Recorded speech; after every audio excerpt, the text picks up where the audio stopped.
Tantor Audio, a division of Recorded Books, presents For 100 Nights by Lara Adrian. Narrated by Summer Morton. Chapter 1.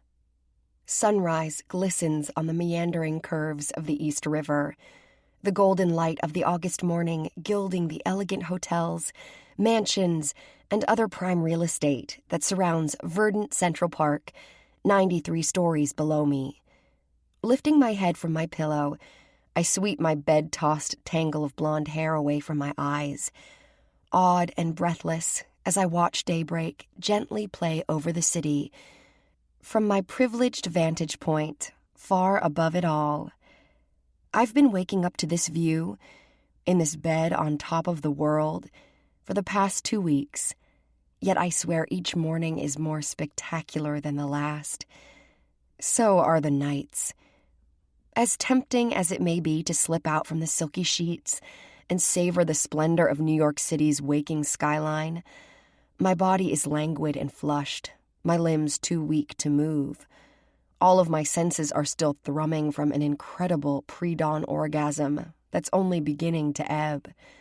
I sigh in pleasure, and the firm, muscled arm that's wrapped around me from behind flexes to pull me closer. Warm lips and a beard-roughened face nuzzles my nape with a kiss that sends wet heat licking through me, straight to my core. The view from the penthouse of the tallest building in Manhattan is a jaw-dropper, to be sure, but it's the man holding my naked body against his who never fails to leave me amazed and breathless. Dominic Bain. He's still inside me, his cock still erect even after the climax that had him shouting my name like a curse only moments ago. His hips move against my ass, and I arch into his lazy thrust on a moan I don't even attempt to bite back. "So greedy, Ms. Ross. Such a sweet, demanding pussy you have." He withdraws slowly as he speaks, each retreating inch a torment, a threat of loss that makes my walls clench around him in protest. I feel the vibration of his amused chuckle against my spine, his mouth teasing the sensitive skin behind my ear. "I've made you come twice since you woke up, and you're ready for me to fuck you all over again." Not a question. No pretense of propriety, despite the urbane polish of his deep voice, or the fact that he's one of the most respected, successful, wealthiest men in the country. We're long past all of that now. "Tell me, Avery," he demands quietly, yet firmly, against the shell of my ear. "I want you to fuck me, Nick. Right now, again. I don't ever want you to stop fucking me." "Good girl." He rewards me with a tweak of my nipple as he pushes inside me, all the way to the hilt. I suck in my breath at the enormity of him, of how primal our need for each other is. It's burned white-hot for nearly 4 months now, since the moment we first met. A chance encounter in this very building, then another, more provocative exchange at Dominion, the art gallery Nick owns on Fifth Avenue. The same gallery where several of my paintings had hung unsold for more than a year before they were culled at Nick's direction to make way for more promising artists. I hadn't realized Nick was Dominion's owner that first night I ended up in his bed. As angered as I'd been to learn who he was a few days later, it hadn't kept me from wanting him, or from falling headlong into the kind of carnal, consuming, infinitely intense relationship I'd never had with any man before him. Nothing had. But then, to be fair, there were things Nick hadn't known about me either. I'd been playing what I thought was a harmless game, pretending I was someone I wasn't, letting him think I was someone better, someone without my ugly past and the onerous baggage that came with it. I'd been acting like I belonged in Nick's world, when in reality I was a failed artist and struggling bartender, living a temporary fairy tale existence as a house sitter in his building. For the first 100 days we were together, I let Nick believe all of my lies, even the worst ones. When everything finally crashed down around me, I thought for sure he would be gone. Instead, he came after me. He found me. He forgave me. And then he named his price for letting me back in. 100 nights. For each day I deceived him, he demanded a night in return. He wanted all of me, in his bed, on his terms, at his total mercy. I can't imagine a more exquisite punishment. He drives into me again, another long, hard thrust that rings a broken cry from my throat. My body is spent, my sex swollen and sore from the fury of Nick's passion last night, and again this morning. But I crave this ache. I crave this man with a depth of need that probably should terrify me. Instead, it only makes me hunger for more. Half in pleasure, half in pain, I tilt my body to take all of him as his next thrust goes even deeper, to the razor's edge of what I think I can bear. I want everything he'll give me, the pleasure and the pain, the raw possession, the complete dominance that demands nothing less than my full surrender. He grinds out a tight curse, and I groan when I feel him withdraw too far, too fast for my liking. He shifts behind me, the flat of his palm coming down on my ass in a sharp smack. On your hands and knees, baby. As I hurry to comply, I register that he's disposing of the spent condom from our last bout of the morning and rolling on a fresh one. He returns a moment later, the heat of his body radiating over my bare backside, which is on full display for him in the thin light of morning. God, you're beautiful, he murmurs, skimming his hands up the outsides of my parted thighs, then onto the rounded curve of my ass. Facing the floor-to-ceiling window, I watch the faint ghosts of our reflection in the glass as he looms behind me, naked on his knees, his strong hands roaming all over my body. I arch and shudder as his fingers leave no inch of me untouched. The warm coil of need that held me a moment ago now twists tighter, hotter, aching with anticipation of the pleasure still to come. All of this belongs to me, he says, while his fingers skate back down to splay atop my bare cheeks, then squeeze, opening me wider to him. Then he releases my ass, only so he can slide one palm along the length of my bowed spine, while the other one delves into the drenched and pulsing cleft of my sex. All of you, Avery. Mine. Yes, the word rushes out of me, both an admission and a plea. I am his, even if I'm not quite certain what his possession will mean for me in the end. Although I'm falling in love with him, and I've confessed as much to him, we've made no promises to each other beyond these 100 nights. Right now, all I need is the next moment. I need to feel him inside me. Nick, please. My voice is little more than a whimper, my breath panting and shallow.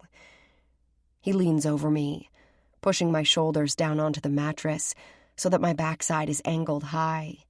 Lust floods me, animalistic and urgent. He is naturally dominant, and, in spite of my history, nothing turns me on faster or harder than submitting to Nick's carnal control. He reaches down to caress my face with the back of his hand, the one that's riddled with angry scars, horrific wounds he's dismissed as the result of a foolish brawl when he was 18. They are the only flaws on his otherwise perfect body. At times, in these past few months we've been together, I've wondered if there are other scars he doesn't allow me to see. I know there must be, because the broken parts of me recognize the fractures in him, even if he hasn't permitted me close enough to touch them yet.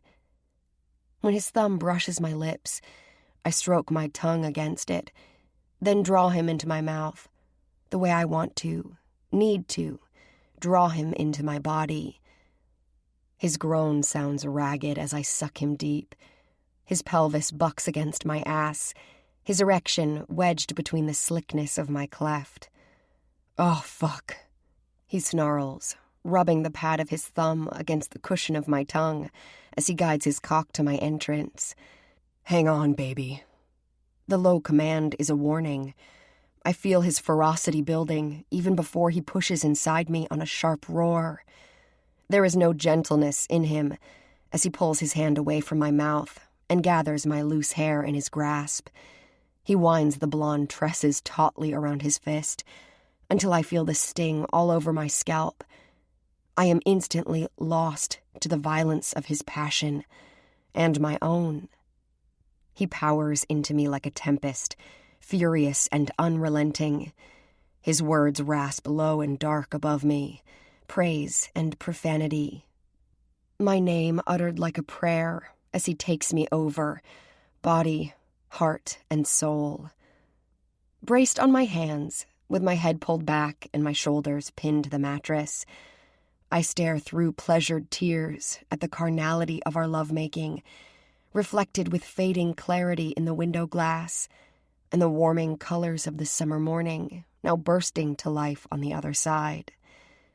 My chest aches with emotion as my orgasm swiftly builds. This is when I feel most alive, held fast against this man, naked and surrendered to him completely, feeling the full measure of his power and fury, yet knowing there is nowhere safer that I can be. The sensations overwhelm me, the beauty and the pain and the pleasure. I want to hold all of it close. I want to memorize every moment. I want to paint everything I'm feeling, even though it's been weeks since I've worked on anything new. Oh, God. Nick! My grasp on lucid thought slips away as my climax chases up on me. Eyes closed, I bite down on my lip as Nick's merciless tempo pushes me right over the edge. The scream that rips from my throat is jagged, uncontrolled. Nick's guttural shout a moment later is no less primal, with the fingers of one hand digging into my hip, the other still wound tightly in my hair. He rams deep, a hard shudder raking him as he comes. Although I'm spent and trembling from my release, he continues to rock inside me, losing little of his hardness, despite the ferocity of his own orgasm. He moves slowly, patiently, gentling me now. Tender kisses light on my shoulder, then along my spine. He lets go of my hair, carefully unwinding it, then combing his fingers through the loosened strands. As turbulent as our sex often is, his aftercare is impossibly sweet. Gathering me to him, he takes us both down onto our sides on the mattress. His arms encircle me, strong and warm, a shelter I'd like to remain in all day if I could. Forever, if I'm being honest. It takes some time before we're both breathing normally again and relaxed. Nick reaches up to stroke the side of my sweat-sheened face. When he speaks, his deep voice is thick like velvet, a caress I feel as palpably as his touch. Better now? Perfect. It's not a word I'm accustomed to using, especially when it comes to my life. But these past few months, the 2 weeks I've been living with Nick in particular, have come pretty damn close. I never thought it could be like this with someone. I never imagined that I would ever feel this connected to anyone, this whole. I've never felt this terrified either, because as deeply as I've fallen, I know that the bottom could drop out of this bliss at any moment. It nearly did 2 weeks ago. Nick and I came through some of my worst secrets together, but there is more he doesn't know. Things I don't dare tell him. A truth I intend to take to my grave. He kisses my nape, drawing me out of the past that continues to haunt me.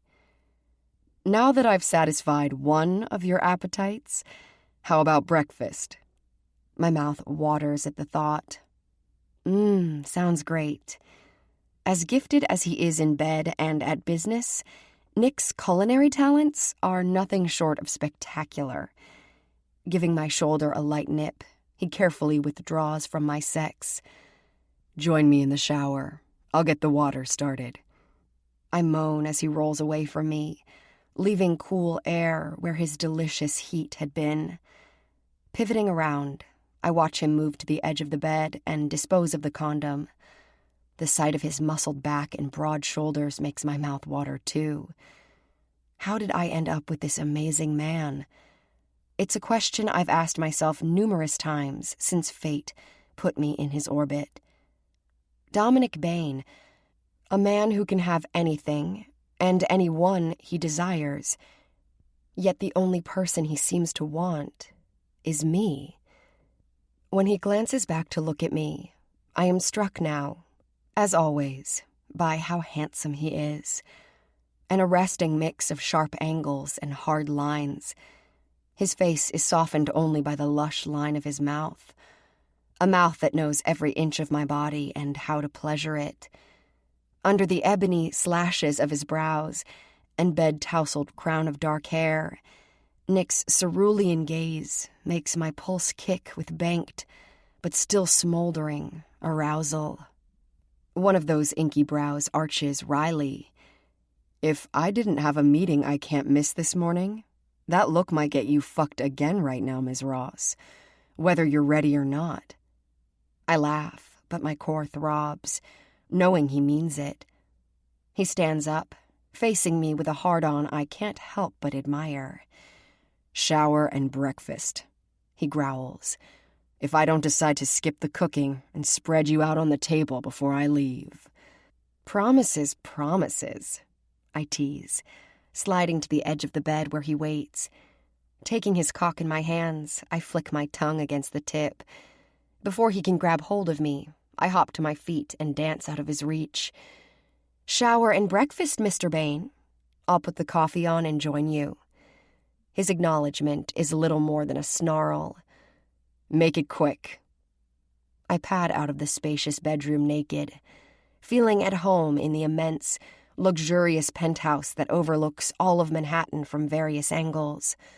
Passing the windows in the living room, which frame the iconic skyline of the city, and the view I glimpsed the night Nick first kissed me here, I head for the kitchen with a smile lingering on my lips.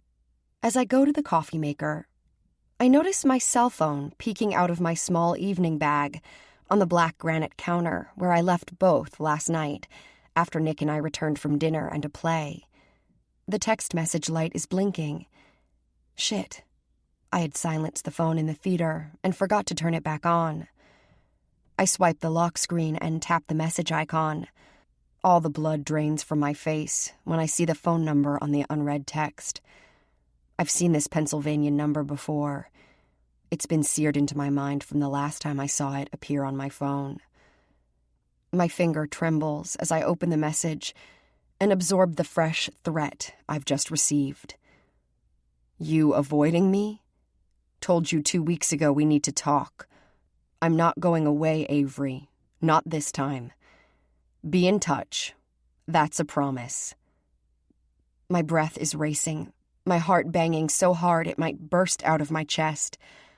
I can't delete the text fast enough, but even when it's gone, the terror of what it means presses down on me like a vice. No matter how far I've run, no matter how much I want to believe I might deserve some shred of happiness in my future, my past is never going to let me go. Chapter 2. After Nick leaves for work, I realize I'm going to lose my mind if I stay in the penthouse alone with little to do. My nerves are too on edge. My panic after seeing that awful text message has put a knot in my stomach that's only tightened in the time since he's gone.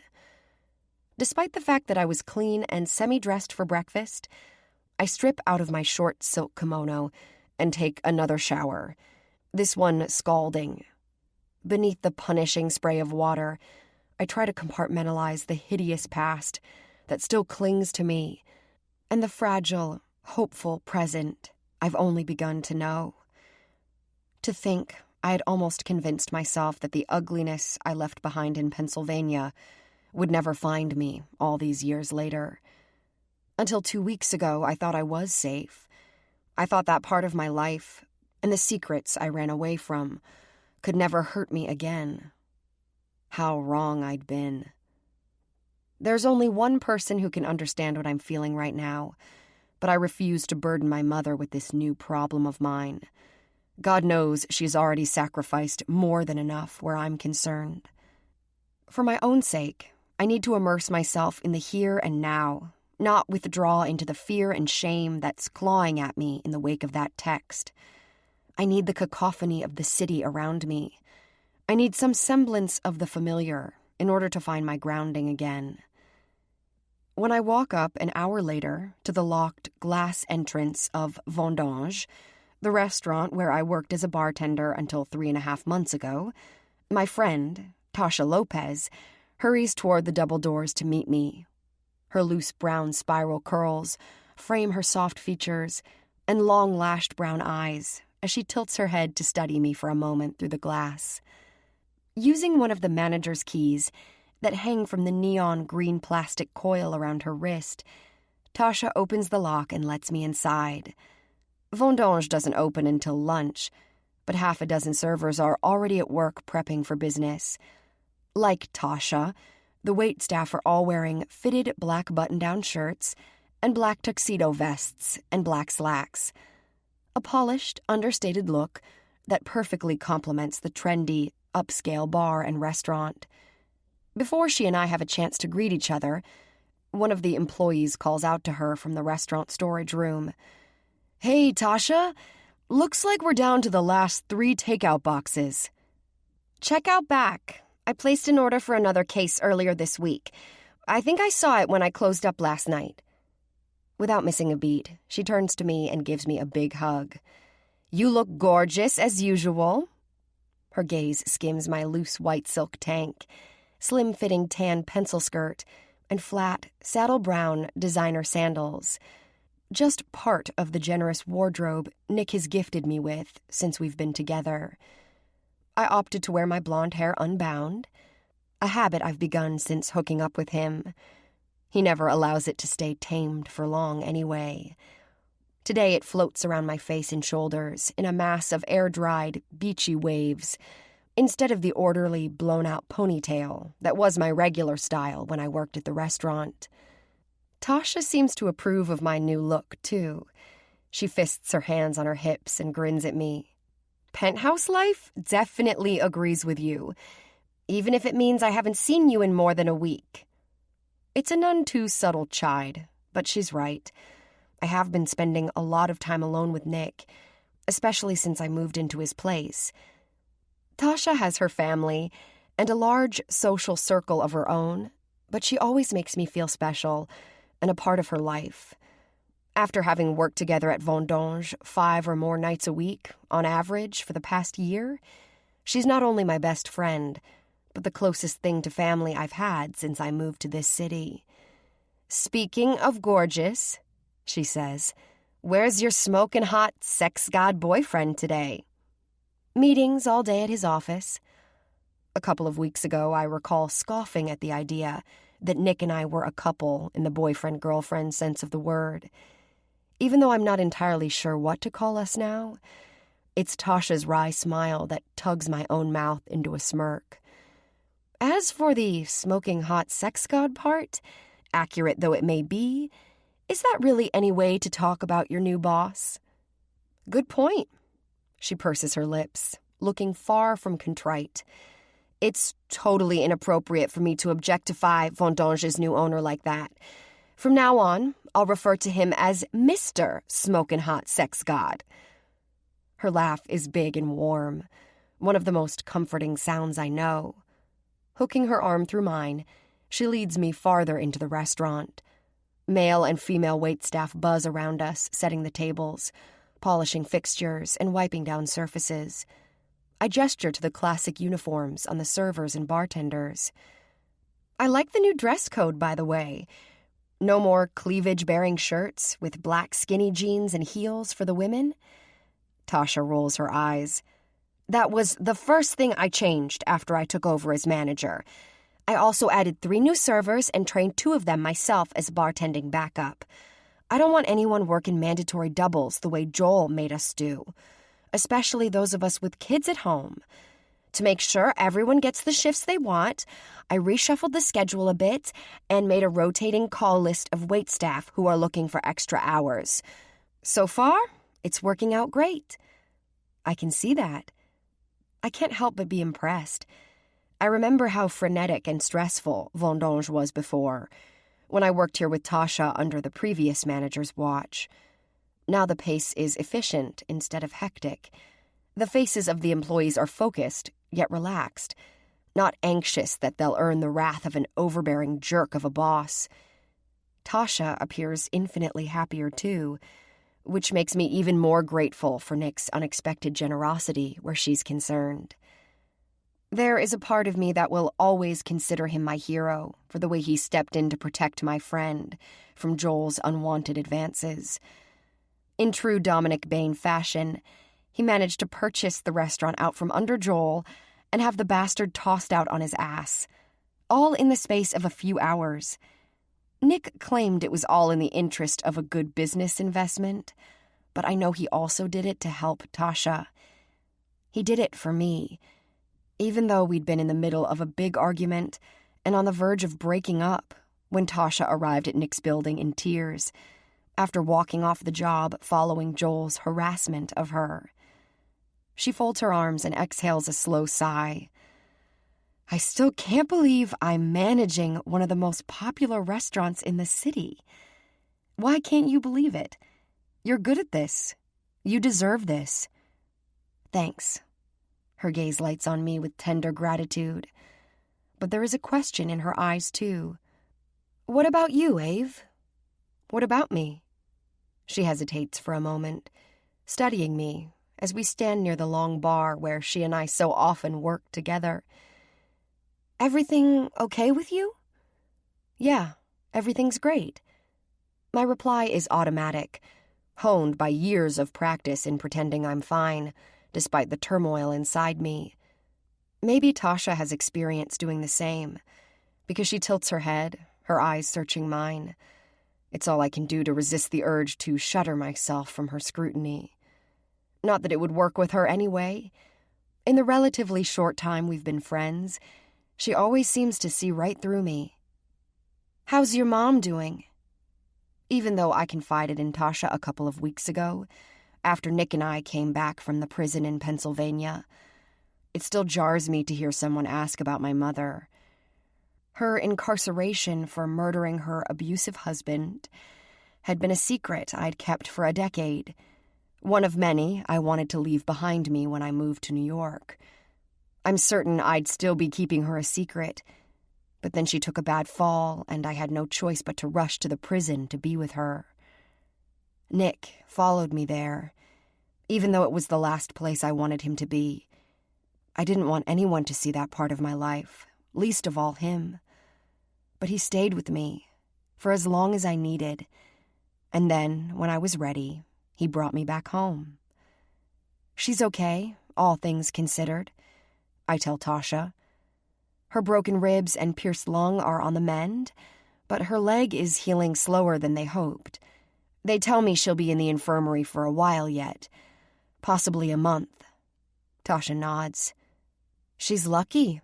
A fall down a flight of stairs like that could be deadly at her age. I know. And even as I say it, my thoughts turn to the threatening text I received this morning. The man who sent it had also called me soon after my mother's accident. At the time, I hadn't questioned how he knew about her fall so quickly. I was too shaken by the sound of his voice, and by the fact that he had found me, after so many years.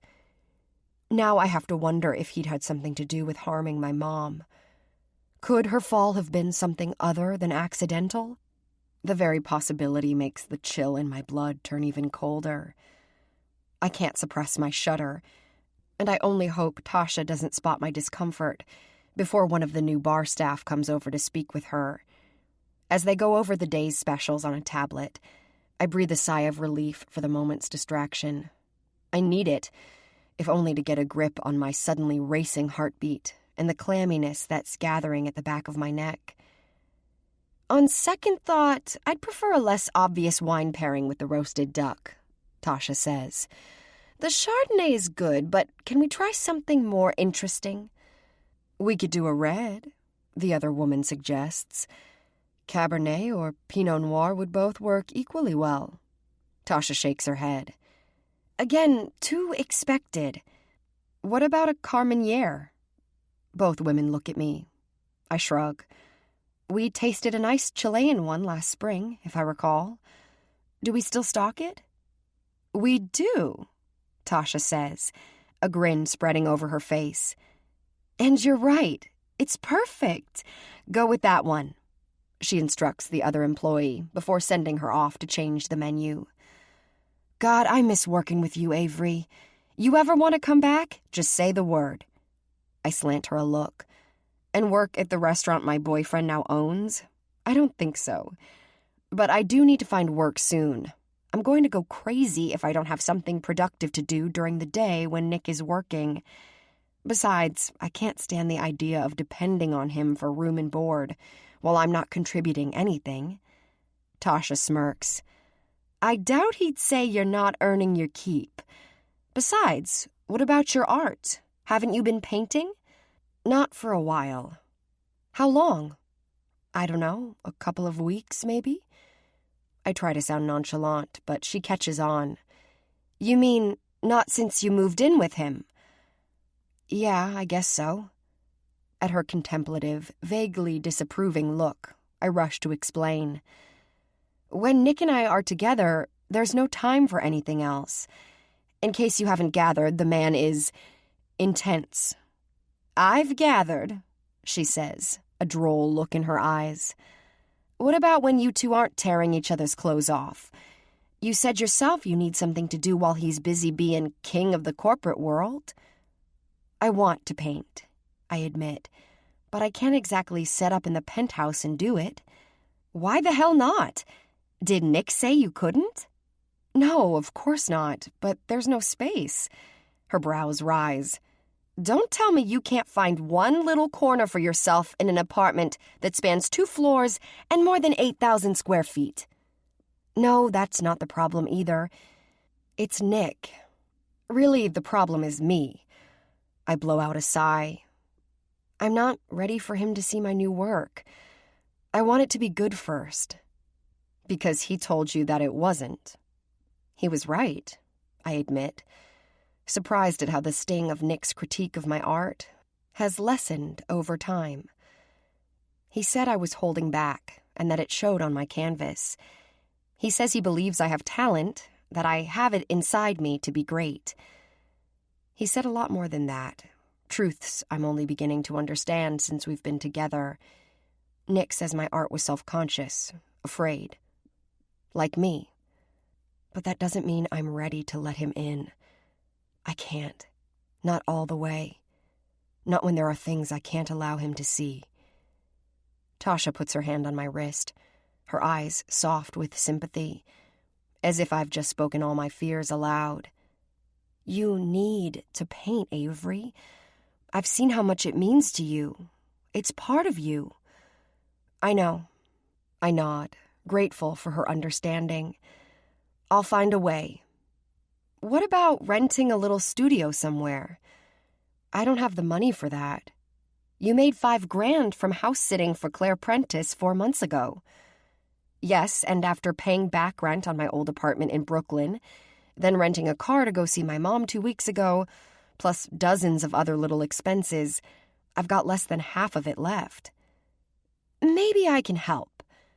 Before I can ask what she means, she pulls her cell phone out of her back pocket and calls her husband, Antonio.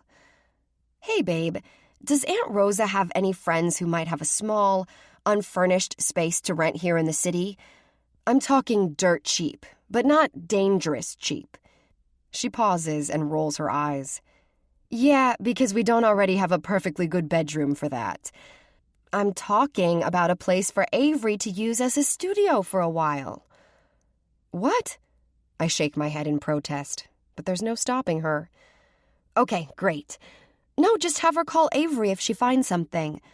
I'll text you her number in a minute. Yep. Love you too, babe. Tasha. Don't even start, she says, already slipping her phone into her pocket.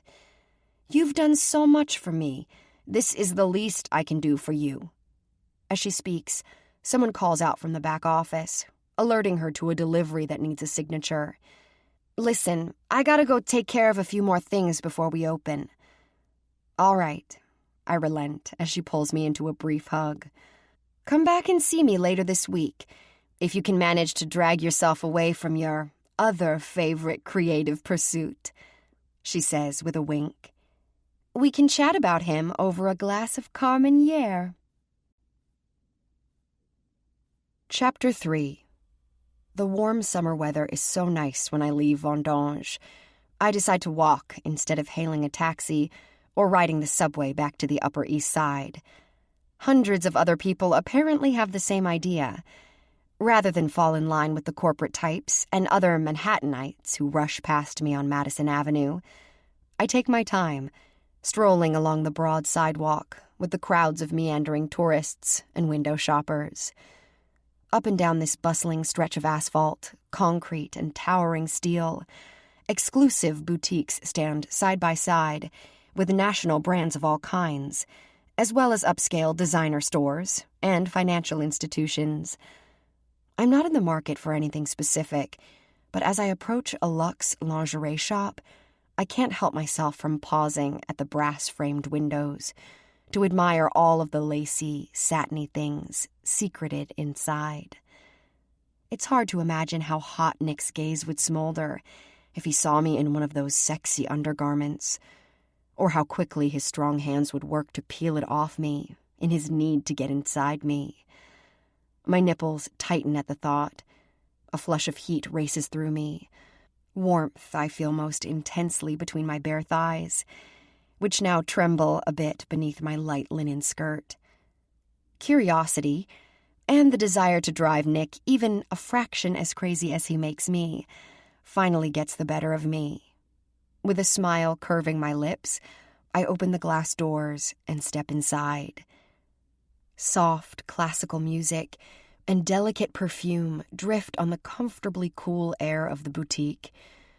I nod in greeting to one of the half-dozen elegantly outfitted saleswomen, who are all busy with other customers. Glad for the privacy to browse on my own, I head toward the section in the back of the shop, where the prettiest items are on display in mirrored glass alcoves and stacked glass drawers. I'm immediately drawn to one of the bra and panty sets I saw in the window, both comprised of delicate champagne lace and see-through mesh. Each piece is embroidered with burgundy satin roses and dainty ribbon trim. The effect is sweetly innocent, yet decadently sexy. Lovely, isn't it? I turn to find one of the sales attendants approaching, the pretty black woman who smiled at me when I came in. She walks toward me with the fluid grace of a runway model, her stylish, slender figure, high cheekbones, and arresting light green eyes completing the effect. I nod as she comes to stand beside me at the display. It's perfect. Would you like to try them on? I'm Evelyn. I'll be happy to help you find your sizes and show you to a fitting room. Okay, thanks. I tell her what I wear, then, after retrieving my sizes from within a pair of locked drawers, she brings me into a serene private dressing area that's practically the size of my old studio apartment in Brooklyn. Evelyn carefully places the bra and panties on a glass vanity table. Next to it is a taupe velvet upholstered bench seat, sitting atop a soft rug woven in a feminine pattern of soothing neutrals. Large mirrors and soft boudoir lighting ensure every angle is presented in the most complimentary fashion. Make yourself comfortable, Evelyn says. I sit down on the cushioned bench and skate my fingers over the barely there, translucent lace cups of the bra. shivering at the thought of Nick doing the same while I'm wearing it. He'll love this, I'm sure. And I'm excited at the idea of watching him unwrap me later tonight and discovering my surprise. Excited, that is, until I see the price. Nearly $1,000 for the 2 pieces. If Evelyn catches my disappointed look, her expression never falters. You have excellent taste. This set is part of our signature collection. It's a classic that will look beautiful on you for years to come.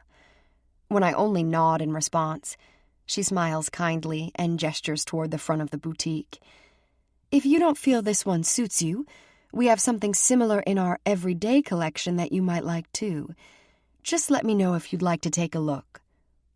Thank you. At that same moment, my phone chimes with an incoming call. Nick's ringtone. I reach into my purse to retrieve it. Sorry. Take your time, Evelyn says. She gestures to a brass handbell sitting on the vanity. If you need anything, just ring for me. She walks away, closing the dressing room door behind her as I swipe the screen on my phone and answer Nick's call. Hi. I've been thinking about you all morning. Just the sound of his deep, raspy voice makes my pulse kick into a faster tempo. I glance at the decadent, lacy underthings in front of me and smile wistfully. I'm thinking about you, too. He makes a low, approving noise in the back of his throat. Tell me more. Are you touching yourself while you're thinking of me? I laugh softly, a flush warming my cheeks. Not at the moment. I don't think it would be appropriate. You know how I feel about being appropriate, he murmurs, and I can picture the wry twist of his mouth as he speaks. Where are you? On my way back from Vendange. I popped in on Tasha for a while. I hear music in the background. I'm in a boutique on Madison. Which one? Lopal. Nice, he says after a brief pause. Find anything you like? I try to ignore the fact that he seems so readily familiar with the store. I know he's had a sex life before me, but the idea of him buying any of these things for another woman puts a pang of jealousy in my breast. Avery? You said you're shopping for lingerie and thinking of me. Christ, I'm already hard just picturing that. His voice lowers to that silken tone that always leaves me weak in the knees. Indulge me before I have to head into another damn meeting. What sexy little things are you looking at? Better yet, try something on for me and let me see you in it. We can switch to video chat and see where things go. Now the heat that had flushed my face travels down my neck and straight to my core. I can't do that, I whisper, squirming a bit on the velvet bench seat. Someone might see. The dressing rooms are completely private, he says with more certainty than I care to acknowledge. Get into one, Avery. I already am. Then we're halfway there. He chuckles, but there's more heat than humor in his voice. Are you already undressed, too? No, I brought in a bra and panties to try on, but I've changed my mind about them. I was going to put them back before you called. Why? I shrug, and even though he can't see me, he seems to hone in on my discomfiture. Put them on for me. I'll call you back on video in 2 minutes. He ends the call on that demand, and I exhale a sigh as I glance at the beautiful lingerie I have no business pretending I can afford. But I know Nick was serious that he expects me to show him what I selected, and there is a part of me that's hungry for his reaction, hungry to see his desire for me, especially when he's busy with work, yet making time to play naughty games with me. Stepping out of my sandals, I take off my silk tank top and linen shirt, then slip out of my pastel peach department store bra. The first wisp of expensive champagne lace and burgundy satin against my bare breasts feels like a caress. I fasten the front closure and adjust the delicate ribbon straps, then scoop my breasts so they're sitting high and plump in the pretty balconette cups. Because I won't be buying the lingerie, I leave the $300 panties on the vanity table and walk over to the mirror to see how I look before Nick calls. I thought my lace-edged peach thong had been cute enough when I left the penthouse, but seeing it next to the stunning bra makes it look as mundane as a pair of cotton briefs. On a frustrated huff, I reach down to take it off, just as my phone chimes with Nick's incoming call.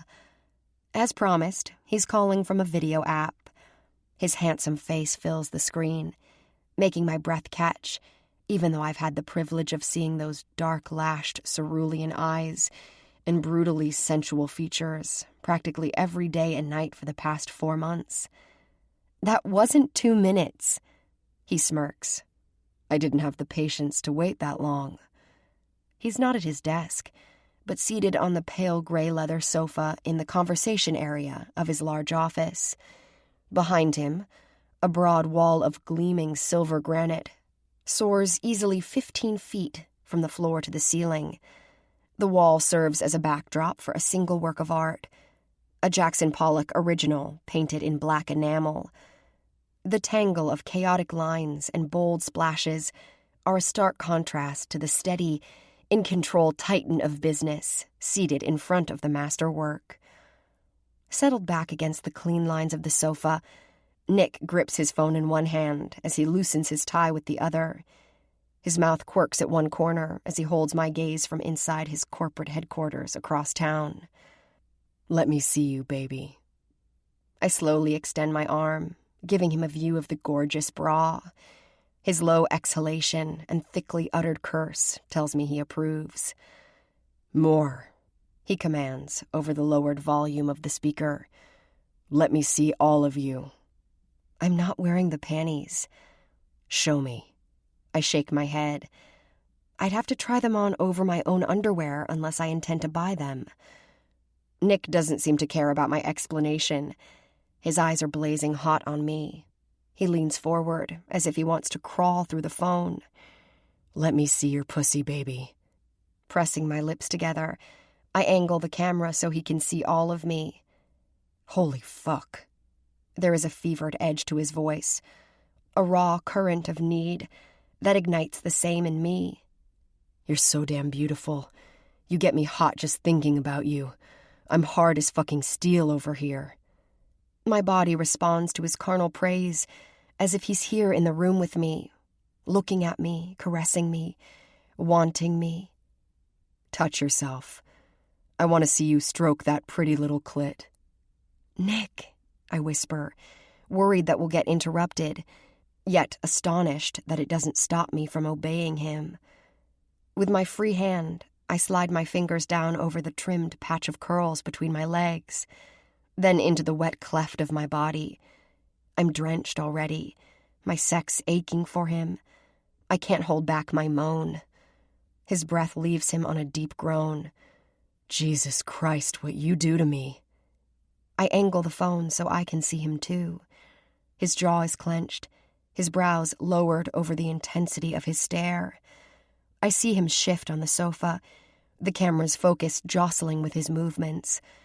I hear the soft metallic jangle of his belt buckle, followed by the quiet rasp of the zipper on his suit pants. The thought of him taking his cock in hand while I stroke myself several blocks away is almost too much to take. I want him so badly I can hardly stand it. I bite down on my bottom lip to keep the cry from spilling off my tongue. Nick hisses a sharp curse. Fuck this. I've got a better idea. What? My voice is thick, my blood roaring in my ears as I draw my fingers away from my throbbing flesh. I'm going to send Patrick to pick you up. I want you in my office. Right now. But your meeting can wait, he says. I, however, cannot. Look for the car in 10 minutes. Bring the bra and panties with you. I shake my head, embarrassed by the reminder that I'm out of my league in this shop and with this man. Nick, I can't afford them. They cost almost $1,000. Have the store put them on my account. His account? Disappointment does battle with my embarrassment, and I'm not sure which one bothers me more. You have an account at Lopal? He arches a dark brow. I have accounts at many nice places around the city. I'll bet you do. I'm sulking a little at that admission, but it's hard to be totally irritated with him when he's looking at me like I'm the only woman he's ever wanted this badly. The power of that heated, sensual smile is enough to melt everything except my desire for him. Ask for Evelyn. She's the manager. She'll take care of everything for you. My lips flatten in reaction to that telling statement. How many other women have you outfitted with expensive lingerie? Do you really want to know?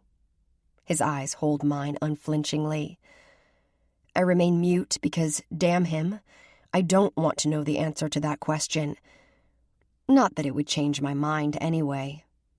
I trace my finger over one of the embroidered silk burgundy roses on the bra, taking far too much satisfaction in the way his hot gaze follows my every movement. You're sure you have the time for this? For me? The look he gives me is so possessive, it obliterates all doubt. 10 minutes, in my office. And Avery, I intend to show you just how sure I am. Chapter 4. Nick's driver drops me off in front of the dark glass tower on West 57th Street that houses Bain International. Holding the door open for me as I climb out, he offers me a pleasant nod once I alight to the curb. Thank you, Patrick. My pleasure, as always, Ms. Ross. I enter the lobby of the multi-use building, one of several Manhattan properties Nick owns. Wishing I'd had the foresight to bring a larger handbag when I left the apartment this morning. My tiny crossbody is useless when it comes to concealing my boutique purchases, so I have no choice but to carry the pearl-white shopping bag from Lopal into the building with me, its logo emblazoned in gold foil on both sides for everyone to see. As I walk to the security desk in the lobby, I wave to the guard on duty. It's the same man who was posted here last week, when Nick brought me to his office after hours to pick up some last-minute paperwork he needed to sign. Late 20s, his hazel eyes sharp and serious, beneath a crown of brown hair cut just a shade longer than military high and tight. There's no mistaking the muscular Bain International security guard for anything other than a recent veteran. Hello, Gabe. Morning, Ms. Ross. As I approach to sign in, he stands up and gestures me on to the elevators. No need to register. Mr. Bain called down a few minutes ago to say he was expecting you. Oh, okay, thanks. I have to admit, it feels good to sail through the Bain International lobby, as if I'm not just another random visitor to the building or guest of the very eligible bachelor who commands half the city from his office on the top floor. Of course, I don't imagine many of Nick's visitors come to see him at work, carrying a bag of expensive lingerie in their hand. At least, they damn sure better not. Since I have no choice but to own the situation, I ride the elevator to the 34th floor with the ribbon handles of the shopping bag held casually in my grasp. Lily Fontana, Nick's personal assistant, is just finishing a phone call as I emerge from the lift. We've never been introduced, but I know of her through Nick, and by accident once, I saw her pretty, heart-shaped face and long ebony hair in a photo on his phone's contact directory. She catches my gaze and continues talking to the person on the other end of the line. Her voice is professional but cool, in contrast with the pleasant smile she gives me as I walk farther into the private reception area. Unfortunately, as I informed your press secretary earlier this week, Senator McCormick, Mr. Bain's calendar is quite full. He asked me to convey his regrets that he will be unable to attend. Of course. Yes, I'll be sure to let Mr. Bain know. Lily politely ends the call and turns the full impact of her dazzling smile on me. You must be Avery, she says, coming around her desk to offer me her hand in greeting. I take it, surprised by her directness and the firmness of her grip for such a petite woman. Diminutive in size only, Nick's longtime assistant is clearly a force to be reckoned with, which makes sense. I know from experience that shrinking violets would not last long in Dominic Bain's world. "Nice to meet you, Lily." "Nice to meet you, too. Nick should be out shortly," she tells me. "He's finishing up in the conference room down the hall. He said he'd like you to wait for him in his office." "Okay." "Been out doing a little shopping?" She glances at the bag in my hand as she leads me toward Nick's corner office at the end of the corridor. I adore Lopal, but then, what woman wouldn't, right? I nod non-committally, and before I can reply, I hear Nick's voice coming from somewhere ahead of us. He steps out of a meeting room, accompanied by 3 men in suits, and a middle-aged woman dressed in a blue nun's habit and white long-sleeved blouse. I recognize one of the men as Andrew Beckman, Nick's lawyer. The handsome black attorney helped orchestrate the purchase of Vendange. The other men are unfamiliar to me, but the way they defer to Nick leaves no question as to who's in charge. They all look our way, and I'm not sure what makes my face turn redder with self-consciousness. Nick's smoldering gaze, or the sister's curious stare from behind her round, wire-rimmed glasses. Shit, of all the damn luck. Why couldn't I be strolling in with a bag of library books, or baked goods in my hand, or clothes to donate for the needy? Lily keeps walking, and I have no choice but to follow. Smiling and murmuring a polite, "Pardon us, please." She leads me past the group while I do my best to pretend I'm not heading into Nick's office with the full intent to sin as soon as I can get my hands on him. His deep voice does little to help my focus. "Again, Sister Margaret, Commissioner Rhodes, gentlemen, I do apologize for cutting today's meeting short.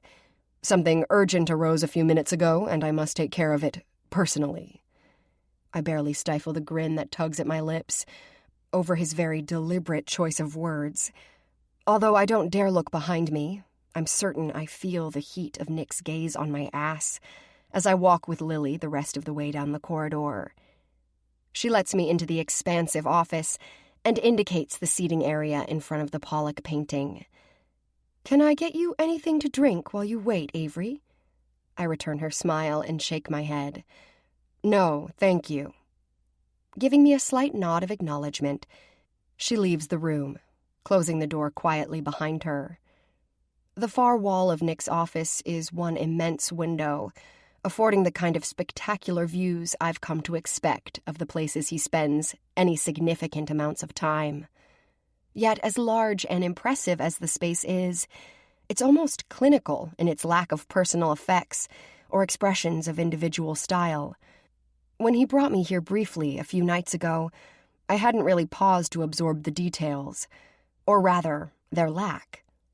Now I notice little else.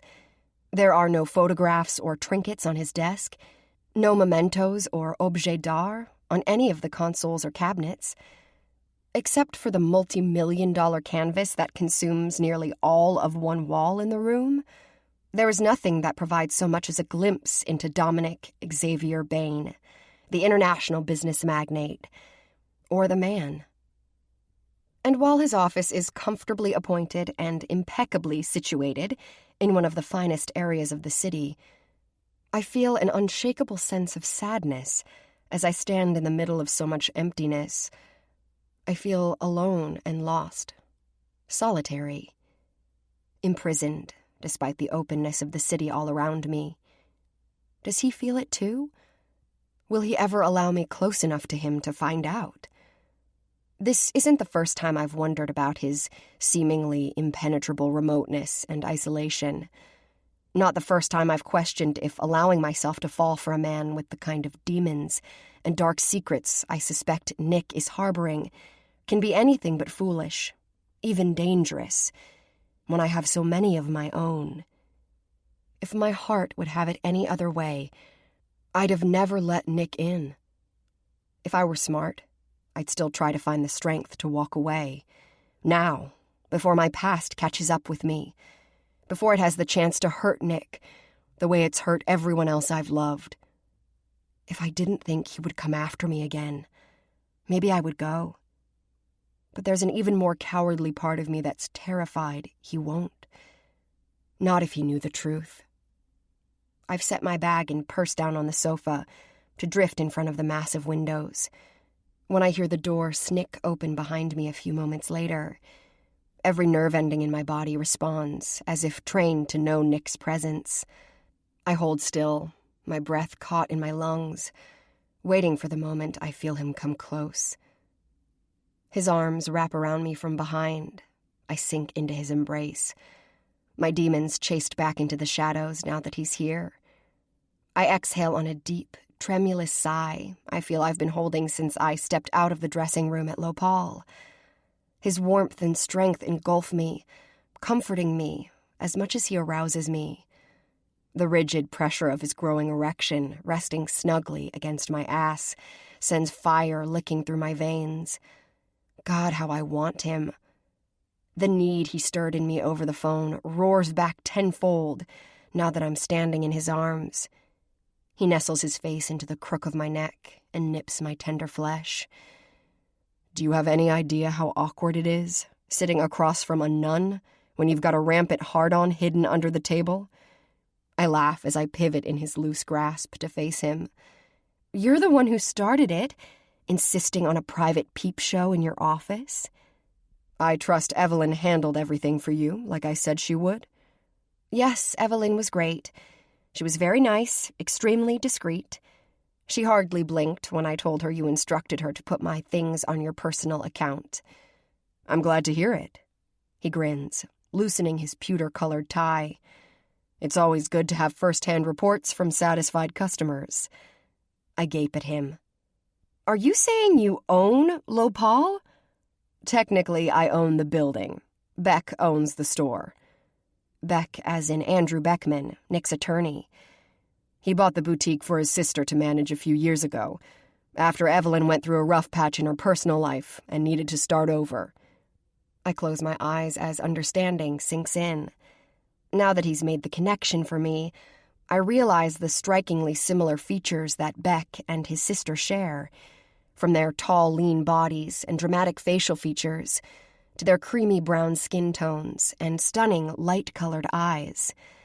And while I'm still not ready to ask if I'm the first woman he's purchased $1,000 lingerie for on his account at the boutique, the fact that he owns the building and his friend and colleague is the proprietor helps me to at least rationalize some of his apparent familiarity with the shop. So you're telling me that Bain International invests in everything from five-star hotels and commercial properties around the world to retail spaces for women's unmentionables? Among other things. Nick's mouth quirks. I have varied and eclectic interests. I practically snort. Not the first two words that pop into my mind. He laughs, drawing my hand into his and guiding it down to his very impressive erection. I don't suppose I need to elaborate on the words that are popping into my mind right now, or, less conveniently, during my meeting with the good sister. I cut my hand around the bulge in his charcoal gray suit pants. Serves you right, making me walk in here carrying lingerie in my hand, especially when you apparently knew damn well who was here. He smirks, thoroughly unrepentant. Could have been worse. There's an interesting sex shop in the village I'd like you to see. I suppose you have an account there, too? I raise my brows. More than an account? He holds my gaze without answering, and my imagination whirls with curiosity about this man and all the pieces of him that he has yet to reveal to me. What kinds of erotic things would he want to show me? What kinds of carnal, rawly sexual things would he demand of me? Memories of our time together on his sailboat in Miami several weeks ago now replay vividly in my mind. Memories of surrendering to him completely, my hands bound tight, my body belonging wholly to him. My sex throbs at the recollection, at the possibility of knowing that kind of dark pleasure with him again. Trust me, he demanded, and I had, even though it terrified me. Even though trust is the one thing I've never been able to give a man. In these past several months, I've given Nick more of me than I have anyone else in my entire 25 years. That should terrify me too. It does, but with him even fear has its own kind of allure. With him, I'm dancing right up next to the flames of everything I'm afraid of, and I'm learning that I can actually enjoy the burn. With him, I'm learning to crave it. Nick's gaze is far too knowing as he slides his palm around the back of my neck, his fingers strong and firm against my nape, yet infinitely tender. He makes a low noise in the back of his throat, then presses a light kiss to my brow. We'll save that conversation for another time. Come. He takes my hand and leads me back to the leather sofa, pausing to reach for a slim silver remote that closes the dark wood louvers on all of the room's corridor-facing glass. That same remote apparently locks the door, too, the faint metallic whisper sealing us inside. Won't your employees wonder what we're doing in here? No, and if they do, none of them will dare let on one way or the other. He slants me a serious look. I demand trust from the people around me as much as I demand excellent performance. I pay well for both. I feel a cold pang as I glance over at the bag of ridiculously expensive lingerie, which is not the only extravagant gift I've received from him. Nick has spoiled me with fine things these past few months. Incredible dinners at the city's best restaurants, romantic getaways, a long rope of exquisite pearls that must have easily cost him tens of thousands of dollars. Is that how you feel about the women you date, too? He frowns. That I expect trust and performance, or that I'm willing to buy it? I shake my head, wishing I hadn't spoken my thoughts out loud. I don't know. Both. A certain hardness moves over his expression. What are you really asking, Avery? Too late to pull the words back. I hold his searching gaze. Is that how you feel about me? Instead of answering, he cups my face in his hands and pulls me into a slow, bone-melting kiss. When our lips finally part, he doesn't release me. His brows furrowed, he exhales a quiet curse and lowers his forehead to rest against mine. That is how I feel about you. Never doubt that. Never doubt what we have together. I manage a nod, but that doesn't seem good enough for him. Lifting my chin on the edge of his scarred hand, he searches my gaze. Tell me you won't doubt what we have together. I won't, I promise, unsure why it means so much to him to hear it, when he's never promised me more than a moment. His eyes vow more than that, however. Right from the start, those fathomless blue eyes have promised me everything I dare to grasp. I need only to reach for it. I won't doubt you, Nick. His thumb traces the line of my lower lip. Good girl. I meet his touch with the tip of my tongue. I thought I was coming here to be a bad girl, I say, hoping to steer us back to the playfulness I saw in him before I let my insecurities dampen the mood. I'm surprised Sister Margaret's habit didn't catch on fire from all of the dirty things I was thinking as I passed you in the hallway. His voice drops to a thick rumble. Is that right? I nod. I have to admit, seeing you with a nun was unexpected. Really? Why? He sits on the sofa, but doesn't coax me down with him. There's a teasing glimmer in his eyes that I can't resist. Because I'm the devil incarnate?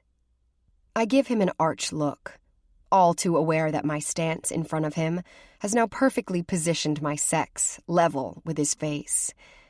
If you mean in bed, the answer is definitely yes. He grunts, running his hands up my bare legs and under my linen skirt. Some would argue in business, too. I don't know. Sister Margaret seems to like you well enough. She seemed downright charmed, if you ask me. I suck in a gasp as his touch skims my inner thighs. How often do you meet with her? Only when we're talking about plans for the children's rec center I want to build. I freeze in his arms. That's the meeting you canceled? Nick confided in me not long after we met that he's been trying to get permits and construction approval for a recreation center for impoverished inner-city kids.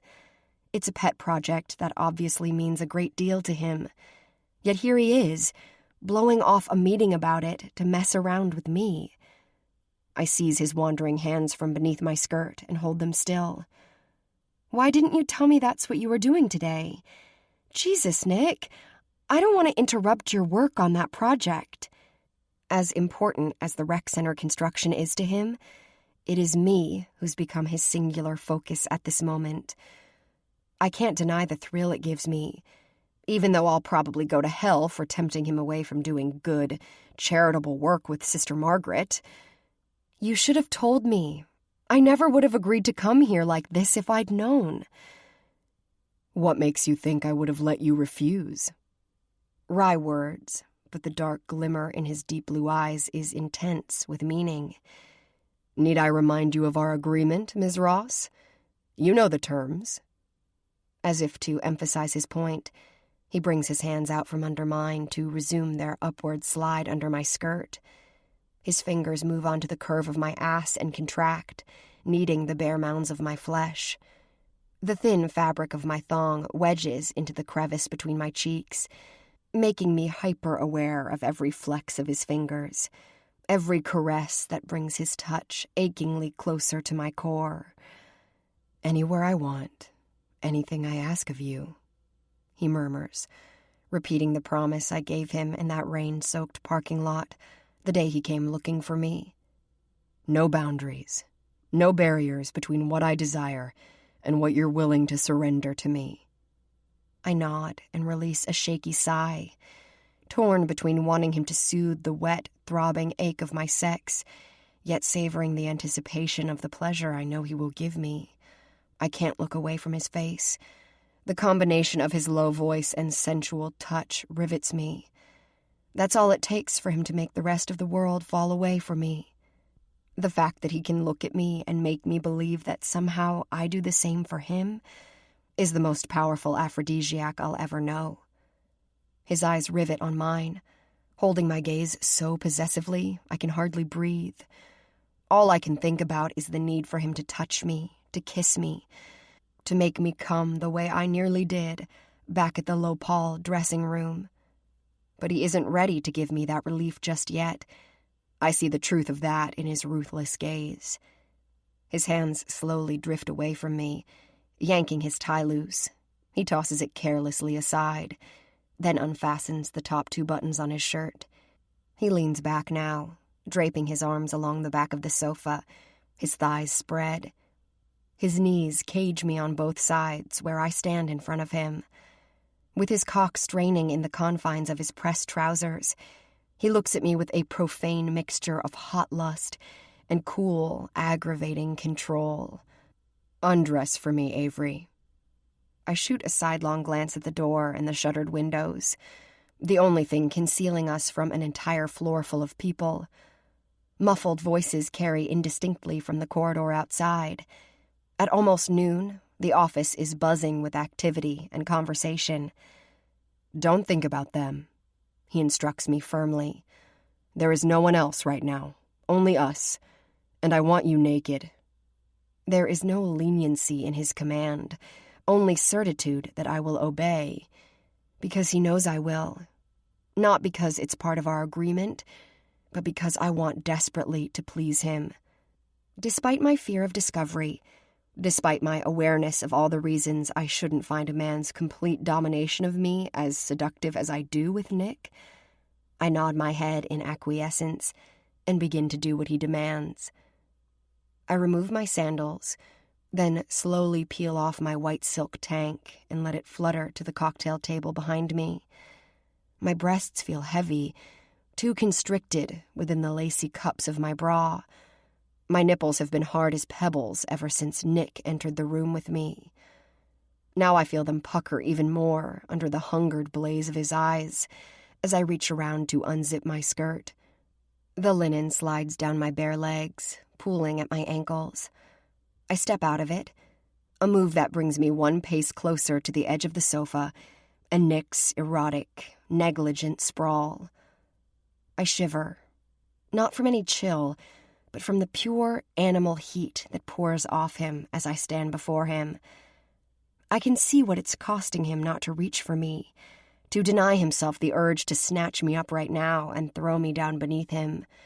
His hands are splayed on his spread thighs, his strong fingers curling into the muscle of his legs so intensely his knuckles are bone white. "The rest, Avery." His voice is raw, coarse with desire. With one arm laid across my breasts, I reach back with my other hand to unfasten the clasp on my bra. It springs loose, held in place only for a moment before I let it fall away. Nick's breath leaks out of him on a low curse. That curse becomes a groan a moment later, as I slip my fingers into the front of my thong and slide it off my hips. "Jesus Christ, baby. How many times have I seen you take off your clothes? And yet I'm never prepared for just how fucking beautiful you are." He reaches for me at last, harshly dragging me toward him as he moves to the edge of the leather cushion. His hands grasp at my wrists and push my arms behind me, leaving my body wide open to him. Then he is off the sofa and down on the floor on his knees, his mouth closing over my sex. Sensation rushes up on me in wave after wave as his tongue spears into the folds of my cleft, wet and hot and hungered. My head drops back, a jagged mule of pleasure tearing from my throat. Nick shows me no mercy. Thank God. My body has been on the verge of exploding for what feels like hours. And now that Nick's mouth is on me, I know I won't last long. He kisses and licks and suckles me, his wicked tongue moving from the tight knot of my clit to the drenched seam of my body. When his grasp on my hands goes lax, I know better than to risk moving them. I know his cues well enough by now. He has no rope to bind me, but he wants my surrender just the same. My reward is the deepening power of his lips and tongue on my quivering flesh, while his hands now roam freely over my body. "Nick," I gasp brokenly. "Oh, fuck. I'm so close. I'm going to come."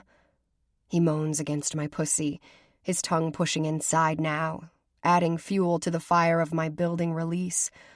I clutch my hands together behind my back, my legs starting to tremble violently under the sensual assault of his mouth.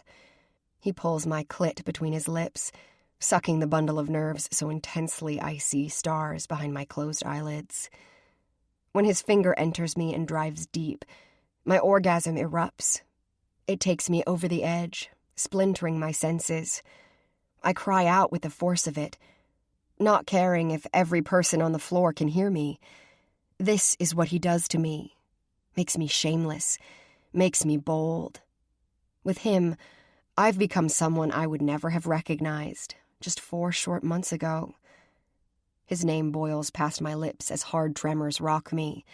My legs feel boneless, my body wrung out and quaking under the relentless pleasure of his wicked mouth and skillful hands. His gaze catches mine, his blue eyes stormy, as dark and wild as a tempest. The sight of him licking me so carnally, while he watches my face twist in uncontrolled passion, is nearly enough to make me come all over again. I reach for his shoulders to steady myself, but in the next moment he's shifting between my parted legs, giving me one final, dizzying lash of his tongue before he moves back onto the edge of the sofa cushion. His mouth is wet with my juices, those full, sensual lips held in a way that tells me he's just as fevered as I am. More, because while my climax is still echoing through me, his own is banked and burning, waiting to be set loose. On a wordless growl, he tugs me down to meet his kiss. His mouth ravishes mine. There's no gentleness in it. No gentleness in his hard grasp on my arms as he urges me to my knees before him now, his meaning unmistakable. I fumble with the buckle on his smooth leather belt. I expect the metal to be cool, but it's heated from the inferno of his body. As I unfasten it and slide his zipper down, Nick's tongue thrusts deep into my mouth, sweet and musky, the taste of me still lingering there. My fingers work quickly to free him, spurred by the awareness of his need, and my own ravenous hunger to have him in my mouth. Thick and hot and heavy, he fills my greedy hands. I break away from our kiss on a moan, starving to feast my eyes on him. His big cock thrusts out of his open trousers, jutting high against his abdomen. My core clenches at the sight. My mouth waters shamelessly. I lick my lips, then lower my head to take the broad crown into my mouth. Usually, I like to tease him a little at first, but I have no patience for that now. Neither one of us does. I take all of him in a long, slow slide, not stopping until he hits the back of my throat. Oh, Christ. Nick's words are strangled, uttered through clenched teeth. When I draw up to his tip, his pelvis bucks reflexively, a shudder racking him. His hands roam over the back of my head, tangling in my hair, his fingers flexing and contracting with every inch of him I devour as I go even deeper with him this time. "Baby," he groans. "Yeah, take all of it. God, that's so fucking good." I hum in response to his praise, bobbing my head faster, harder, taking him as deep into my throat as I can bear. I've never cared much for sucking a man off, and considering my history, that's probably little wonder. But I can't get enough of Nick. I can't get enough of his pleasure, or knowing that I have the power to deliver it. His growl tells me he's close. Slick, salty liquid beads against my tongue as I reach the tip of him once more. He thrusts into my mouth, hissing a curse as I tighten my lips around him and lower my head down to his groin. "Avery." I don't let up for a moment. I'm obsessed with the need to make him come. Caressing his balls with one hand, I wrap the other around the hard stalk of his shaft, pumping him firmly while I lick and suck and worship every delicious inch of him. His breath races out of his lungs, heavy pants that sharpen as I continue to work him. "Oh, fuck, baby. Your mouth is amazing." His hands hold my head in place, his arms trembling with the force of his need. As I slide my mouth up to the crown of his cock again, his hips jerk, then begin to piston hard and fast and tight. A low roar builds inside him as he fucks my mouth. When he shouts my name again, it's raw, jagged, and then the first hot burst of his semen erupts on my tongue. It jets against the back of my throat, thick and scalding, almost more than I can handle. I swallow and he fills my mouth again and again, his hips still bucking in a wild rhythm, his hands still fisted in my hair. We're both panting, both spent and languid, when the last of his aftershocks have faded. Sagged against the leather cushion at his back, he pulls me up beside him. Tenderly, he cups my face in his hands and draws me close for an unrushed kiss. My lips are swollen, pulsing from the fevered intensity of our passion and the force of his climax. Nick's tongue sweeps over mine in slow, gentling strokes. For long moments, we simply kiss and caress and hold each other. When he releases me, I nestle naked against his side, his legs drawn up onto the sofa. I tip my head up and meet his hooded gaze. "So much for the private lingerie show you wanted." He grunts, a smile tugging at the corner of his sinful mouth. "What are you talking about? I thought this was only the pre-show." I laugh, my fingers toying idly in his musk-dark hair. His crisp white shirt is wrinkled and askew, his bespoke suit pants undone and bunched around his hips. "You look awfully sexy like this, Mr. Bain, all spent and disheveled." One black brow wings up in dark amusement. "Who says I'm spent?" He leans toward me and cups my breast, flicking his thumb over the nipple and making a low sound of approval when the bud tightens in response to even that brief touch. Raising my chin on the tips of his fingers, he brushes his mouth over mine in a tender kiss that leaves me sighing for more. When he draws away from me a moment later, I can't curb my frown. Evidently, I'm not the only one who's not spent just yet. He tweaks my nipple, then takes my hand and draws me up off the sofa. Come with me. Where to? To freshen up, he says. Then I'm going to take you out for lunch. Eventually. Chapter 5. Nearly 2 hours later, Nick and I are seated at a cozy corner table, enjoying a late lunch in one of the finest restaurants in the Upper East Side. Even at the mid-afternoon hour, the dining room is packed. Because I've worked in the business for some time, I'm well aware that the wait for a reservation in any of the star chef's handful of locations around the city can be days, or even a week or more in advance. Yet Nick and I sailed right in moments before we arrived. And although the maitre d' was infinitely discreet as he led us away from the crowd of people waiting at the front of the house for their reservations, I don't doubt for a second that a table just happens to be available whenever Dominic Bain steps through the door. I pick at my delicious meal of grilled sea bass, trying not to stare when I spy more than a few celebrities seated among the tables, and banquettes occupied by assorted suits, titans of business and media, and ladies who lunch. For all my effort, I notice I'm not the only one trying not to gape. Nick and I have not gone unnoticed either, and the surreptitious glances from several directions across the room make me fidget a bit on the plush velvet chair beneath me. My self-consciousness isn't helped any by the fact that beneath my blousey white silk tank, I'm wearing the new bra Nick bought for me. At his insistence, after we made love in the shower in his office's private bathroom, I gave him the lingerie show I promised. I hadn't intended to wear the sexy underthings to lunch, but once he saw them on me, he refused to let me take them off. Now I can't help feeling conspicuous for the way the tiny burgundy roses ghost beneath my top. To my mortification, I can also see my nipples, which are barely covered by the shallow balconette cups. When I glance at Nick, he's staring at me as he brings his glass of Lagavulin 12-year to his lips. Stop worrying about what anyone thinks of you, Avery.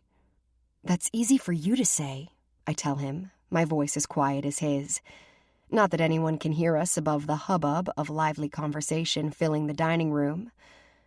I guess I was picturing sandwiches at a tavern or deli somewhere. Not this. He studies me over the rim of the wide, bowled glass of amber liquid.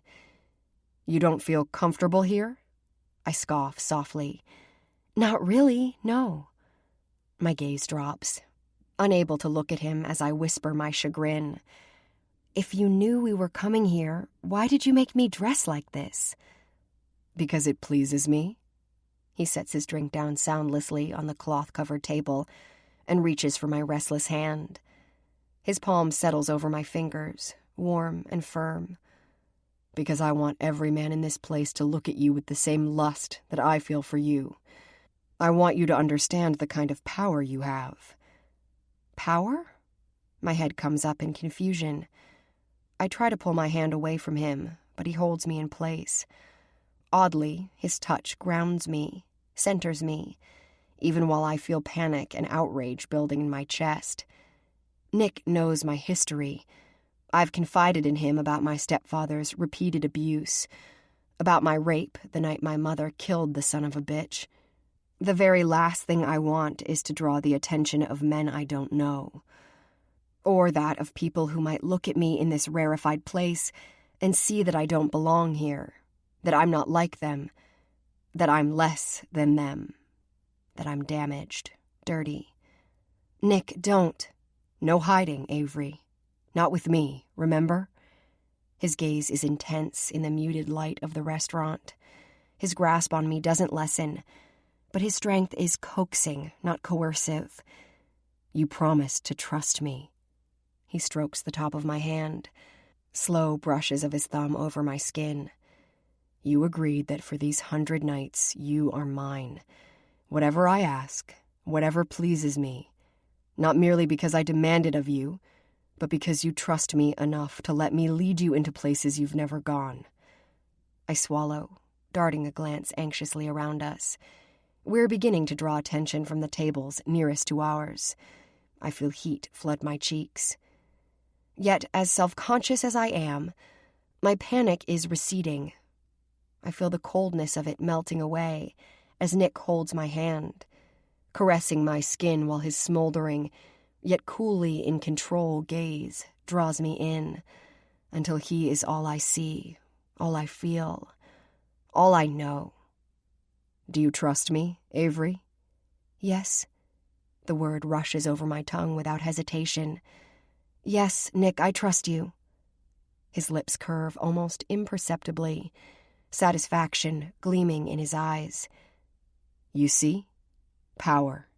Gently pulling my hand to his mouth, he kisses the tips of my fingers, then releases me. Casually, he picks up his silverware and slices off a piece of his grilled lamb chop. "How's the sea bass, Ms. Ross?" I stare at him, astonished that he can go from full throttle intensity to relaxed nonchalance in the blink of an eye. His abrupt change tells me our conversation is over. He's made his point, and I have to admit, I do feel a certain defiance as I straighten my spine and take a sip of my Sauvignon Blanc. I'm still not totally comfortable with the furtive glances, and now the flurry of whispers circulating the room. But I am comfortable with Nick. And yes, I trust him. "The sea bass is amazing, Mr. Bain." "Good," he says, his tone heavy with sexual heat. "I promise I will never steer you wrong." The look he gives me is pure sin. I squirm on my chair, eager with the anticipation of finding out just how far he intends to take that vow. We fall into a comfortable silence, both of us enjoying our food and drinks. I hadn't realized how absolutely starved I was, but then again, Nick and I definitely know how to work up an appetite. I'm so engrossed in the joy of my 5-star meal, I hardly register the muffled chime of my phone's ringtone. Sorry. Appalled to be that rude diner whose call disrupts the entire room, I hurry to reach into my purse and silence the damn thing. Nick watches me as I glance at the display, then send Tasha's aunt to voicemail. "Nothing you need to handle?" I shake my head. "I'll check my messages later." "Because if it's something to do with your mother—" "No," I reply quickly. "No, it's nothing like that. Just something Tasha and I talked about today." He grunts, taking a sip of his whiskey. "I've been thinking about her lately. Your mother, that is." "You have?" I'm fiercely protective of my mom. Nick's tone is nothing if not concerned, but God help me. As hard as I try to sound merely curious, there is a tightness in my voice that I can only pray he won't detect. "What about her?" He sets his glass down, pensively rubbing his thumb along the rim. "I know people, Avery. Lawyers who might be able to help. Between Beck and I, we know dozens of the top attorneys in the country, including criminal defense lawyers. We know some judges, too." I don't say anything for a moment, uncertain what he might be suggesting and reluctant to guess. "She's got a lawyer, Nick." He scoffs. "A public defender, who, from what I've gathered from you, would hardly be fit to represent the local dog catcher." As sharp as his opinion of Walter Stadler is, Nick's careful to keep his voice quiet enough for my ears only. "I think I might be able to help. I want to help, Avery. We can get your mother a new team of lawyers right away. From there, we can work on getting her a new trial, with the kind of representation she deserved in the first place." I listen, stunned, moved, terrified. There's so much he doesn't understand, so much he doesn't know, can't know. "Nick, the trial was hell on her, and now she's in the infirmary with no idea how long she might be recovering. I don't think she'll agree to any of this." "Then you'll have to convince her." He reaches out for my hand again. "Let me do this for her, for you." "Nick, I shake my head lamely as his gaze bores into me. Nick is a man used to making the whole world bend to his wishes. I've seen him in action, so I know he's fully capable of moving mountains, if that's what it takes to get what he wants. This is different. I can hardly breathe as I look at his handsome face, so full of earnest conviction, so full of determination to fix something that cannot be fixed. Not the way he thinks. I am touched that he wants to try, that he genuinely cares about my mother's situation, and, by extension, that he cares for me. But there are 100 reasons why I cannot allow him to get involved. They all jam up in my throat, along with the fear I have that one day I won't be able to keep them inside anymore. Nick, I swallow, my mouth gone suddenly dry. My hand is still captured in his grasp, my gaze caught just as surely by the unwavering intensity of his unblinking eyes. I don't know what to say. "Hello, Dominic." The cultured female voice catches both of us unaware. I feel the small jolt of Nick's pulse where his hand covers mine, but it's there and gone in an instant. Without removing his touch from me, his face remains impassive, impossible to read, but the toneless sound of his voice tells me just how displeased he is by the interruption. "Catherine?" My heart lurches in my breast. I know this woman's name. Granted, her name is essentially all I know about her. Nick has refused to discuss her with me, other than to admit that they had been intimate at one time, years ago, when he first came to New York. He said she was only in his life for a short while, and although I try to reassure myself with that knowledge now, it's obvious from the change in his demeanor that this woman still has some power over him. It's startling to realize it. In the months I've been with him, I've known no one else who's been able to rattle Dominic Bain's flawless control. She's come in with 2 other women, all of them dressed in classic New York black and dripping with elegant jewelry. She waves her companions ahead as she pauses at our table and gives Nick an uncertain smile. "You look well, Dominic," he grunts. "You look tired, Catherine." He's rude, but he's right, I notice. There is a vaguely haggard quality to her refined, beautiful face. She is tall and lean, almost waif-like, with a thick mane of stylish gray waves that gleam like quicksilver in the flattering light of the restaurant. The lack of lines in her porcelain skin suggests an abundance of vanity and the means with which to indulge it.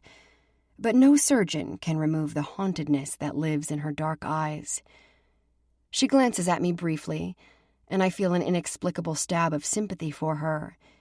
Nick is reputed to be merciless when it comes to his former lovers, a fact that isn't totally lost on me as I sit awkwardly in front of him while he freezes her out with his silence. Catherine affords me a pleasant, if uncertain, smile before returning her attention to Nick. He lifts his glass to his lips and drains the rest of his whiskey, as if she's already moved on from our table. "Jared mentioned he saw you a few weeks ago at the mayor's party. It would have been nice if you'd come over to say hello." I tense at the mention of Jared Rush. I met the charming, good-looking artist around the same time I met Nick. The 2 men are friends, which I find interesting, considering Jared intimated he had something more than a strictly platonic relationship with Catherine. Jared also allowed that there was a time when Catherine was practically family to Nick, whatever he meant by that. I don't know, because Nick refused to elaborate. Catherine lifts her chin, still regal even under Nick's withering animosity. "I've heard about the rec center plans. It's a good thing you're doing. For the kids, and for you." He glances up at her now, almost in afterthought. His eyes are steely, cold, with something I want to say is disregard, but it's not. Its edge is too sharp to be apathy. Nick is seething. "Is there something you want, Catherine?" His animosity toward this woman is obvious, if only to me. I'm not ashamed to admit that I've spent these past months studying him with almost worshipful interest. I know him. I like to think I know him better than most anyone else. But now that I'm feeling the glacial force of his reaction to Catherine, I have my doubts. I only wanted to tell you that if you need my help at any point, if you need my backing, I don't. The clipped reply silences her. For a long moment she just stands there, although I hesitate to call her defeated. All right, Dominic, I understand. She reaches up to smooth a non-existent flaw in her perfectly coiffed hair. Light mottled spots speckle the back of her slender, bejeweled hand, another small betrayal of her age. Pardon me for interrupting your lunch. She glances at me, and I wonder if there is anything she would say to me if Nick weren't sitting here, vibrating with leashed rage. Would she warn me away from him, the way Margot, my friend who works at Nick's gallery, had? Or would Catherine take greater pleasure in watching me crash and burn once Nick tires of me the way he apparently had with her? I don't realize I'm holding my breath until it rushes out of me in the wake of her departure. She glides fluidly away to join her chattering companions, while a pall settles over the corner I share with Nick. I'm sorry about that. He releases my hand, his own retreating smoothly, even casually, back to his side of the table. I feel the absence like a gust of cold air has just swept through the room. In fact, it has. The chill that exists between Nick and Catherine has now expanded to engulf me, too. We finish our meal in an awful, uncomfortable silence. As soon as the waiter appears to remove our plates, Nick requests the check. I'm desperate for him to talk to me, to explain what just happened, and why this woman still seems to have such a disturbingly strong hold on his emotions. It's all I can do to keep my questions to myself as we get up from the table and head out to meet Nick's limo at the curb. Patrick is waiting at the back passenger door for us as we step toward him, Nick's palm settled at the small of my spine. I'm relieved by the contact and by the small kiss he places on my cheek as the driver opens the door for us. I climb in first, waiting for Nick to slide in behind me. Instead, he pauses outside the car. Patrick, please take Avery back to Park Place. I've got a few things to finish up at the office. I'll catch a cab from here. What? I peer out at him, confused. I don't doubt he's got plenty of work waiting for him at his office, but I know damn well that this is a brush-off, an evasion. He doesn't want to deal with the questions he must know I'll have, so he's shutting me out as surely as he did Catherine. Nick. Patrick will make sure you get home safely. I'll see you later tonight. He doesn't give me a chance to argue or respond.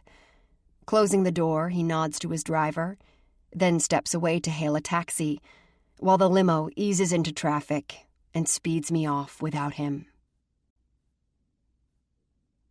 Chapter 6. The doorman at the Park Place building meets me at the limo with his usual cheerfulness as Patrick drives under the glass-roofed porte cochere. Thick and barrel-chested, he's dressed in a dark suit with twin ribbons of silver piping at the wrists, despite the August heat. Good afternoon, Ms. Ross. Hello, Manny. The big, middle-aged man with the quick smile and warm hazel eyes has been nothing but kind to me from the first night I showed up here. I'd come with Tasha in tow, the two of us eager to check out the apartment I'd been hired to house-sit for another of the building's residents, Claire Prentice, an actress I'd met while working at Vendange. That was also the same night I first laid eyes on Nick, after nearly crashing right into him in the elevator. 4.5 months ago seems like yesterday sometimes. It seems like forever, too. He's become a part of my life, and there are days when I can't imagine what it would be like without him. When Nick looks at me sometimes, I want to think he feels the same inexorable connection to me. I believe he does. Yet after today, after his almost visceral reaction to a woman from his past, followed by his abrupt dismissal of me, I wonder if I know anything about him at all. I wonder if he'll ever truly allow me in. Do you have any other packages with you today, Ms. Ross? Avery? I'm amused to note Manny's switch to less formality with me, something I insisted on soon after I moved into the building. In spite of the confusion and anger I'm still carrying from lunch, it's not difficult to manage a smile for the one man who's always got a twinkling grin or a kind word for me. Just this one bag, I tell him as I step out of the limo. I've got it, thanks. Since I'm wearing my day's purchases, the Lopal bag I stowed in the vehicle over lunch contains the underthings I had on when I left the apartment this morning. All of Nick's talk about wanting me to feel powerful and confident feels like a joke as Manny opens the door for me, and I make my way through the lobby of the soaring tower high-rise that's just one more of Bain International's extensive holdings. I feel like a joke. How long before Nick tires of me and I find myself in Catherine's place? Am I going to be standing in front of him one day, desperate to reach him but receiving only impenetrable, scathing contempt in return? Am I already heading toward that eventuality? 100 nights. That's the only thing he's promised me. Should I really be surprised if that's all I have in the end? That thought haunts me as I push the elevator button and wait for the car to descend. While I stand there, I realize I haven't checked my voicemail since Tasha's aunt called. I pull my phone from my purse and play back the waiting message. She's made some calls about cheap art studio space, but nothing's turned up. The only possibility she's found is a shared sublet situation in a developing section of East Harlem. There's a good chance I can call in a favor and get you an appointment to see it today, but I need to hear from you as soon as possible. Please let me know if you're interested. Shit. Her message was time-stamped almost 2 hours ago. Stepping aside as the elevator arrives and a small group of people exit, I hit the callback and hope I'm not too late. Mrs. Vargas? I say when she picks up on the second ring. Hi, this is Avery, Tasha's friend. I'm so sorry I missed your call earlier. Will it still be possible to see that sublet you found? She tells me the address and asks if I can meet her there in half an hour. Considering it's a 15-minute subway ride to the East Harlem neighborhood, that means I have about 10 minutes to change clothes and get to the station. The space is small and nothing fancy, dear. But from what I understand, you're mainly interested in price and a decent location. And this checks off both those boxes. The idea of having space of my own in which to paint again invigorates me so much.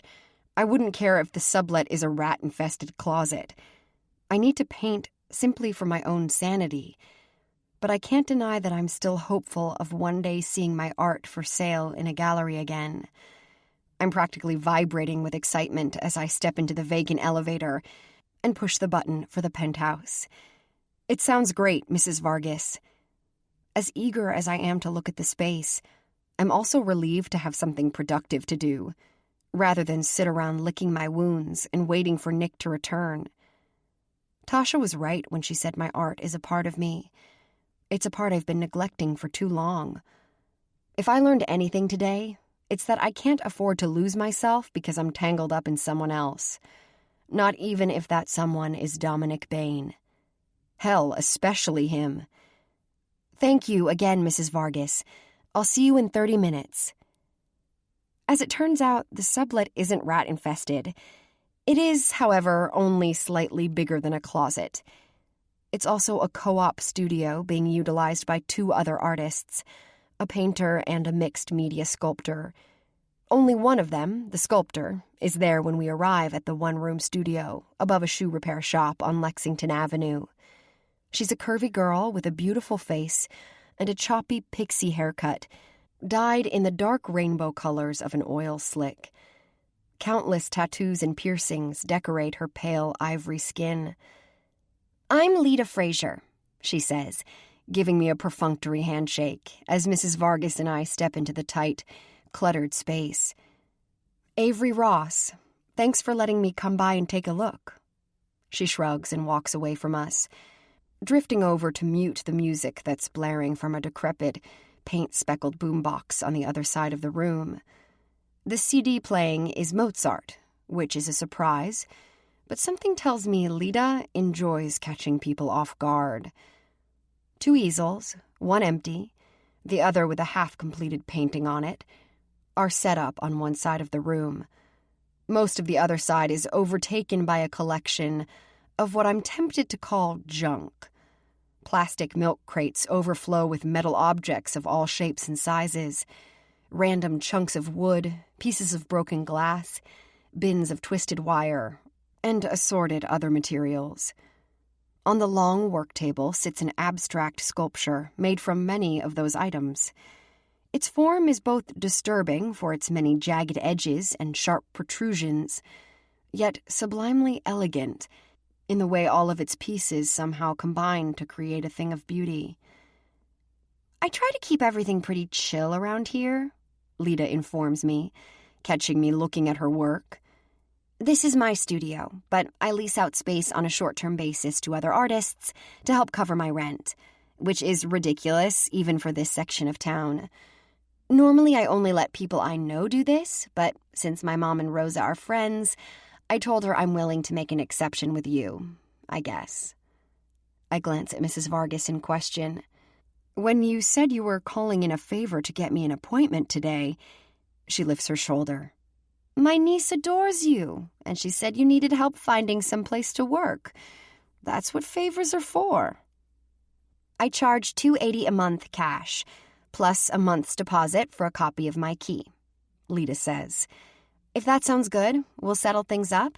Then you can come in whenever you want, set up your shit, and work here as often as you like.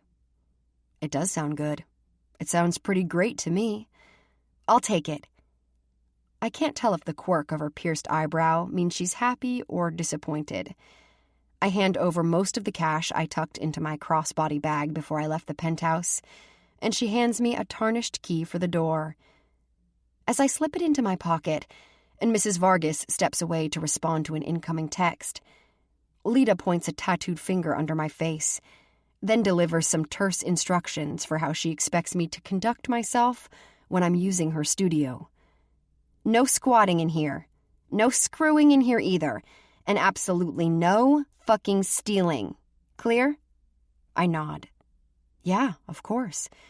Has that been a problem for you before? She narrows her eyes at me, and I clear my throat before she decides to change her mind about this whole thing. Right. You don't have to worry about any of that with me. I promise. Without responding, she pulls her phone out of the back pocket of her shredded black jeans and starts tapping the screen. Cell? As I rattle off my phone number, her colorful head tilts up at me. Pennsylvania area code. I grew up in Philly. Ah, I force a smile at the mention of my home state. Small world. For what isn't the first time, I wish I'd have had the forethought to get a New York number as soon as I moved here. I wanted to make it easy on my mom, so I kept the old number she knew by heart. The one I also registered with the prison on the day she was processed and locked away. Okay, all set. Lita gives me a faint nod, then taps something on her phone. Mine immediately buzzes with an incoming text. That's the code for the building access.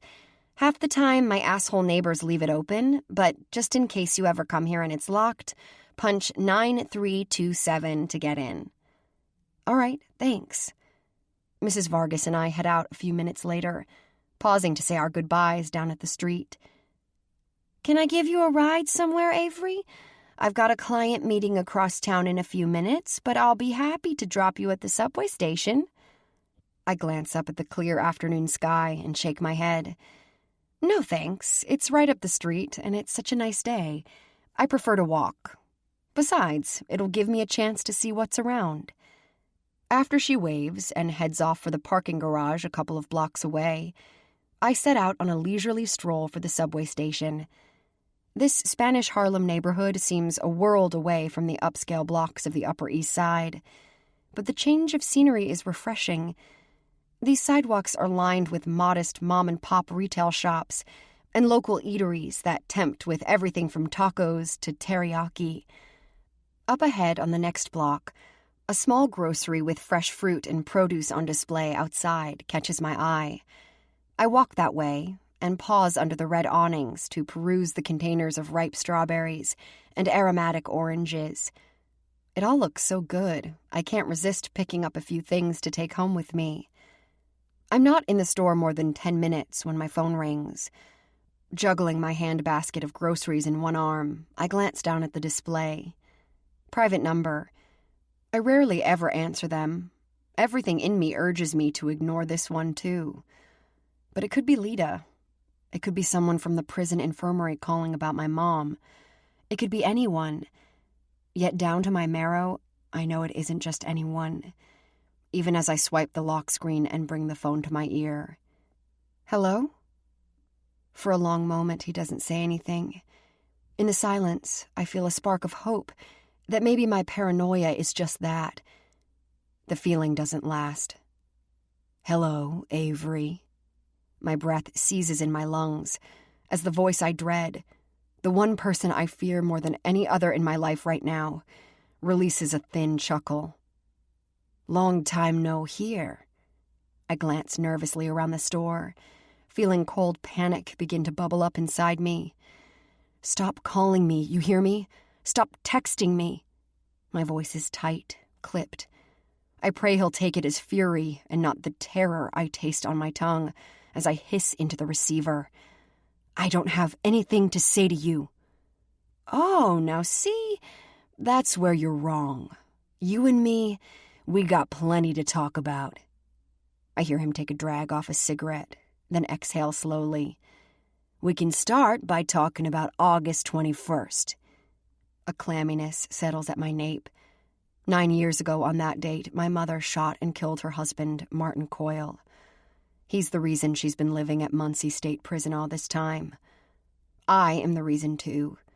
Because if my stepfather hadn't been abusing me, if he hadn't finally succeeded in doing more than that on August 21st, my mother wouldn't be serving a life sentence for murder. My temples start to pound. I'm breathing hard and fast, but I can't seem to get air. The small store feels suddenly too hot, too crowded with other people. You still there, Avery? He sounds amused. Maybe you'd rather talk about your mom. Sounds like that fall really took a toll. At his emotionless tone, a chill sweeps over me. The suspicion that's been eating at me regarding her accident at the prison 2 weeks ago now floods into my veins like ice water. Did you have something to do with that? Me? He chuckles as if I just told a joke. Now what on earth would make you say something hurtful like that, Avery? I'm concerned about her, is all. Leave her alone. I lower my voice, trying not to be overheard inside the busy little market. I want you to leave us both alone, damn you. Haven't we all suffered enough? Not even close, baby girl. The endearment grates over my senses even more than his threatening response, as I'm sure he intends. Bile surges up the back of my throat in reflex of hearing it again after so many years. Stay away from my mother. Stay away from both of us or I'm calling the police. We both know you won't, and we both know why. I ignore this last threat, not because it's untrue, but because of the sheer terror it ignites in me to hear him say those words. I need to protect my mom. I need to protect myself, and this new life I'm trying to create out of the ashes of my horrid past. I'm done with this conversation. I snap at him. I don't know what you think you have to gain by harassing me or my mother, but you're mistaken. Yeah? I'm sure that rich prick you're fucking might have something more to say about that. I scoff, appalled. This is about money? This is about debts, baby girl. A violent shudder racks me. Instead of his voice, in my head now I hear another one crooning the nauseating endearment. A voice so similar to my current harasser, because it belonged to his father, Martin Coyle. My temples start to pound. Don't call me that. Don't ever fucking call me that, or I'll... Or what, Avery? Shoot me? If I'd heard anger in his words, or any other emotion, it might have lessened some of my dread. But all I register is coldness and unflinching determination. Leave me alone, Rodney, please. Just go away. Leave me and my mom alone. It takes him a second to reply. When he does, the sharpness of his voice cuts through me like a blade, like a bullet. We'll talk again, Avery. You can bet your life on that. He ends the call, and I'm left standing there, stunned and shaking. I know Rodney means what he says. He's not going to leave me alone. He's not going to stop calling. Now that he's found me after all these years, he won't stop coming after me. Not until he gets whatever it is he thinks he's owed. Maybe not even then. Are you all right, miss? One of the grocers calls to me from where he is restocking a basket of baked goods. Yes, I shake my head, feeling dazed, trapped, desperate to escape the trouble I knew would find me one day. God, what am I going to do? Abandoning my filled basket right where I stand, I hurry for the exit. I hear the store clerk calling after me in concern, but I don't stop. I don't slow my pace for an instant, not even once I'm outside in the bright afternoon sunlight. As I hurry for the subway station a few blocks away, the traffic light stops me at the corner as cars rush by. At my feet is a large sewer grate, with vents wide enough to lose a heel. Or a phone. I glance down at my hand. My fingers are wrapped so tightly around my cell, it's a wonder the device hasn't shattered. I can't outrun my past, I know that. But I'll be damned if I'm going to make it any easier than I already have for my demons to catch me. The traffic light changes to green. I relax my grasp on my phone, then watch the grate swallow it before I step off the curb. Chapter 7. I'm too keyed up to return to the big, empty penthouse right away. My stepbrother's voice is on an endless loop in my head, his not-so-thinly veiled threat looming over me like a dark ghost that I cannot shake. Instead of taking the subway to the station closest to Nick's building, I get off a couple of stops earlier and detour on a short walk to Central Park. Seated beneath the trees, surrounded by nearly 850 acres of nature, and the sounds of children's laughter drifting over to me from the nearby carousel, I can finally breathe again. I hardly notice the time until the shadows start to lengthen and the packs of nannies and their young charges begin to thin out. By the time I reach the Park Place building, it's nearly sundown. I hear Nick's terse voice as soon as I step off the elevator into the penthouse. He appears in the vestibule, his phone at his ear. He looks haggard, still in his suit pants and black Oxfords, his white shirt untucked and loosened at the top, the sleeves rolled up on his forearms. His gaze sears me, stark with anger and relief. Never mind, Tasha. When he speaks now, his voice is low, unnervingly level. No, she just walked in. He ends the call then, without saying a word to me, strides back into the sprawling apartment and sets his phone down on the kitchen island countertop. I notice an open bottle of whiskey there. Beside it is a glass with nearly 2 fingers of amber liquid in it. Nick downs it in one swallow. Where have you been? The calmness of his voice belies the displeasure I sense in every hard line of his body. Although we're separated only by the open space of the large living room, I feel as if I'm still standing on the other side of the emotional wall he constructed between us this afternoon. I stare at the back of his dark head as I approach him. I had an appointment to look at an art studio sublet this afternoon. So I hear. Tasha told me her aunt left you in East Harlem 3 hours ago. Had it been that long? I decided to stop by the park for a while afterward. I tell myself I have no reason to feel guilty for going. Yet as Nick pivots to face me now, it's all I can do not to flinch. He is furious, I've only been at the receiving end of his anger once before, the night we nearly broke up because of my secrets. He had a similar look in his eyes then. A look of suspicion, distrust. You just take off without saying anything? Jesus Christ, Avery! I didn't even know you were interested in looking for a studio. My own temper flares now. I didn't realize I was required to tell you my every move. Or is that also part of your terms for our relationship? Do we even have a relationship, Nick? I know that's unfair, even as I say it, but I'm still pissed at him too. I'm still hurt from the fact that he shut me out today. I don't wait for his answer. Turning, I head into the bedroom to drop my purse on the dresser and take off my shoes. Nick follows me in. What's going on? You're upset with me, obviously. This is how you deal, by ignoring my calls and texts? I've been trying to reach you for hours, Avery. Then I come home and you're not here? For fuck's sake, I thought something happened to you. He blows out a sharp breath. I thought you left. I look at him. There's no question he's pissed. But I'm only now seeing the concern on his face.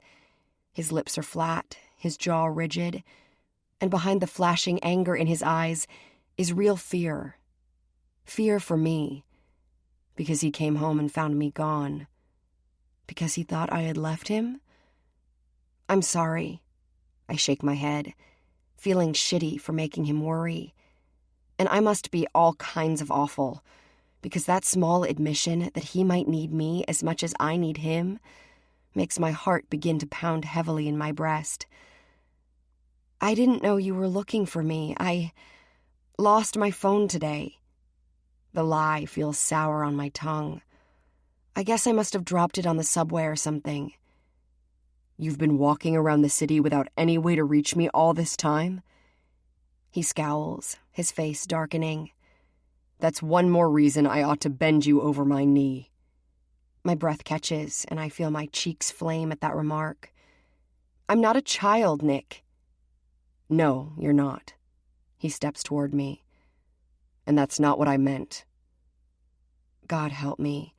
That grim but unmistakably carnal curve of his mouth as he speaks should trigger 100 different reactions in me. And it does. But next to shock, the strongest of them is excitement. I glance away from him, unnerved by how easily this man can entice me. His fingers are briefly under my chin, lifting my gaze back to his. Fuck the phone. It can be replaced. As for a studio, if you want space to paint, all you had to do was say so. There's plenty of room for you to work here. Nick, you don't... Yes, Avery, I do. If you have needs, any needs at all, I will take care of them. I have the means. I think we both know I'm capable.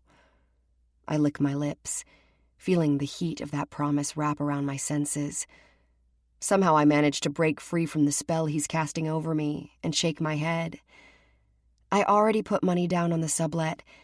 It's a shared studio with a few other artists. I need to be able to paint.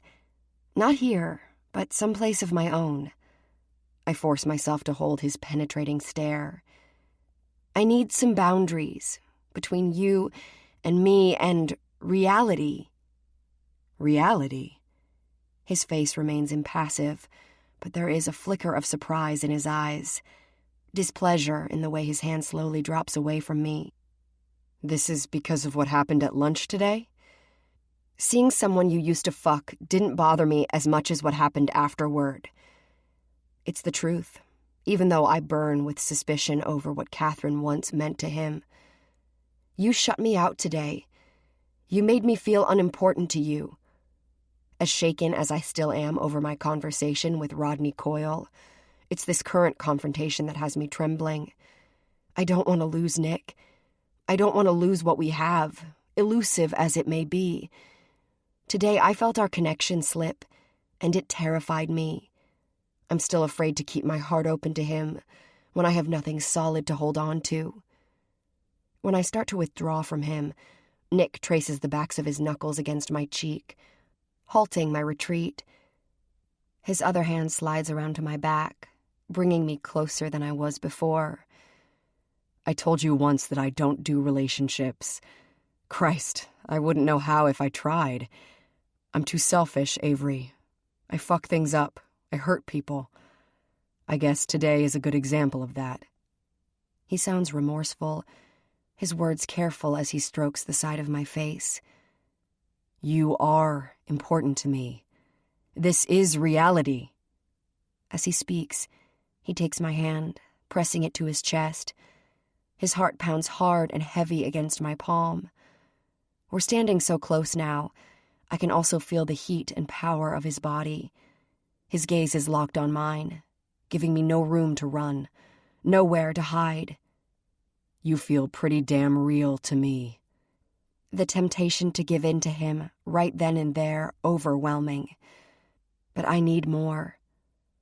Today of all days, with doubt clawing at me and my past resurrected and threatening to destroy me, I need something more from Nick than just this need for each other that neither of us can resist. Tell me about her. Tell me what she means to you. Catherine Tremont means nothing to me. I've already told you that. But you haven't told me what happened between you two. The few details he has shared, and only because I pressed him once before, have painted only the briefest sketch. I know she and Nick were lovers. According to him, it was only for a short time, soon after he first arrived in New York. I know there had been a time when his sexual needs ran considerably darker than they do now, but he's insisted that Catherine was never a part of that with him. Since he has no reason to lie to me, I don't doubt any of the things he has divulged about his past.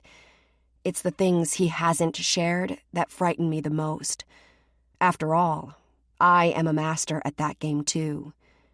Catherine and I are ancient history, Avery. Not important. Neither is she.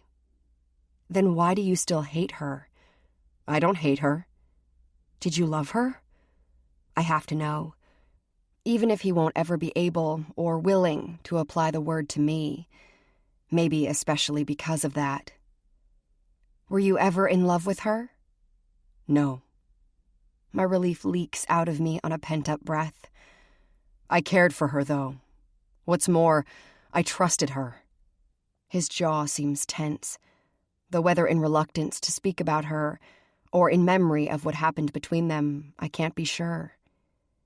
I trusted Catherine at a time when I had nothing else to give.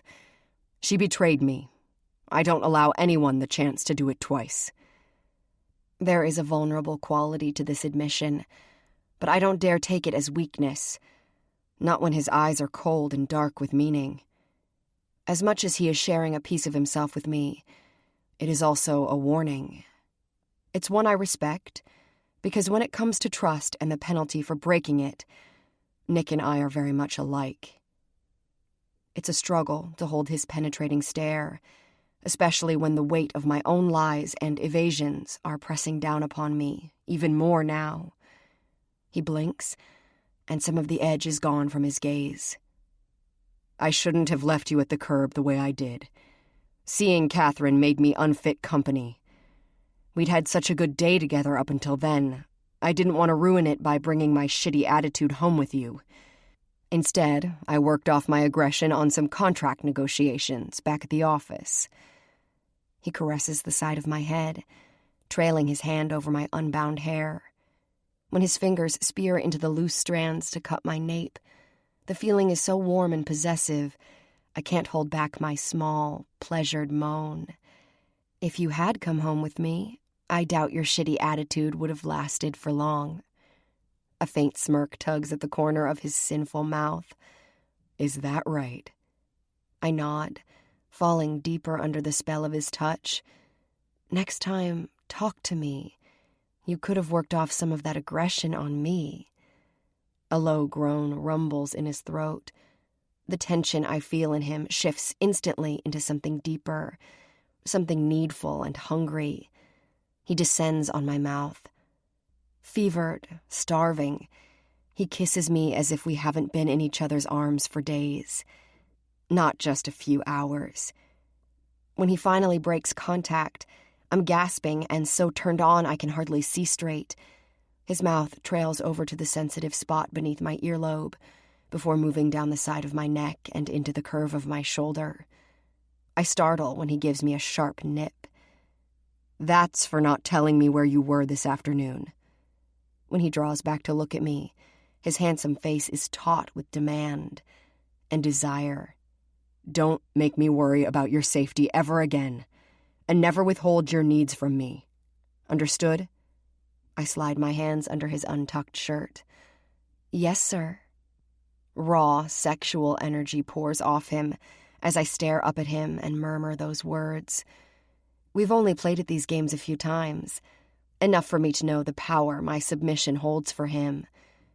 His erection is already rampant, but it surges even firmer, as rigid as a thick column of stone where it presses against my abdomen. Baby, he snarls, and then he takes my mouth again, his tongue thrusting as his hands move expediently to strip me of my blouse and bra. When my breasts are bared to him, he scoops them into his palms, kneading them harshly, his touch as primal as his kiss. His mouth is hot on mine, then savage on my breasts as he licks and suckles and fondles me into a state of near boneless arousal. I fumble with the buttons on his dress shirt, but I'm too slow. My movements are impeded by the slick, hot need that's roaring through every fiber of my being.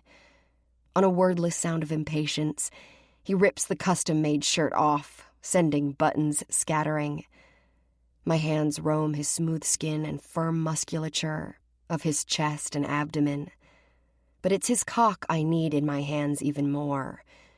I wrap my hands over the solid ridge beneath the zipper of his suit pants, moaning when I feel his shaft jerk against my palm.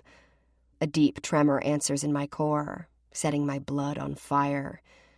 Oh, God, Nick, please. My jeans and panties come off in the next instant. His hand goes between my thighs, nudging them wider. I cry out when his fingers glide into the wet seam of my sex. He torments my clit, his fingers rubbing and flicking, knowing precisely how to make me burn. Pleasure spirals through me, sharp and white, ready to explode. I squirm on his hand, shameless in my need.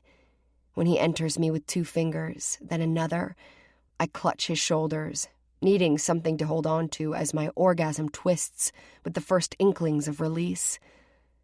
He makes a low noise, somewhere between a chuckle and a growl. I shouldn't make it so easy for you.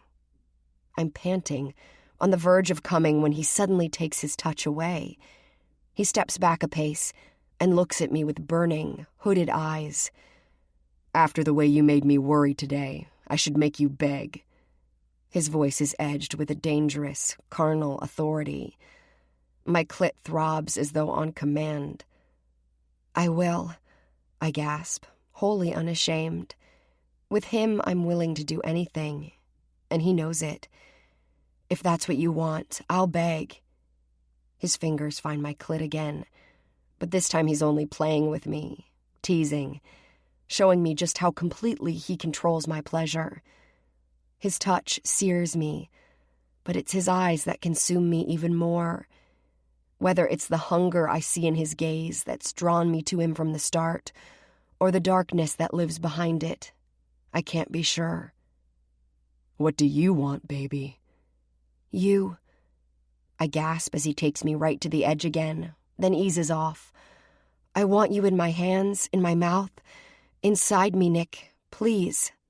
His fingers wrap around mine now, guiding both my hands to his belt buckle. It's all the permission I need. I can't free him fast enough. Can't wait to feel the heavy length of his cock in my grasp, in my mouth. I drop down in front of him and fasten my lips around the head of his penis. I want to make him come like I did this morning in his office, but he doesn't have that kind of patience this time. All too soon, he pulls me up, kissing me long and hard. Go to the window. I glance over my shoulder at the large pane of floor-to-ceiling glass. Outside, the sun has just dipped below the skyline. The horizon is aglow in shades of peach, dark salmon, and lavender. While above Manhattan's blanket of twinkling lights, the sky glows impossibly blue, the same incredible hue of Nick's eyes. Naked, I approach the glass and wait for him to either join me or command me to do something more. As much as I need the release he's teased me with, I know how delicious he can make the torment of waiting. My body is ready for anything he wants to give it. A shiver races over my bare skin as I look out at the glittering city below and anticipate whatever pleasure that is to come. I hear the soft glide of a bureau drawer being opened inside his massive walk-in closet that's adjacent to the bedroom. "Hands on the glass," he orders me as he steps out behind me a moment later. "Spread your legs, wider. I want that beautiful pink pussy open and waiting for me when I'm ready to fuck it." I hurry to obey, anything to please him, especially when the reward is mine in the end. I stand at the window, my palms pressed against the cold glass on either side of my head. My feet are spaced wider than my shoulders, making my hips cant forward, and my ass jut up and out behind me. I feel exposed, vulnerable, at Nick's mercy in this position that doesn't permit me to shift without losing my balance. I feel him approach, even though his steps are soundless on the rug-covered marble floor, his movements smooth and silent at my back. Yet each soft circulation of the air in the room rushes past my wet, swollen flesh like a kiss. I shudder at the sensation, desperate to turn around and look for him. I bite my lip to keep from asking where he is, what he intends. His touch lights on my spine, fingers splayed between my shoulder blades before moving softly, tenderly down to the small of my bowed back. "You made me crazy with concern today," he says, his deep voice quiet but firm. "What do you think I should do about that, Ms. Ross? Reward you or punish you?" I swallow. He's teased me with this word before, too, but never after I've upset him, and never when I cannot see his face or his eyes to know if he is serious. His tone seems to suggest that he is. When I feel the cool side of long leather laces being draped gently against the curve of my ass, I have no doubt he's serious. Alarm spikes through me, along with something too hot to be fear. He moves the flogger's tails slowly over my skin, giving me a chance to get used to them, gauging my response. "Do you know what this is?" I nod, even though my knowledge is limited to photos and fiction. "Have you ever felt one?" "No," he grunts. "Do you want to?" "I don't know." He leans in close, his words low and hot against my ear. "Yes, you do." I suck in a sharp breath as the long leather tails slip into the seam of my ass. They brush against my pussy, still cool, but warming from the heat of my body. I shiver, though not out of fear. Nothing close to fear. Not when Nick is gentling me with one hand, while the other swings the flogger back, then snaps the tails against my bare backside. I flinch, even though the sting of the leather is less intense than I expect it to be. "That's for the first hour, when I thought you were just trying to make a point by ignoring my texts and voicemails." He cracks the flogger against my other cheek. The tips of the leather laces brush my swollen folds, and the cry I emit is anything but pained. "That's for the second hour, after I left half a dozen messages on your damn phone, asking you to just call me back and let me know that you were all right." His deep voice is level, controlled, but I can hear the raw edge in his words. I can hear the worry he's carrying, even now, when I'm standing here in front of him, safe and sound and vibrating with desire for him. The flogger snaps against my ass again, and this time it does hurt. There's more power in this blow, even though Nick's voice drops to a tone that's as tight and raw as I've ever heard him before. "Damn you, Avery. That's for the third hour you were gone without a word, and for how fucking certain I was that I had lost you today." "Nick," He doesn't give me a chance to say anything, not to apologize, nor to assure him that I have no intention of walking away from what we have together. Not willingly, anyway. Hell, I'm not even certain I could walk away if I were forced to. I'm in too deep with him. Today, more than ever, I realize that he's in deep with me, too. I glance over my shoulder, just in time to see that he's thrown down the flogger. He's already wearing a condom, and when he comes in close behind me, he is vibrating with sexual heat. I need him inside me with a desperation that rocks me. My body is aching for him, empty without him. Guiding his cock into the center of my slick, wet folds, he impales me on a hard and unforgiving thrust. A low, guttural roar boils out of him as he pounds into me, his strokes rough and deep. I've tasted Nick's sexual fury before. I know what it is to be swamped by the ferocity of his need, his powerful, ruthless desire. There is a torment in him, but it's never been more evident than in this moment. I can't hold out against it. With my palms and forehead pressed against the glass, I cry his name as my body shatters, every nerve ending detonating with the incredible force of my orgasm. Nick's not far behind me. His shout is guttural, animal, the sexiest sound I know. His big body shudders against me, his cock seated so deep inside me, I can hardly tell where he ends and I begin. "You feel that, baby?" His voice rasps beside my ear as his tempo finally slows. "This is real. You, me, us." "Yes," I whisper, wanting so badly to believe it. My chest aches with the wish. Our bodies continue to move together, pressed between the haven of our pretty cage in the sky and the rest of the world teeming and turning outside. The world where real monsters live. My own, and maybe his too. Just waiting for the chance to tear us apart one day. But not today. Chapter 8. I was starting to think I'd never see you again. Lita flips her safety goggles up as I enter the studio later that week. Today, she's got an old Godsmack CD in the boom box. While drums pound rhythmically and Sully Erna sings about snake bites and voodoo, Lita holds an industrial-size soldering iron in her hand, the metal tip still smoking from whatever she's working on. She uses it to gesture at my small rollaway that contains my paints and brushes. "Where's the rest of your shit?" "This is all of it." I wheel the box inside, careful not to jostle the large zippered portfolio that's slung over my shoulder, and almost as big as I am. "You didn't drag that here on the subway, I hope." I glance to the other side of the small studio, where a tall, lanky male artist with a mop of light brown hair has paused his work to stare at me as I come in. He's got a lean, boyish face and a friendly, open smile. "No," I reply. I took a car today. Limousine, actually.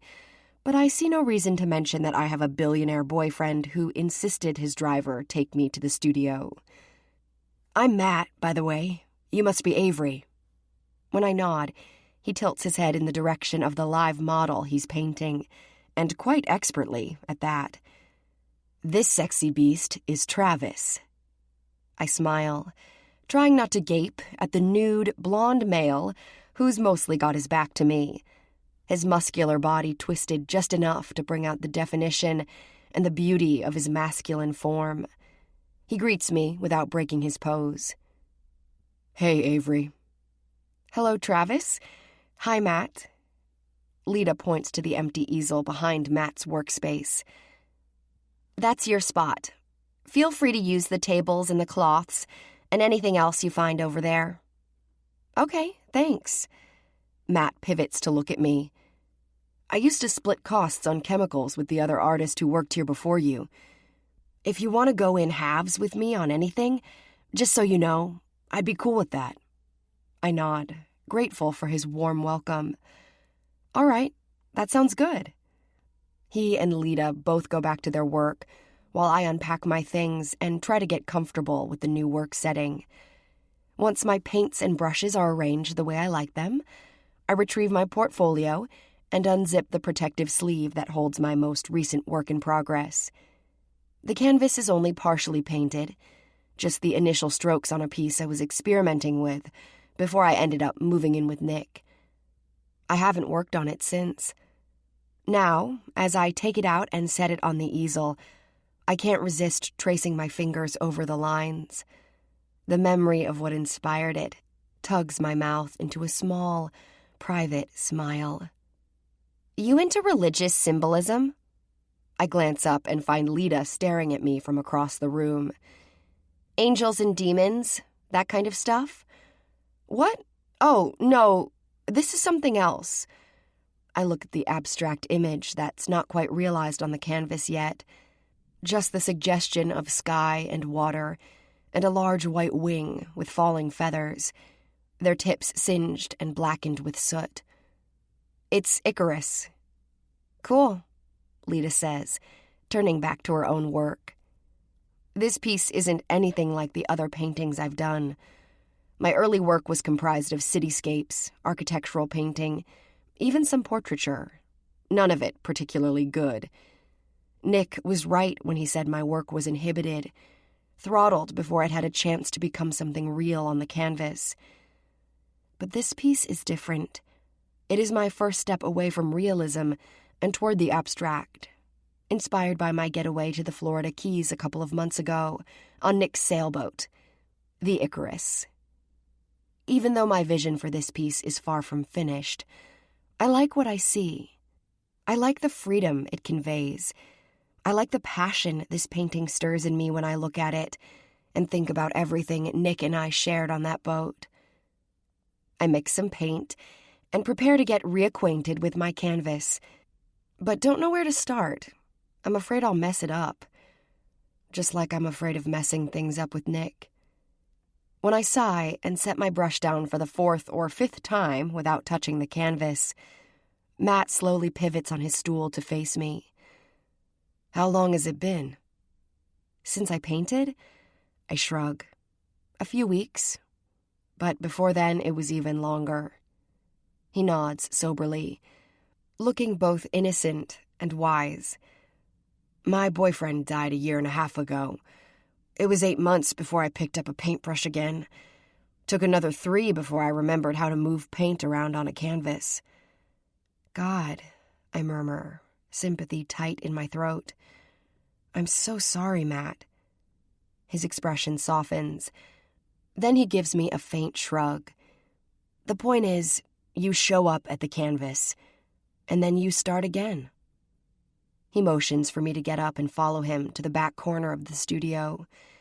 Leaning up against the wall is a stack of used canvases in assorted sizes. Whatever had been painted on them is now covered with a thick coat of primer. This is my recycle pile. If you want to warm up on something else, help yourself to any of these. Thank you. I select a rectangular one of medium size and bring it back to my easel, switching out Icarus for this fresh canvas. I have no idea what I should paint, so I tell myself to mix some new colors without any expectation and simply see where it takes me. With the heavy bass and slow, sensual tempo of the song pouring out of the speakers across the room, my thoughts drift back to Nick.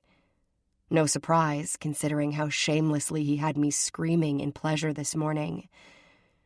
For the past 2 weeks, we've begun every day with an orgasm, or 3, and today was no exception. My sex is still tender from having him inside me, and each little shift I make on my stool creates a delicious friction that is equal parts pleasure and pain. A shiver of arousal rushes through me, making me think of the other night with Nick, of thin leather tails and blue velvet skies.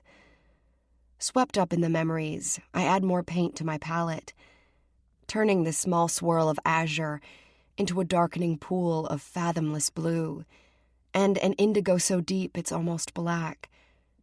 When the colors feel right, I dip my brush, then bring it to the canvas and give my hand free rein to move wherever and however it wants to. It's liberating, exhilarating. I'm entranced by the sensuality of my brush as it licks the pristine field on the canvas. Color explodes in the wake of each stroke, some of it dark and brutal, some of it sublime. I'm so caught up in my work, I don't even realize I'm being observed until another song on the boombox ends and the studio plunges into silence for a moment. I sit back on my stool and startle to find Lita standing behind me with Matt and Travis, who's now dressed in loose jeans and a white t-shirt that somehow make him look even more gorgeous. "Earth to new, girl. You didn't hear a damn word I said, did you?" I can't even pretend she hasn't just busted me, so I shake my head. "It's noon, so we're all heading out for a bite to eat. Wanna come?" I glance at my canvas, reluctant to leave it. "Never mind." Lita shakes her head. "You're in the zone, so don't break it. We'll bring lunch to you. You like turkey or roast beef?" "Turkey, please."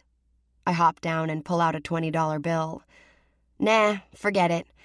Seeing how it's your first day and all, it'll be my treat." "Really? That's so nice of you. Thanks." She smirks. "Don't get used to it. We'll be back in 45. After they're gone, I grab a bottle of water from my rollaway and sip it as I stand back and look at what's taking shape on my easel. A complicated riot of emotions tangle through me as I follow the lines and strokes that fill the canvas. It's not bad. Hell, it might even be pretty good. Looking at what I've created, I'm excited and hopeful. I am happy for the first time in a very long time. Not only because I am finally reunited with my art, but because for the past few weeks, the past 4 months, I felt more alive than I have for most of my life. There's only one part of me that's still missing, and in solitude of the empty studio, my heart aches for the piece of me I've left behind in Pennsylvania. Retrieving the new cell phone Nick bought me from out of my purse, I dial the prison infirmary and ask if my mom could have permission to take my call. I've already updated her doctors and public defender with my changed phone number, but I haven't spoken to my mother in several days. They put me through this time, informing me that she's awake, but is due to get another dose of painkillers in about 10 minutes. Her accident a couple of weeks ago left her with a pierced lung and multiple fractures, the worst of them being her broken femur. At her age, recovery is expected to take time, but I can't curb my worry when I hear how small her voice sounds when she finally comes on the line. "Avery, honey? Oh, I'm so happy you called. Are you back in town again?" "No, Mama, I'm in New York." I don't miss her small exhale or the disappointment in that wordless response. "I've been thinking about you. How are you feeling today?" "Tired, mostly. They keep giving me pills and shots at all hours of the night. I wish they'd release me so I can go back home." I wince, recognizing with more than a little regret that to my mother, home is a single-windowed cell she's been living in for these past 9 years. "The doctors are just trying to make you better," I tell her gently. "You got hurt pretty bad in that fall. It's going to take time for you to heal." Talking about her accident makes the specter of my stepbrother's threats crowd in on me like a thunderhead. I can't prove that he had anything to do with her fall, but my gut feels certain. "Do you remember anything about that day, Mom? Do you remember what happened before you fell?"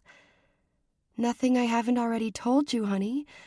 I was coming out of the laundry after my morning shift. I remember it was crowded near the stairs. Everything happened so quickly. I must have lost my balance somehow." She goes quiet, and I know she can sense that I am pensive. She knows me too well, even though we've been separated for nearly a decade. She knows my heart better than anyone. She's the one person who knows all of my secrets, just as I know hers. Then again, maybe there is one other person who knows them too. Have you had any visitors lately, Mama? Anyone you haven't mentioned to me? Her silence nearly kills me. I can feel her wariness, her worry. What's this about, honey? Has something happened? I can't tell her. Not on a prison phone. The lines are monitored. And it's too risky for me to so much as mention Rodney Coyle's name, let alone what he's demanding of me. But even more than that, I don't want to burden my mother with the knowledge. She's got enough to deal with. She's carried too many burdens for me in her life already. Avery, she whispers, please tell me you're okay. Please tell me you're safe. I close my eyes, feeling selfish for my call now. I needed to hear her voice, but now I've made her anxious. I'm scaring her when that's the last thing I want to do. I'm okay, Mama. Everything's just fine. I force a lightness into my voice that I don't really feel. You just get better, all right? I'll talk to you again soon, I promise. Chapter 9. I take the subway home from the studio that afternoon, even though Nick seems less than enthused by the idea when I text him to tell him my plans. As appreciative as I am of his concern for me, I need him to understand that I also enjoy my freedom. And besides, the last thing I want to do is alienate my new friends by rolling in and out of the studio in a chauffeured sedan. I know Nick doesn't like it, but he relents on the condition that I text him when I leave the studio, then call when I arrive back at Park Place. As I wander through the empty penthouse, dropping my purse and stepping out of my shoes, I dial his cell. He picks up immediately. Right on time, he says by way of greeting. Good girl. My mouth curves at his maddeningly authoritative, confident tone. Satisfied, Mr. Bain? Not yet, but let's work on that. His voice is dark with meaning, and I feel it all the way to my core. I'm taking you out for dinner tonight. Can you be ready in an hour? Sure. Where are we going? He hesitates a moment. Someplace we haven't been before. I'll be waiting downstairs to pick you up in 1 hour. I can hardly wait. In spite of the heaviness I'm still carrying with me after my brief conversation with my mom a few hours ago, I can't deny my excitement at the prospect of being with Nick. I shower and dress quickly, slipping into a simple black wrap dress that falls just above my knees and ties at the waist. Strappy black heels complete the look. Then, on impulse, I go to the top drawer of the bureau in the bedroom and retrieve a long string of pearls that were a gift from Nick. The creamy gems are cool within my cleavage, and so richly lustrous, there is no need for any other jewelry. I can't wear them without recalling how wickedly Nick made use of them the night he gave them to me. Draped around my neck now, the long rope slides sensually against my skin with each step I take out of the apartment and down the elevator to the lobby. As promised, Nick is waiting for me. Standing just inside the building's entrance, he's talking with Manny as I cross the gleaming marble and head toward him. He's wearing the black suit he had on when he left for the office this morning, but his dark hair looks soft and slightly damp from a recent shower, and the hint of a beard that usually shadows his face by evening has been whisked away with a razor. He's so handsome and commanding, so profoundly male. My knees threaten to give out beneath me. Nick sees my slight falter. He knows the effect he has on me, and during our time together, I've learned that it's pointless to try to pretend I'm not entirely taken with him. Even more powerful is the fact that he seems just as caught up in me. His expression is so wolfish, so unwavering. It's all I can do to keep my gait steady when his hot, appraising stare is licking fire through my senses and making the world tilt on its axis. I nod at Manny, and he offers me a beaming smile. "Good evening, Miss Avery." "Stunning," Nick says, looking at me as though Manny and the other dozen or so people in the lobby no longer exist. "Shall we?" Manny gets the door for us, and Nick leads me out to his black BMW M6 that's idling beneath the porte cochere. He waves off Manny's help at the car, smoothly opening the passenger door for me, then halting me so he can press a fleeting kiss to my cheek. "The pearls were a perfect choice," he murmurs beside my ear. "I'll be envisioning you naked, wearing nothing else but that strand all night." I tremble at the suggestion, because now I'll be strung tight in anticipation, longing for the moment when Nick will make that vision a reality for us. I'm half tempted to plead with him that we skip dinner and stay in instead. But his hand is firm and intent at the small of my back, so I climb into the car and wait as he closes the door, then walks around to the driver's side. "Busy day?" I ask, once he's seated and we're both buckled in. "Non-stop meetings," he says, navigating out to the boulevard with an easy command of both the vehicle and the hectic traffic that surrounds us. "I was just out of the last of them when you called to say you were home. How was the first day back at the easel?" "It was good. Actually, it was great." When he glances my way, I can't resist telling him about my new piece. I'm trying something different, playing with colors and abstracts, seeing where my brush takes me. He nods, studying me for a moment. "Sounds interesting." It was. I can't explain it. The whole thing just kind of poured out of me today. I finished the piece in a matter of hours. That's never happened before. He grunts, his brows lifting as he watches the sea of illuminated taillights at the intersection ahead of us. "You must have been inspired." I was. I slide my hand over to his thigh, reveling in the bunch and flex of his muscles as he brings the car to a stop at the traffic light. "You inspire me, Nick." I see something flicker in his gaze as he stares out the windshield, but I'm not sure what to call it. There and gone in an instant. When he turns his head to look at me, all I see is hunger. His hand goes around the back of my neck and he pulls me close, capturing my lips in a deep, sensual kiss. When the light changes, he punches the gas and we prowl past the taxis and other vehicles to the next corner. We turn left, heading down a couple of blocks before Nick slows to a stop in front of a tall, brown brick and limestone-trimmed building that's nestled within a street full of similar-looking ones. Some are clearly office space. Others appear to be multi-use buildings with retail shops and everything in between. There is no signage on the one we've parked in front of, and only a few windows glow with light from inside, most of it coming from the top floor, 5 stories up. "I thought we were going to dinner." "We are." Nick's cryptic response only confuses me more as he gets out of the car and comes around to open my door. "Trust, Ms. Ross. Remember?" Smiling, and so curious I'm about to burst, I take his hand and walk with him to the building's front door. It's locked, but he has the key in his jacket pocket. "After you."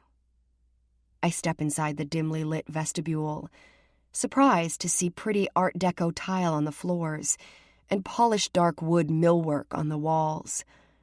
There's an elevator immediately to our right. Nick pushes the call button, and I watch the dial above the brass doors count down as the car descends to meet us. Is the restaurant on another floor or something? Nick doesn't answer me, just guides me into the elevator, then presses the number 5. As we climb the short distance up, I finally catch a whiff of something delicious cooking. Garlic and grill smoke and fresh-baked bread, along with a host of fragrant spices I can't even begin to name. My mouth is watering as the doors open, and Nick and I step out of the lift. But there is no restaurant waiting here. Just a single table in the center of a spacious loft with soaring beam ceilings and beautiful exposed brick walls. Candlelight glows softly from tall candelabras set up around the room, and from the fat pillar candle in the center of the table, which is cloaked in a white linen tablecloth with a diaphanous length of red silk draped across its center. A silver bucket of ice sits on a pedestal beside the table, a black-labeled bottle of Krug champagne chilling in the cubes. I turn to Nick in question. "I'm considering buying the property," he says, urging me forward. "I wanted to get an inside feel for it first. I wanted your opinion, too."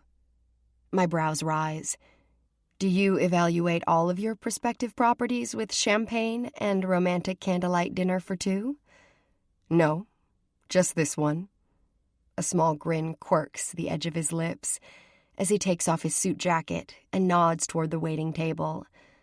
"Come on, have a seat. We're celebrating." He no sooner says it than a pair of waiters emerge from a doorway and enter the room with us.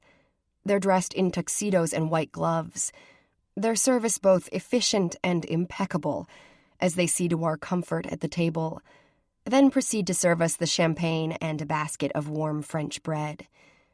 A plate of oysters arrives a moment later, carried in by a third server.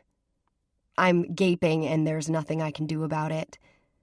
"How did you arrange all of this?" Nick smiles and tips his flute toward mine. "I have my ways." "You certainly do." I laugh as our glasses meet with a soft clink.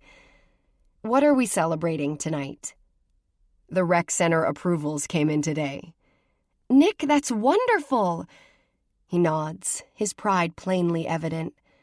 "Took a long damn time, but we finally got clearance on the plans for construction." "Congratulations." I raise my glass to him in another toast. "This is a big deal, Nick. I know how much the center means to you. You should be having a big celebration." "I am. This dinner is costing me a small fortune," he says with a boyish smirk. He sets down his glass and reaches for my hand. "And it's worth it. There was only one person I wanted to share this news with outside of Beck and the rest of my staff." He strokes the back of my hand, his gaze locked on mine with such intensity I've suddenly forgotten how to breathe. His smile breaks slowly, sinfully, and I can only wonder how he intends to continue our celebration once we leave here tonight. My body is already way ahead of my imagination. Just the sensation of Nick's touch, the mesmerizing heat of his deep blue eyes, is enough to make me quiver with unabashed desire. If he asked me to leave with him right now, I wouldn't hesitate for a moment. "I hope you like oysters." I nod, watching him pick up a shell and loosen the tender flesh from its cradle. His fingers move so gracefully, so adeptly. It makes my mouth water just to observe his hands in motion. He has beautiful hands, even with the scars. "Did you order oysters because you're planning a seduction, Mr. Bain?" His answering grunt is rough, sexy. I lick my lips as he hands the oyster to me, across the splash of red silk that separates us. Our fingers brush against each other, lingering. "Will I need oysters in order to seduce you, Ms. Ross?" "What do you think?" I take the shell from him, but instead of putting the meat into my mouth, I dip my finger into the shallow cup of soft, slick flesh. His groan is a raw sound, a deep rumble at the back of his throat. After I've tormented him for another moment, I lick my wet, salty finger, then tilt my head back and slide the oyster into my open mouth. "Fuck," he utters hoarsely. "You're better at this game than you should be." I smile and arch a brow, totally unrepentant. "I'm learning from a master." We settle in, enjoying the appetizers and the champagne, which flows endlessly thanks to our attentive servers. It's amusing, definitely impressive, sitting in our private dining room at the top of a charming, if vacant, building, just 5 minutes away from the luxury of Nick's penthouse. As always with this man, he's managed to conjure magic for me. For us.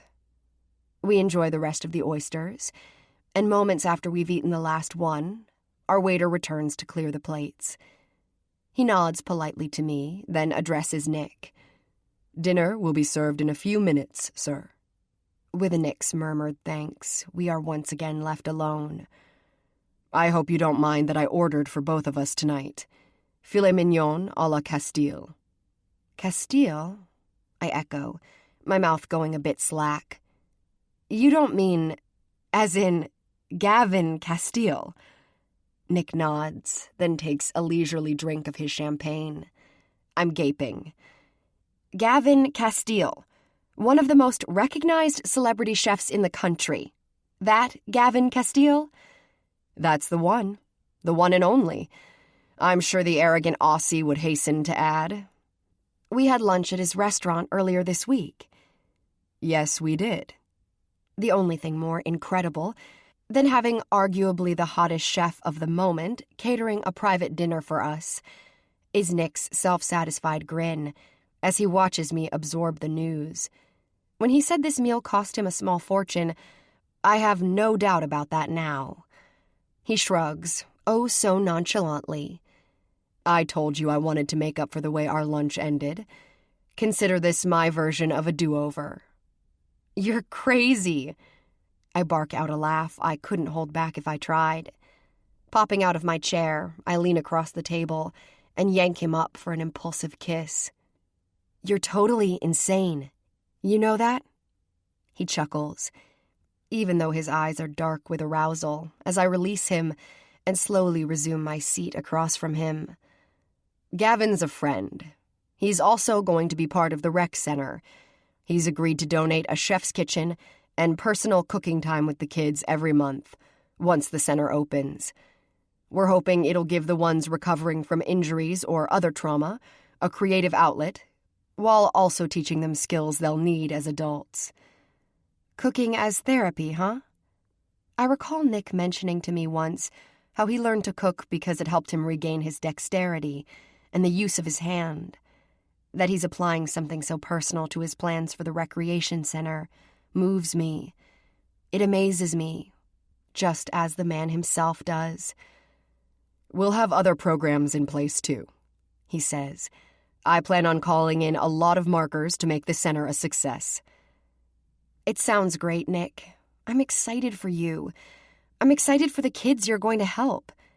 He nods in acknowledgement, and I take the opportunity to reach over and brush my fingers along the back of his right hand, the one whose scars shine silvery in the low light of the candle. Maybe you should do some of the cooking lessons, too. I can personally vouch for your killer talent in the kitchen. Your breakfast repertoire alone is enough to give Gavin Castile a run for his money.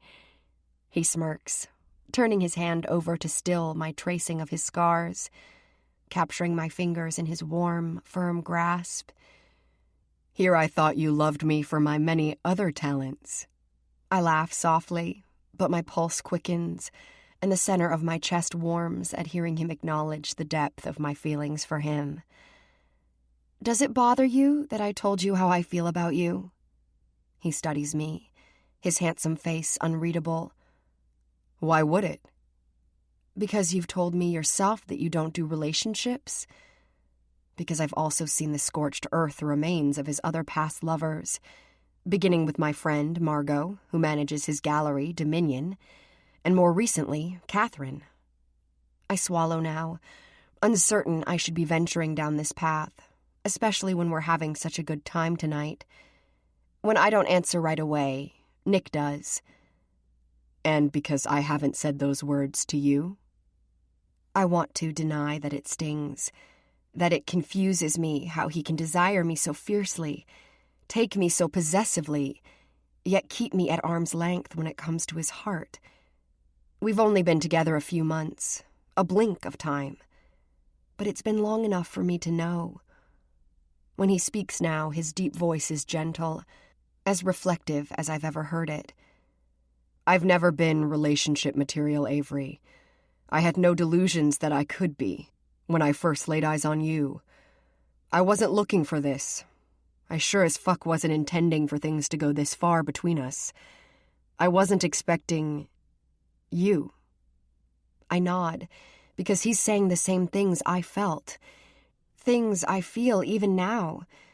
Except my regrets for how deeply I've become entangled with him are complicated by how much I care for him. His thumb strokes the center of my palm. Sometimes I wish I could start over with you. Be someone better for you. Someone who isn't as fucked up. Someone who can love you properly. Someone you deserve.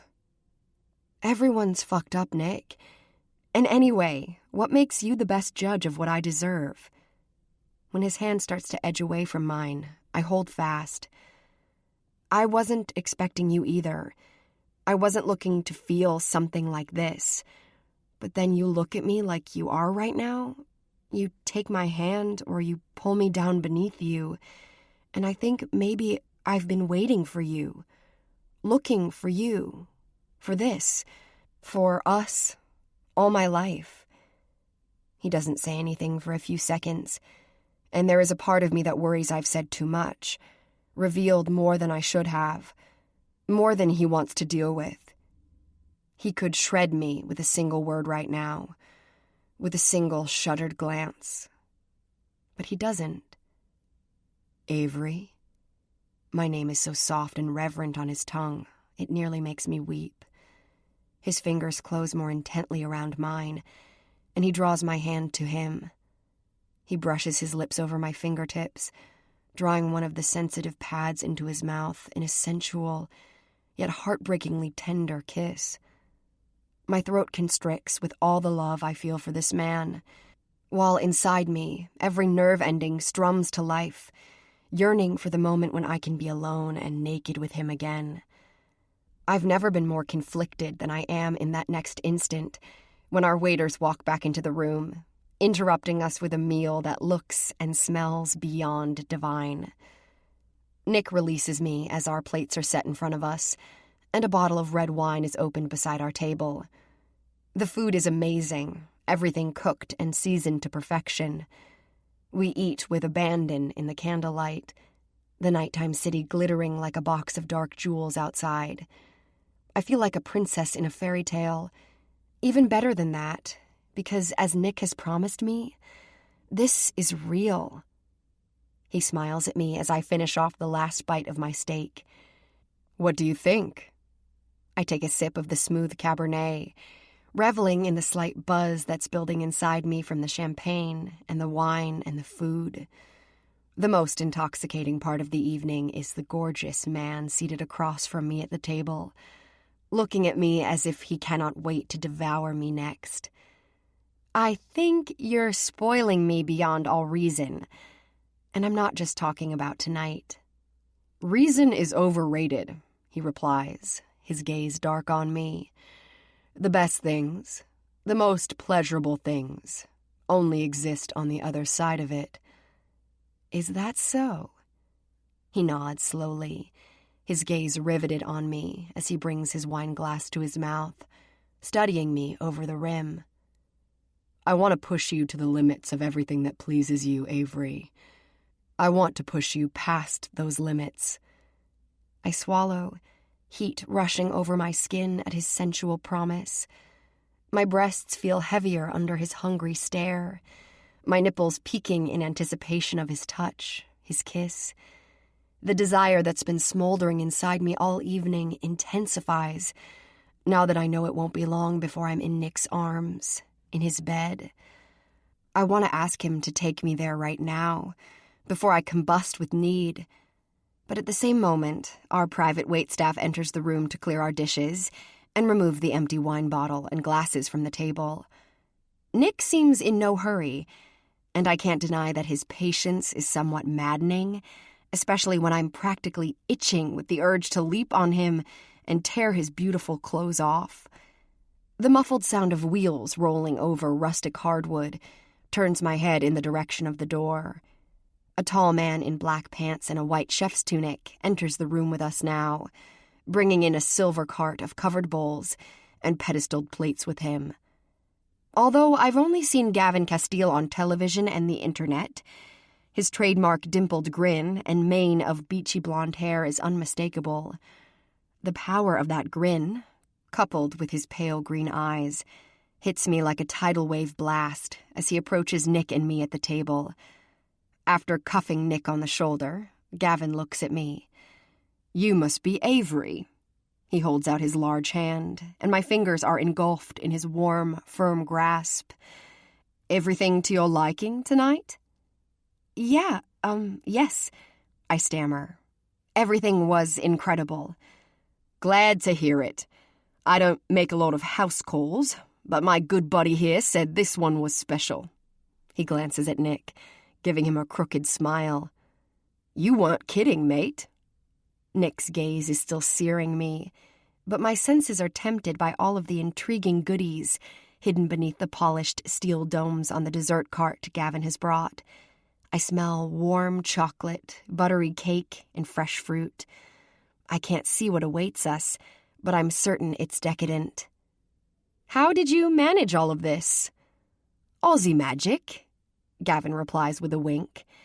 "And a portable, full kitchen in the truck we've got parked out back of the building."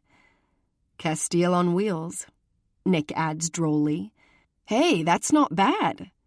I'll have my assistant bill you for the marketing advice." Gavin chuckles. "Yeah, you would, you bastard." As impressed as I am with Nick for his tremendous business success and his obvious erotic prowess, it is this other side of him I'm seeing now that makes me fall even further under his spell. I love his thoughtful generosity when it comes to the children he aims to help through his recreation center project. I love his unexpected romanticism with me tonight, and his easy camaraderie with his friend. God, the truth is, I simply love him. "All right, you two," Gavin says, giving a clap of his hands. "We're cleaned up and ready to roll. I've sent my staff home, and I'll be shoving off here in a minute myself." Nick nods. "Lock up on your way out." "You got it, Chief." Gavin pivots to me and offers a slight bow. "My lady, a pleasure." "Thank you, Gavin. Nice to meet you, too." I glance at Nick in question as our handsome personal chef strides out of the room, cutting the lights as he goes, leaving us alone under the candlelight. "They're not going to serve the dessert?" "No," Nick says, a dark glimmer in his eyes. "I am." Chapter 10. I watch, transfixed and anxious, as Nick slowly stands up, unfastening his tie, draping it over the back of his chair where his jacket rests. He steps away from the table and walks toward me, casually rolling the sleeves of his white shirt up on his muscled forearms. "Don't move, Avery." Oh, God, I couldn't if I tried. His voice is so deep with carnal command, it roots me to my seat. I'm not even certain I'm breathing as he approaches me on the other side of the table. He's so tall and powerful, so darkly masculine. Everything female inside me responds with eager, wanton invitation. "You look so beautiful tonight," he murmurs, reaching down to cup my face in the cradle of his broad palm. "Do you have any idea how hard it was for me not to send everyone away so I could touch you, so I could taste you, the way I've been dying to all damn night?" His words make me shiver. They make the warm, wet knot of yearning between my legs twist even hotter, even wetter. His fingers slide beneath my chin, traveling along my jawline toward my ear as he moves behind me now. I close my eyes when his hands come to rest lightly on my shoulders. The heat of his body at my back radiates so intensely, it's a wonder I don't melt right where I sit. "Jesus, these pearls," he says, moving his hands down into the swells of my breasts, then into the tender valley between them where the long strand is nestled. He leans down, so close to my ear that his voice vibrates through me. "I can't see you in them without remembering how sexy you looked with them roped around your wrists while I fucked you." Yes, my words shudder out of me, my heart pounding rapidly. That's all I think of when I'm wearing them, too. My sex clenches at the memory of his cock buried deep within me, and his finger delving into the tight channel of my ass until I came in wave after wave of violent pleasure. For as long as I live, I know I'll never be able to see a string of pearls and not think of Nick and all of the dirty, wicked, delicious things we've done together. He reaches for them, gathering the strand in his fingers. The gems click and slide against one another, sending another erotic shiver through my body. He lifts the necklace off me, over my head. Hands behind your back, baby. As soon as I comply, I feel the cool pressure of the pearls being wrapped around my crossed wrists. He binds me just tight enough to hold my hands immobile, without straining the delicate string of precious gems. I'm not going to test them. I'm not going to test him, because I know this is only the start of the pleasure he has in mind for me. With Nick, there is always more to come. Once I'm bound, he takes hold of my chair and drapes me back from the table. He steps in front of me, looking at me with a combination of approval and hot lust in his eyes. So beautiful. His fingers skim tenderly beneath my jaw, tilting my face up. What would you like to try first for dessert? I watch as he reaches over the cart and removes the polished dome lids from the bowls of ripe berries, decadent sauces, and a mound of fluffy whipped cream. I can't possibly choose. And besides, my only true temptation is the man who's got me totally under his thrall. Surprise me. His black brows arch in mild amusement. You told me once that you didn't like surprises. I'm learning to like a lot of new things with you. His mouth curves, and he leans down to reward me with a deep, unhurried kiss. I feel his body swiveling slightly as our lips and tongues tangle. He's reaching for something on the cart. I'm not sure what it is until he brings it up to our joined mouths, and I inhale its sweet fragrance. He draws back, placing the strawberry between my lips. I bite down, moaning as flavor explodes on my tongue. After I chew and swallow the succulent fruit, Nick follows it up with a dollop of cream on the end of his finger. I wrap my lips around the tip, our eyes locked as I suck him into my mouth and lick the cream away.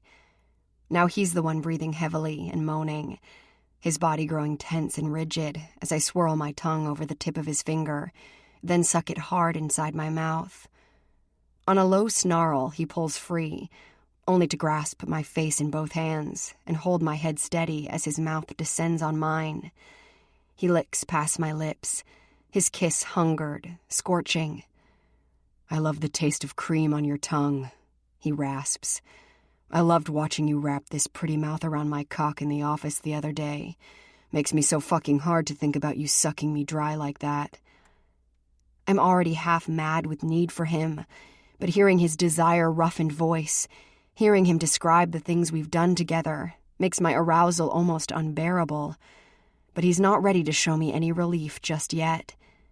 He draws back from me, a merciless glimmer in his eyes. Open your mouth for me, baby. Tip your head back a little. That's it. Now let me see that pretty pink tongue. I obey him, waiting with my hands secured behind me, and my face tilted up to him like a supplicant at the altar. I hold my tongue out, watching as he lifts a small ladle of chocolate sauce and holds it an inch or two above my head. He pours it slowly, watching as I lap at the thick, rich stream, swallowing it down, sip after delicious sip. It's difficult to catch every drop. Some of it dribbles onto my lips, onto my chin. Nick doesn't give me the chance to lick it up. He descends on me, kissing me deeply, his tongue erasing every errant drop. I moan his name, unable to keep from shifting on my chair as my core floods with heat and longing. I want to reach for him, but the pearls restrict all but the most careful movement. My precious bonds are both a frustration and a titillation. I'm panting when he breaks our kiss. My body feels electrified and throbbing with the need for relief. I can't hold back my hopeful sigh when he reaches down to unfasten the tie at my waist, the only thing holding my simple wrap dress together. The garment loosens, and Nick sweeps the black fabric off my shoulders, baring my chest and torso. "You wore the new bra for me," he says, approval deep and dark in his thickened voice. I can't curb my smile. I've got another surprise for him, but since he's taking so much pleasure tormenting me, I decide to keep the secret to myself for now. He pets my breasts for a moment, clearly delighting in the way my nipples rise under his touch. Every nerve ending in my body belongs to him, just as every gasp and sigh and pleasured sound I make is only for him, too. He removes my bra, unfastening the delicate front clasp and sliding the slackened straps down my biceps before his hands come back to me to knead and to caress my naked breasts. He kisses my nipples, teasing them with his tongue and teeth until I'm writhing, desperate with stimulation. Then he reaches for the ladle and scoops another serving of chocolate sauce. His gaze scorching, he slowly pours the chocolate over my exposed breasts. Thin rivulets fall onto my skin, making my core tighten in reflexive response. I can hardly bear the erotic sensation of the warm spurts of chocolate raining down onto the swells of my flesh and the valley between them. He drizzles more onto the pebbled buds of my nipples, and I can see from the strained look on his handsome face that I'm not the only one being tormented and teetering at the edge of madness. On a coarsely voiced curse, he sets the ladle aside and drops to his haunches to eat the chocolate off me. Licking, sucking, nipping with his teeth, he leaves me shuddering with desire. "Not fair," I say when he draws away from me and rises to his feet. I shake my head. "I want to taste you, too." He doesn't argue. From the look on his face, I'm not sure he'd have the will to try. Unfastening his belt and pants, he pushes the tailored trousers and boxer briefs down his muscled thighs, then hastily removes his shirt. His cock stands hard and heavy in front of my face, more tempting than any of the succulent treats I've had tonight. I lean forward, greedy for him, yet determined to take my time. I tease the soft, broad head with the tip of my tongue, then trace the veined underside of his shaft in a long, slow sweep. When I finally work my way back up and take him fully into my mouth, Nick's curse is little more than a strangled groan from the bottom of his throat. Gripping the edge of the table, he drops his head back for a moment, tendons jumping in the sides of his neck. I continue my unrushed exploration of his cock and balls, knowing it's got to be driving him beyond insane that he can't order me to put my hands on him now, too. His fingers spear into my unbound hair, fisting and flexing as I suck him deep into my mouth and tighten my cheeks around him, all the while holding his dark, hooded gaze. Then he frees his hold on my hair, my name a harsh gasp as he reaches behind him for something on the table. The red silk runner. His eyes blaze with wicked intent as he brings the sash around in front of him, dangling the fringed edge of it over my bare shoulders. Stroking the side of my face, he gently draws me away from his erect cock. There is a question in his glittering eyes. I answer by holding still, allowing him to tie the silk around my head like a blindfold. "You're not finished with dessert yet," he tells me, his voice my only anchor in my new, molten-hued world. I hear him move, followed by the soft clink of a spoon against a bowl. His fingers alight gently below my chin, guiding my mouth back to his cock and to whatever additional treat he intends to gift me with now. I know in that instant, when something sweet and sticky meets my tongue as I lick the crown of his penis. "Honey." It slides down the sides of his thick shaft, and I chase it with my tongue, with my lips, savoring the taste of him, even more than the nectar that now coats his smooth, steely flesh. I hum, as I lap and suckle my way along every hard inch of him. Now you've got me craving cream. His answering curse is profane, highly erotic.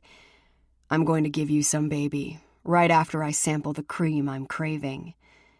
He crouches down in front of me and roughly lifts my skirt. I hear his sharp inhalation when he finds me bare beneath my dress, bare and drenched and quivering for him. Jesus Christ, your pussy's been naked and waiting for me this whole time. It hardly sounds like a complaint. I can't see his face, but I'm pretty sure his gaze is beyond fevered now. If I had told you, we never would have made it past the champagne. Baby, if you had told me, we never would have made it into the car. He goes down on me without warning, pushing my thighs apart and burying his face in my sex. I have no hope of staving off the orgasm that's been on the verge of breaking ever since we began indulging in our decadent dessert. With his palms holding me aloft in my chair and keeping me steady against his wicked mouth, Nick makes me come in what seems like seconds. I shudder against his tongue, pleasure arcing through me in wave after glorious wave. I am boneless, still spiraling through my climax as he carefully lifts me from the chair, mindful of the pearls that still bind my hands behind my back. With my blindfold in place, I have no choice but to surrender to him completely as he bends me over the table and spreads me open. I hear the soft rustle of the condom packet he retrieves from his pants pocket, and then I feel Nick's heat against me as he guides his cock to my body's entrance and pushes inside on a long, slow thrust. I want you to come for me again, he demands harshly. I want to hear you scream for me. And in those next moments, as he roars and bucks with the onslaught of a staggering release, I tumble over the edge with him, his name torn from my throat like a prayer. I can't deny him. My body and my will are both at his mercy, and so is my heart. Chapter 11. I am sore in all the right places as I step out of the shower the next morning and towel off in the large master bathroom of the penthouse. Nick is ahead of me by nearly an hour. His towel is damp on the heated chrome rack mounted on the wall, where I now hang mine, and I can hear him talking to someone on Bluetooth as I slip into a short silk kimono robe, then proceed to finger comb and dry my hair. My makeup takes all of 5 minutes, since I'm only going to the studio to work today, and anything more than mascara and a little color on my lips is overkill around Lita and Matt. I pad out of the bedroom barefoot and find Nick in the kitchen. You let me oversleep. I thought you might appreciate the extra rest this morning. To my surprise, I see that not only is he already dressed for his day, in a pearl gray shirt and black slacks, he has also had time to make breakfast. As I approach, he puts a fluffy poached egg on a bed of crab meat, tomato, and spinach, then spoons some creamy yellow hollandaise over the whole thing. Hungry? I shouldn't be, but for one of your famous Benedicts, always. He arches a dark brow. I felt the need to reestablish my dominance in the kitchen after that meal Gavin put on for us last night. I don't want you thinking about any other man today. Dinner was incredible, I admit, but my body only knows one master. I go up onto my toes to kiss his sexy mouth. My stomach, and the rest of me, is all yours. He plates another serving, and we carry our dishes to the table, where he's already laid out place settings for us. I get coffee for both of us, while he pours 2 glasses of juice. It's all very domestic and natural, and I can't deny the feeling of contentment that sweeps over me as we sit together and have breakfast, like any other normal couple. I can't deny how natural it feels to be with Nick, no matter what we're doing, whether that's light bondage and food play, or getting ready to start our daily routines together the morning after. We settle into an easy rhythm at the table, enjoying our coffee and breakfast, and making plans for the rest of the week. Nick's phone chimes repeatedly with incoming texts and phone calls, all of which he pointedly ignores. "Shouldn't you answer?" I ask him over the rim of my coffee cup, after we've both finished the last of our breakfast. From what I've gathered, Morning in this city doesn't officially start until Dominic Bain says so. He gives me a wry smile. Careful, or you'll inflate my ego. I enjoy inflating your ego. I lick my lips, grinning now. Along with other things. He makes a low noise in the back of his throat, and for a moment I'm not sure if the dark, sensual glimmer in his eyes is a warning or a promise. Then he sets his napkin down beside his empty plate and gets up from the table. I hold my breath as he walks over to me. Close your eyes. Visions of last night send streaks of desire racing into my veins. I glance back at him when he moves behind me in untenable silence. Close them, Avery. My lids drop and I wait, uncertain of his intentions and far too easily aroused by just the thought of what he might have in mind for me now. Something silky brushes my cheek. He's tying something loosely around my neck from behind me. Then, something cold and metallic settles between my naked breasts. I look down and find a key on the end of a long red silk cord. I recognize the key immediately. It was the same one he used to open the door of the building last night. Nick, what? I pivot around to gape at him. What is this? A gift. He reaches down, touching the key that rests against my skin. Your new private art studio. My own studio? I'm so incredulous, for a moment I can't speak. You said you were thinking of buying the building. You meant buying it for me? That's why you brought me there last night? He slowly shakes his head, sliding his palm around to my nape. I sigh against the warmth and comfort of his touch. I also wanted to celebrate with you, like I said. So call it multitasking. His smile is so full of pride and affection, I feel lightheaded as I stare up at him. Nick, you shouldn't have done this. I mean it. The building is a solid investment. Besides, there's no reason for you to spend your own money on shared space all the way across town when you can have your own private studio just 5 minutes from here. I glance down at the key, astonished that he would do something so generous. Then again, I shouldn't be shocked. Nick may have earned a reputation as a cold, shrewd businessman, a heartless player in commerce and in life, but he's never been that with me. Not with the people I care about, either. He stepped in with Vendange when Tasha needed help. He's even been pressing me lately to let him help with my mother's situation. He has given me more kindnesses than I can ever hope to repay. But that's not the entire reason I'm hesitant now. As much as I've dreamed of one day having my own space in which to work, I've never wanted the dream handed to me. My art is my own. It's always been the one thing that's belonged solely to me. My outlet, my haven. The place I go when there is nowhere else I feel safe or understood. I'm not ready to surrender that part of me. Not even to Nick. Thank you for offering this to me, I murmur. I love that you want to help, but you've already given me too much. More than I can ever hope to repay. Have I ever said anything about repaying me? His voice takes on an edge as he looks at me now. I want you to have it. You said yourself you need somewhere to paint. I have somewhere, Nick. I pull up the silk cord and lift it over my head. I hope you understand. When it comes to my art, I want to do it. I need to do it on my own. He doesn't move, doesn't open his hand to take the key when I hold it out to him. I set it down on the table between us, next to his phone. Then I fold my hands in my lap and wait for him to say something. It takes a long time. Finally, he blows out a heavy sigh. If you're going to be making the trip to East Harlem on a regular basis, then do me the favor of allowing Patrick to take you and pick you up. I'd rather not spend most of the day wondering if you're safe or if you've lost your damn phone somewhere and can't reach me. Okay. I nod, guessing this is about as decent a compromise as I can hope to win from him. He's brooding, not happy with my rejection of his gift, but at least he's talking to me. When he caresses my cheek, His fingers are tender and affectionate against my face. Your ride starts today.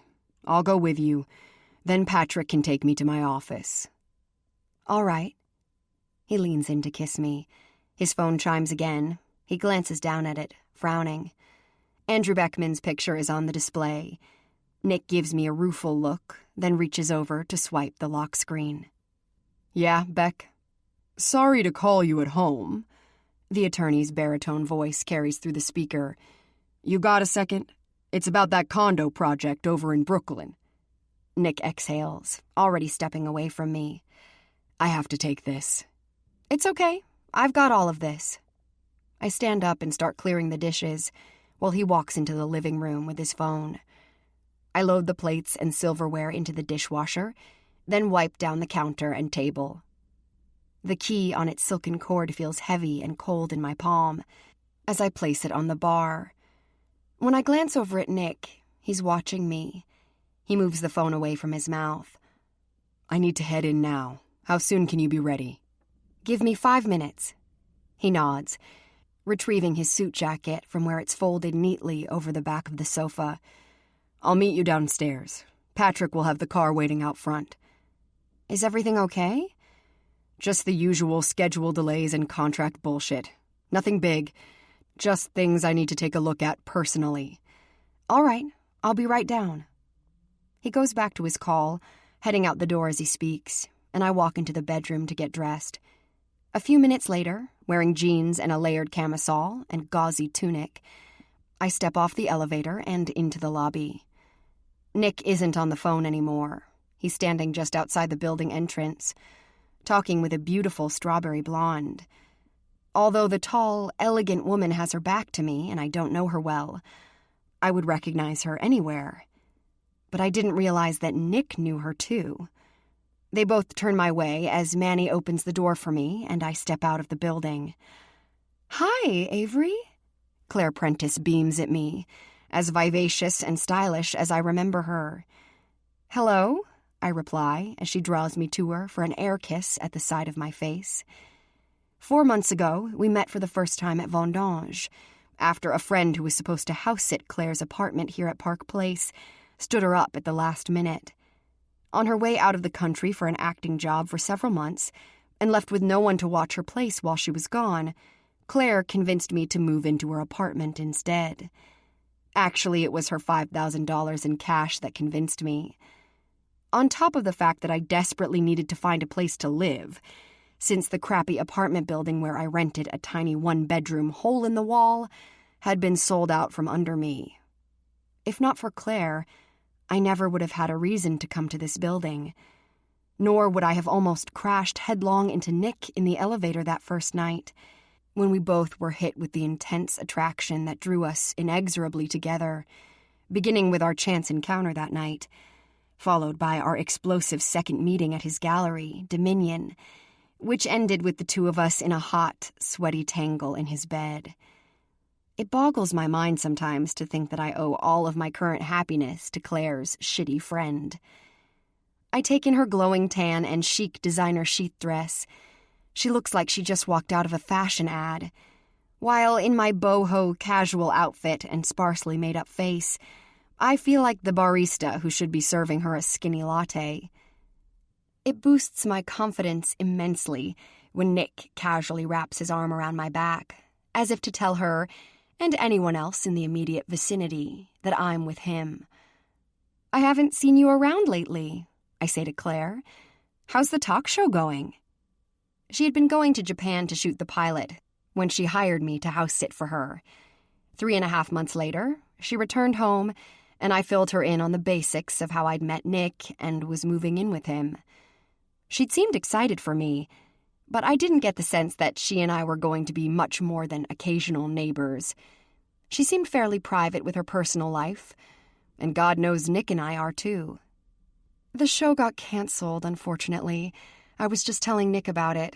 They ran a bunch of audience tests on the pilot recently, and the producers decided to kill it. "Oh, I'm sorry."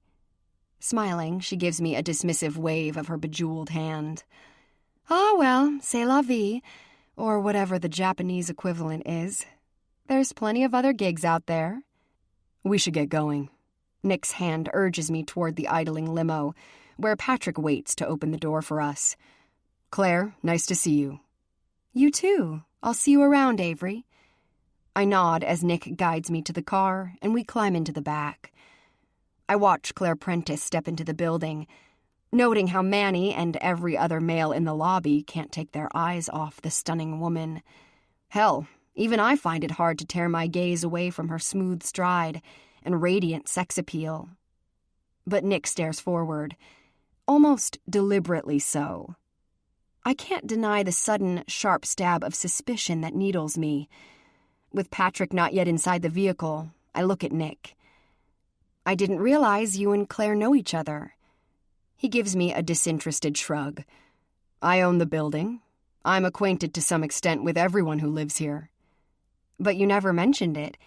Not even when I told you that first night at the gallery that I was house-sitting for her. When I even went so far as to lie to him and tell him I was a friend of Claire's. He never acknowledged her. Not at any time in the past 4 months. You never said you knew her. Didn't I? No, you didn't. Now he turns his head to look at me straight on. Is there something you want to ask me, Avery? I sense the challenge in his tone, even though his gaze remains unflinching, unreadable. Jealousy reduces my voice to a whisper. Have you and Claire Prentice slept together? He reaches out, tenderly cupping my jaw. No, we haven't. Never? Never. I don't fuck anyone who lives in my building, just as I don't fuck my employees. Those are 2 long-standing rules that I've abided by forever. He strokes my cheek, and the solemn look on his face obliterates all of my doubts. There's only one woman who's tempted me to break my rules, and she's sitting right here. He draws me toward him for a sweet, slow kiss as Patrick slides into the driver's seat. My heart is pounding heavily, my body quickening as Nick scoots me against him on the seat and drapes his arm possessively around my shoulders. East Harlem, please, Patrick. Take the slow way, so Ms. Ross and I can make out a little longer. Patrick chuckles. Yes, sir. Chapter 12. As the week nears its end, I've not only completed another painting, but started on a third. Whether my burst of creativity has been inspired by my new work environment, the companionship of other artists I share the space with, Lita's ever-changing, eclectic taste in music, or a combination of all 3, I can't be sure. I have no doubt that Nick has inspired me too. Like the first painting I did a few days ago, these other new pieces are abstract and moody, unmistakably sensual. Although I didn't paint any of them with the intention of producing something erotic, it's difficult not to see the powerful sexual suggestion in the combination of aggressive lines and bold brushstrokes, juxtaposed against sinuous curves and fluid, entangled shapes. I stand back from my easel and tilt my head, assessing the progress of my current piece. Matt pauses beside me, having just returned from cleaning his brushes in the studio's small bathroom sink. I like what you did with the red in that one, Avery. Very hot. Thanks. I let my eye follow the twisting ribbon of scarlet that runs through the composition, binding the soft shapes that seem to glow in the foreground, lit by an unseen flame. In the background, pinpricks of light pierce a field of inky blackness. It's actually pretty damn good, Lita says, which, coming from her, is the height of praise. My favorite so far is your other one, though. She uses the end of a ball-peen hammer to point at the first painting I completed since coming to the studio, the one that still makes my heart race and the cheeks of my ass sting deliciously every time I look at it. I try to curb my private smile as I murmur the title I've given it. Blue Hour, Black Leather. She nods. You ever try to sell anything? No, I reply. Well, I tried for about a year, soon after I came to New York. Only one piece sold in all that time. One of the first paintings I ever painted. Nothing sold since, and I lost my spot at the gallery. Lita purses her pierced lips, scrutinizing my work from across the room. Were you painting like this back then?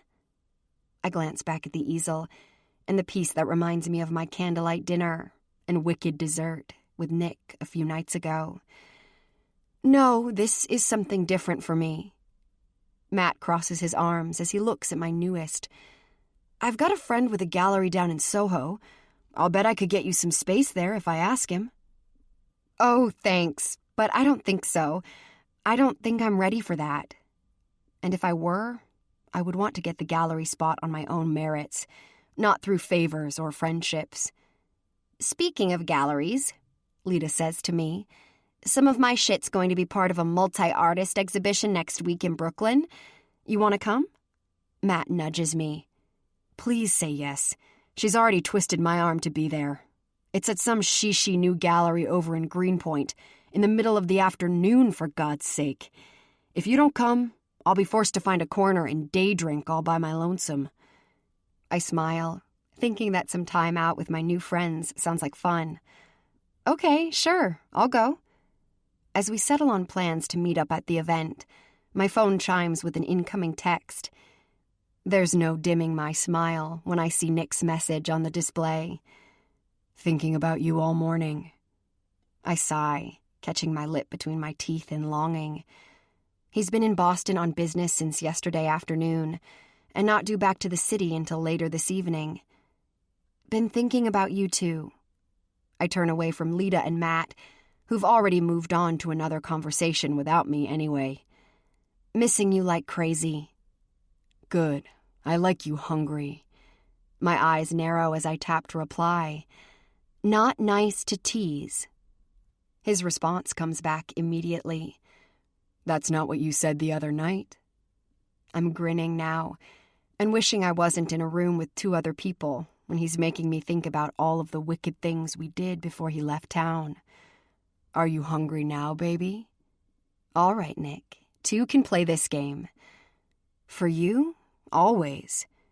That's my girl. There is a pause before his next text arrives. How do you feel about lunch? I freeze, staring at his message for a second. Suspicion, along with a fluttery thrill of hope, sends me over to the window that looks out over the street below. Nick's black BMW is idling at the curb. Oh my God! When Lita and Matt swivel curious looks on me, a small burst of giddy laughter bubbles out of me. My boyfriend's here. Lita frowns. You have a boyfriend? Matt grins. What are you waiting for? Tell him to come up here so we can meet your man. 2 minutes later, they're both gaping in disbelief as I introduce them to Dominic Bain and show him around the little studio. He's not been up here yet, even though I've invited him to come check things out and meet my friends. I know he's busy, but part of me had been wondering if he was still brooding over the fact that I'm insisting on keeping this part of me separate from him for now. If the tables were turned, I doubt I would handle it much better than he has. Maybe a lot worse.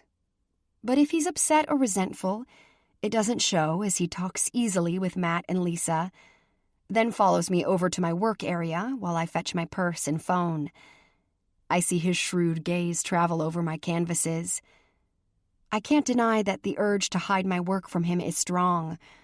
Nick knows art, good art, and he's made no secret of the fact that he found mine lacking. As much as it hurt to hear him say it, looking back, I know he was right. But these new pieces are different.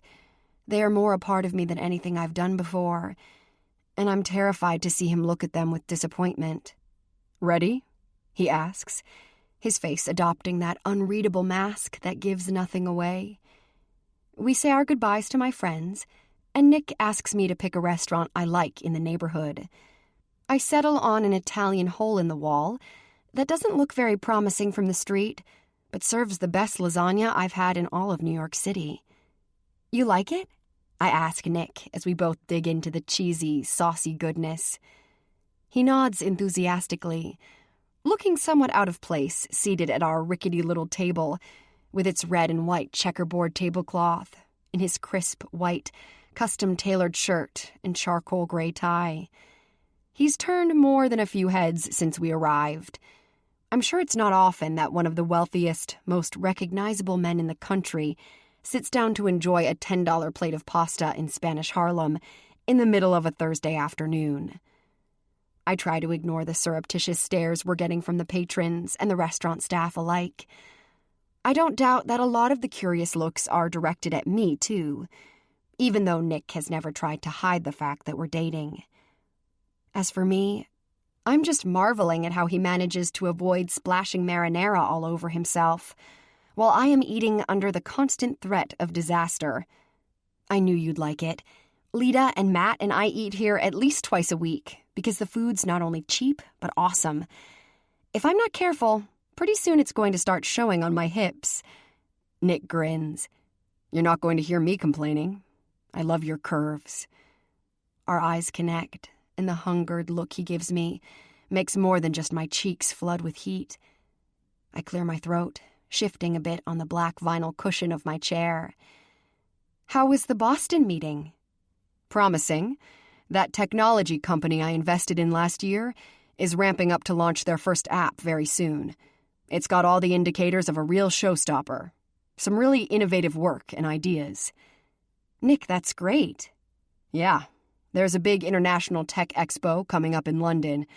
They'll be announcing the release to a packed house and media outlets around the world. He lifts the raffia-wrapped bottle of cheap red wine and pours me another glass. I'd like you to be there with me. London? I've never been outside the United States, and traveling to Europe has long been a dream of mine. But there is one slight problem. I don't have a passport. I'll take care of that for you. I'll take care of everything you need. He reaches for my hand. I want you with me, Avery. I stare at him, mesmerized, not only by his breathtaking handsomeness, but by his kindness, by the fact that in a few short months, he's made me feel more important than anyone ever has in my life, aside from my mom. He makes me feel content and safe and cherished, so incredibly alive. He makes me feel loved. There are times, like now, when he makes me feel as if the time we're sharing will go on forever. He makes me wish it could. Okay, Nick. I turn my hand around beneath his and lace our fingers together. I'm ready to go anywhere you want to lead me. His phone chimes and he curses under his breath. That's Beck again. Go ahead and take it. I need to find the restroom anyway. Taking my purse along with me, I wade through the tightly arranged tables, making my way to the back corridor of the gloomy little restaurant. The restrooms are hidden around a corner near the rear door of the place.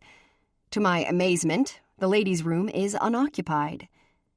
I push the battered white door open and step inside. And before I can shut it and turn the lock on the tarnished knob, the door explodes inward. The force of it throws me back on my heels. I open my mouth to shout my outrage at the clod who barged in on me, but my voice evaporates on my tongue. I stare up at the face I prayed I'd never see again, least of all here and now. Surprise, surprise, baby girl. I told you you'd be hearing from me again. Rodney Coyle's face is older than I remember, and taut with menace as he locks the door behind him, sealing us inside the small bathroom together. Chapter 13. I lunge for the door, but Rodney blocks me. The rangy teenager who drifted in and out of my past during the horror of my mother's marriage to his father has since put on pounds and muscle. I try to shove my way past him, but I can neither get around him nor through him. Fear streaks into my marrow. A scream lodges in my throat, and it's all I can do to stifle it. I can't let it loose. Not when the last thing I want to do is draw attention to us. Not when Nick is sitting in the restaurant outside. Rodney knows this. I can see that confidence glittering in his close-set, dark eyes. You changed your phone number. He tauntingly wags his finger at me. Now is that any kind of way to treat your long-lost brother? He was never my brother, Not by any stretch of the imagination. 2 years older than me, kicked out of his father's house long before my mom and I moved in. Rodney was habitually wasted and chronically unemployed. A loser I hardly knew, let alone considered family. Now I see an opportunist in front of me, a dangerous one. Here I thought we were just getting back on friendly terms. What was I supposed to think when all of a sudden you just cut me off like that? I back up as he advances on me. What are you doing here? I always did want to come to New York. Figured it was as good a time as any to make the trip. Check in on you and see how well you're living. He clicks his tongue. Living pretty fucking good, baby girl. I'm impressed. How did you find me? How did you know where I was today? He chuckles. I've been tailing you for days, you dumb bitch. Waited for you outside your boyfriend's fancy-ass place on Park Avenue, then had a taxi follow you in your chauffeured limo to the shithole building just up the street from here. Since you seem to eat at this place on a regular basis, I figured it'd be my best shot at catching you. And what do you know? Here you are. Caught. I wince inwardly at my stupidity that led him straight to me. I never imagined he'd come all this way. I'm afraid to guess what it will take for him to go, now that he's here. Now that he's seen firsthand what my life is currently like with Nick. He takes another step toward me. I take another retreating step, only to be stopped by the sink mounted to the wall at my back. Even though I'm terrified, I hike up my chin and muster all the defiance I can into my voice. Leave us alone, Rodney. My mom and me both. If you or any of the fucking lowlifes I'm sure you hang with even think of laying another finger on her, I swear to God I'll... His thin chuckle interrupts my threat. Relax. I'm not interested in that old cunt anymore. I just needed her so I could get your attention. I had to let you know I was serious. My hatred for him ratchets even higher to hear him admit that he had my mother injured in order to get to me. Well, you have my attention. So what do you want from me? Money? We can start there, he says, grinning now. We can start with 10 grand. How's that sound? $10,000? I practically choke on the demand. You're out of your mind. I don't have that kind of money. Oh, come on now. You're smarter than that. And so am I. You can find a way to make this work. Guy like the one waiting for you out there, he's so fucking rich he won't even notice the money's missing. You think I'd steal from him? Never. Fuck you for even suggesting I would. Then I'm gonna need to have a talk with him. Rodney's mouth flattens with the threat. Maybe I'll have a talk with some reporters while I'm in town, too. Bet I could make some serious bank off what I know about Dominic Bain's girlfriend. Bet the gossip rags would eat that shit up. He ain't gonna be too happy, though. How much does Rodney know? Surely not all of it. No one knows that much. My mother made certain of that. Still, dread settles cold in my stomach as I stare into his narrowed, predatory eyes. Eyes that are so much like Martin Coyle's, I cannot curb the shudder that racks me. If you're talking about the fact that your father repeatedly abused me and eventually raped me, save your breath. Nick already knows. The news catches him by surprise, but it doesn't move him. No, that vulture stare refuses to let me go. That's all he knows, though, right? There's something nobody knows about you. He's not asking a question. I can see from the satisfied look on Rodney's face that he's been confident in that knowledge for a very long time. From the beginning, if I had to guess. He confirms it with a chilling smile. I saw your car parked outside the house that afternoon, Avery. Me and some buddies were coming back from an all-nighter, and just by chance we drove past the old man's place. There was that piece of shit Honda of yours sitting in the driveway. I don't say anything. Dear God, I can hardly draw a breath as he continues to describe the day that's branded into my memory. Now, maybe I wouldn't have thought nothing of it, Probably a good chance I would have plain forgot. But later on, after the news broke all over town that the son of a bitch was killed and your mom confessed, I remember thinking how odd it was that she made a point of telling everyone she was alone when she popped the old man, that you were gone all day. I was at my grandparents' house, I murmur, repeating the story my mother made me tell following the killing. I was sick that day and I stayed home from school. Mom sent me to Grand's that morning.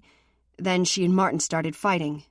Rodney chuckles even before I finish reciting the lie.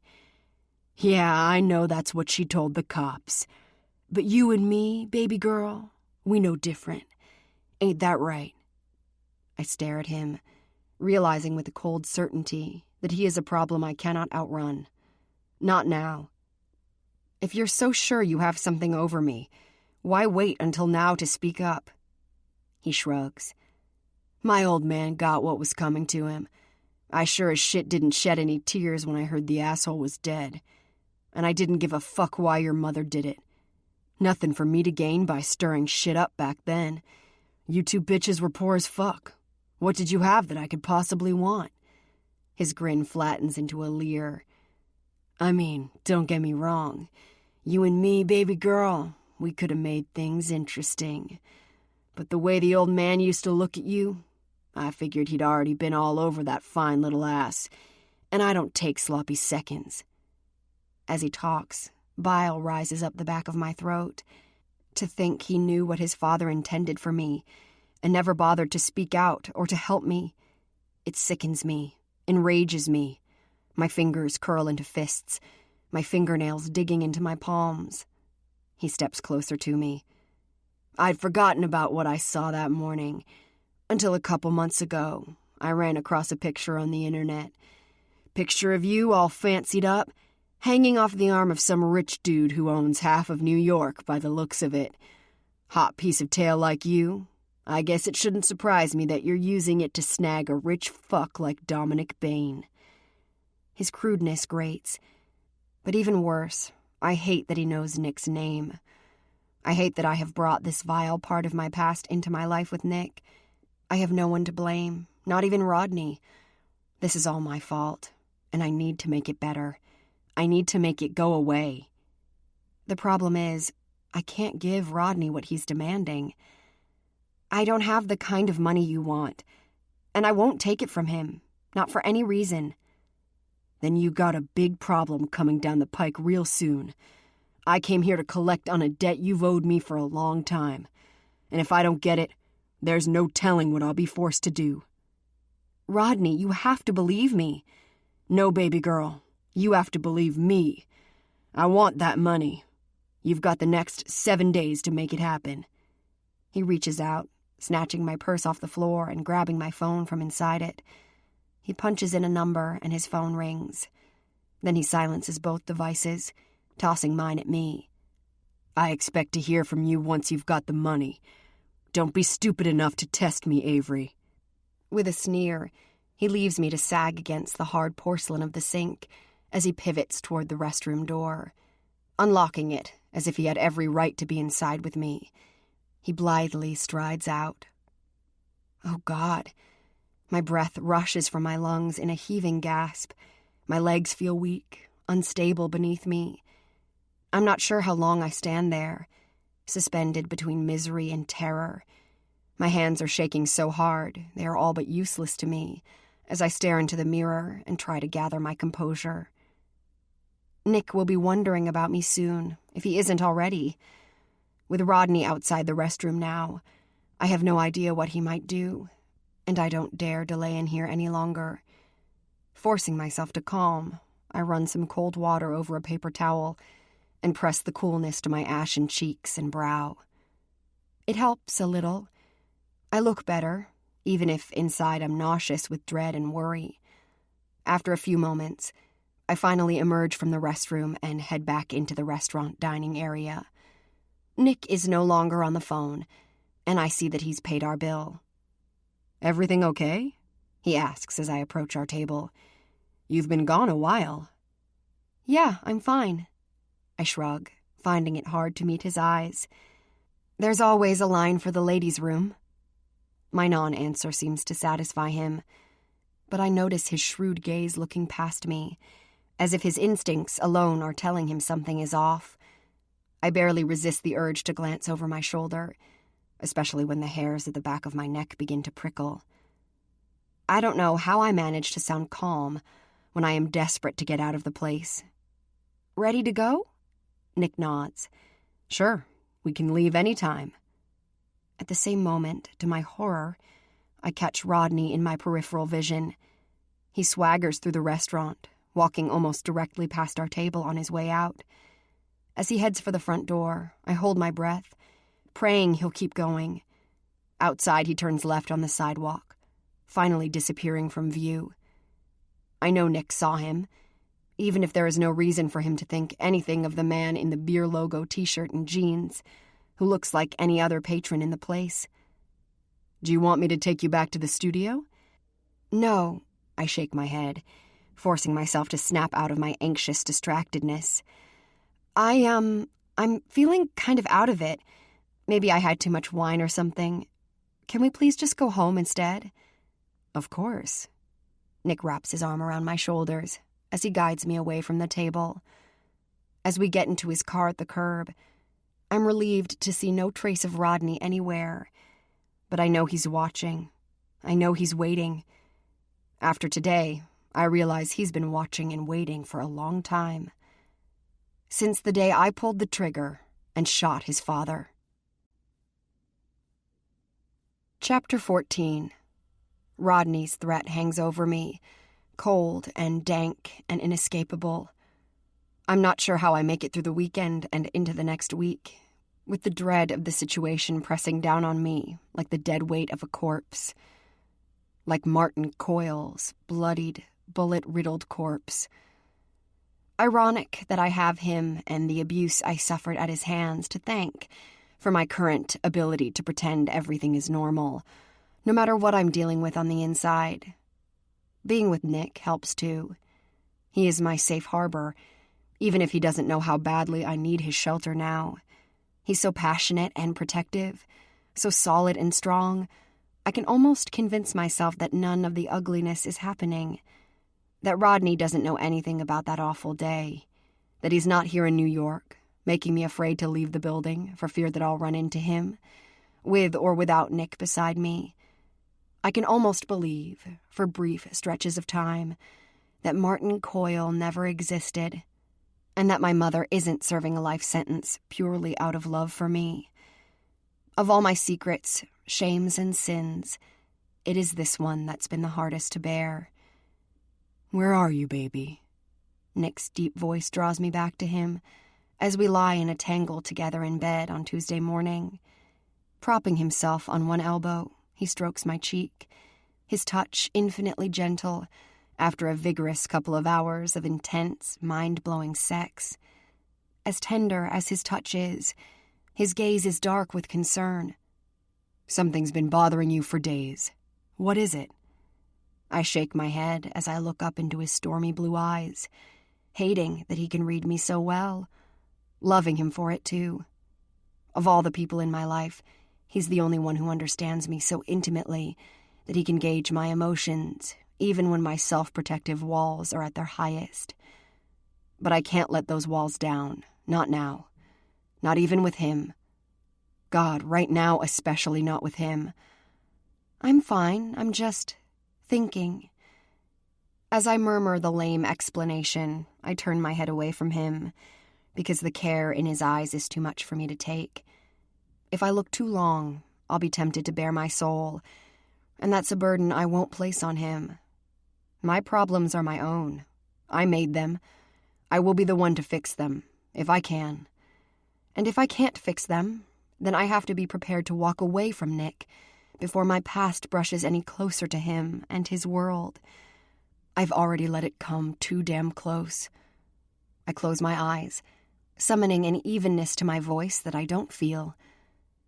What I'm thinking is I'm a mess and I need to take a shower. As I start to roll away from him, his hand clamps down on my wrist. He's not playing. There is no give in his grasp. My retreat stalled. I have no choice but to turn back to him. Tell me, Avery. Tell you what?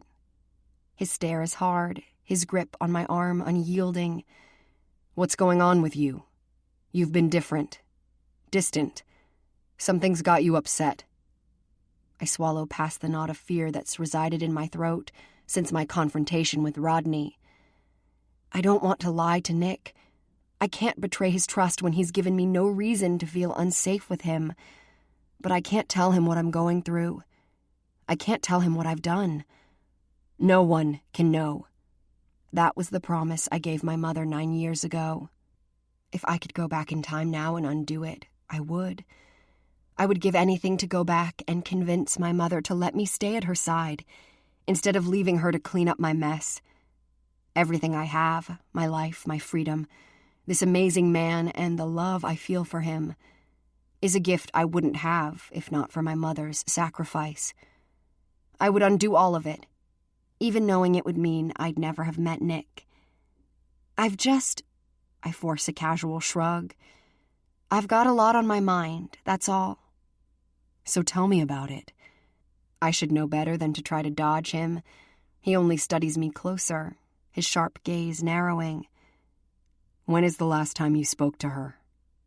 I must look surprised, maybe even shocked.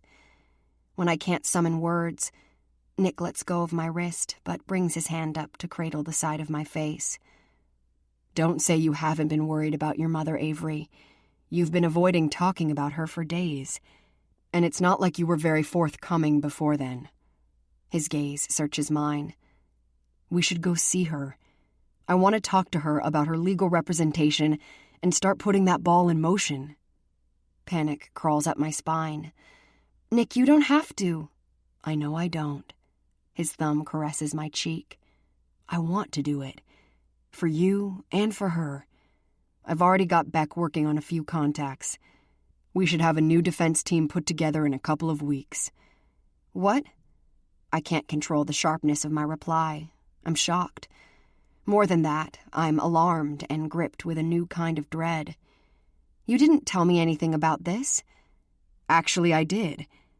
I mentioned what I wanted to do at lunch that day at Gavin's restaurant. I remember the conversation, of course. I'd been just as opposed to the idea then, and he said nothing about giving his attorney orders to begin the process. My mother won't want this, and he has no idea what he'll be stirring up if her case were to be reopened. You didn't even ask me, Nick. I pull away from him, sliding to the edge of the bed. You have no right to insert yourself into my life like this. His expression stills, then hardens. That's funny. I thought I already was inserted into your life. That's not what I mean. Then what do you mean? He pivots to the other side of the mattress and stands to face me, naked and formidable. His hands are fisted loosely at his sides, and I can see from his rigid stance that he is furious. What the fuck is going on, Avery? I stare at him across the wide expanse of his king-size bed. It feels like more than a mile is separating us in this moment, but I don't dare reach across it. In some sense, the physical distance gives me strength. I'd rather have him angry and shutting me out than see him drawn any deeper into the mess I've created. I'd rather have him hate me now than face his disappointment if he ever learns the worst of my lies. I didn't ask for your help with my mom's situation, Nick. No, you didn't. Clipped words. A tendon pulses in his jaw as he looks at me. I thought we were well past the point where you'd need to ask me. Am I wrong about that? I could push him away with a careless reply. I feel the volatility of this moment, and I know I could end things between us right here and now. Part of me knows I should. Without Nick's wealth and status in the equation, Rodney's threat to expose me carries no weight. I'm not afraid of facing the consequences for what I've done. In many ways, it would be a relief. What I cannot bear is the thought of Rodney using my sins against Nick and everything he's built. Am I wrong about us, Avery? No. I slowly shake my head, unable to deny him or what he means to me. You're not wrong about us. Then tell me what this is really about. I want to. God, how I want to blurt everything out to him and hope, pray that he'll understand. He's forgiven me for lying to him when we first met, but how can I expect him to forgive the rest of the lies that still hang between us? Lies of omission and half-truths, lies that have protected me for half my life. He demanded trust and honesty from me, things I promised to give him freely, things I have never dared to give anyone before him. Tell me what's really bothering you, Avery. His voice is steady and calm, but firm with command. He walks around the bed, closing the distance between us. You're afraid of something. If it's not me, then what is it? I feel the weight of my promise to him as I hold his penetrating gaze. I owe him my trust. He's earned it, after all. But the words stall in my throat. You caught me off guard, that's all. I reach out to him and find his jaw like granite against my fingertips. I'm sorry I overreacted. His eyes study me too closely. He is not a man who is fooled easily, and I'm not naive enough to assume he believes me now. But he doesn't push me to deepen my lie. I'll tell Beck to hold off on those calls. Reaching up for my hand, he draws it from his face. I have meetings at the office all day. I need to clean up and get out of here. He steps away from me without another touch or another word. I watch him go, feeling the coldness of his withdrawal, like a chill that's opened up in my chest. I want to follow after him, but my feet stay rooted to the floor. Guilt and regret sit like acid on my tongue, but they are nothing compared to the bitter taste of my cowardice. As the sound of the running shower drifts out from the large master bathroom, my phone rings on the nightstand with an incoming call. I reach for it, half expecting I'll find Rodney waiting for me on the other end of the line. For one perversely self-destructive moment, I actually hope it's him. At the same time imagining Nick coming back out of the bathroom to catch me talking with my stepbrother and leave me no choice but to confess everything I'm holding in.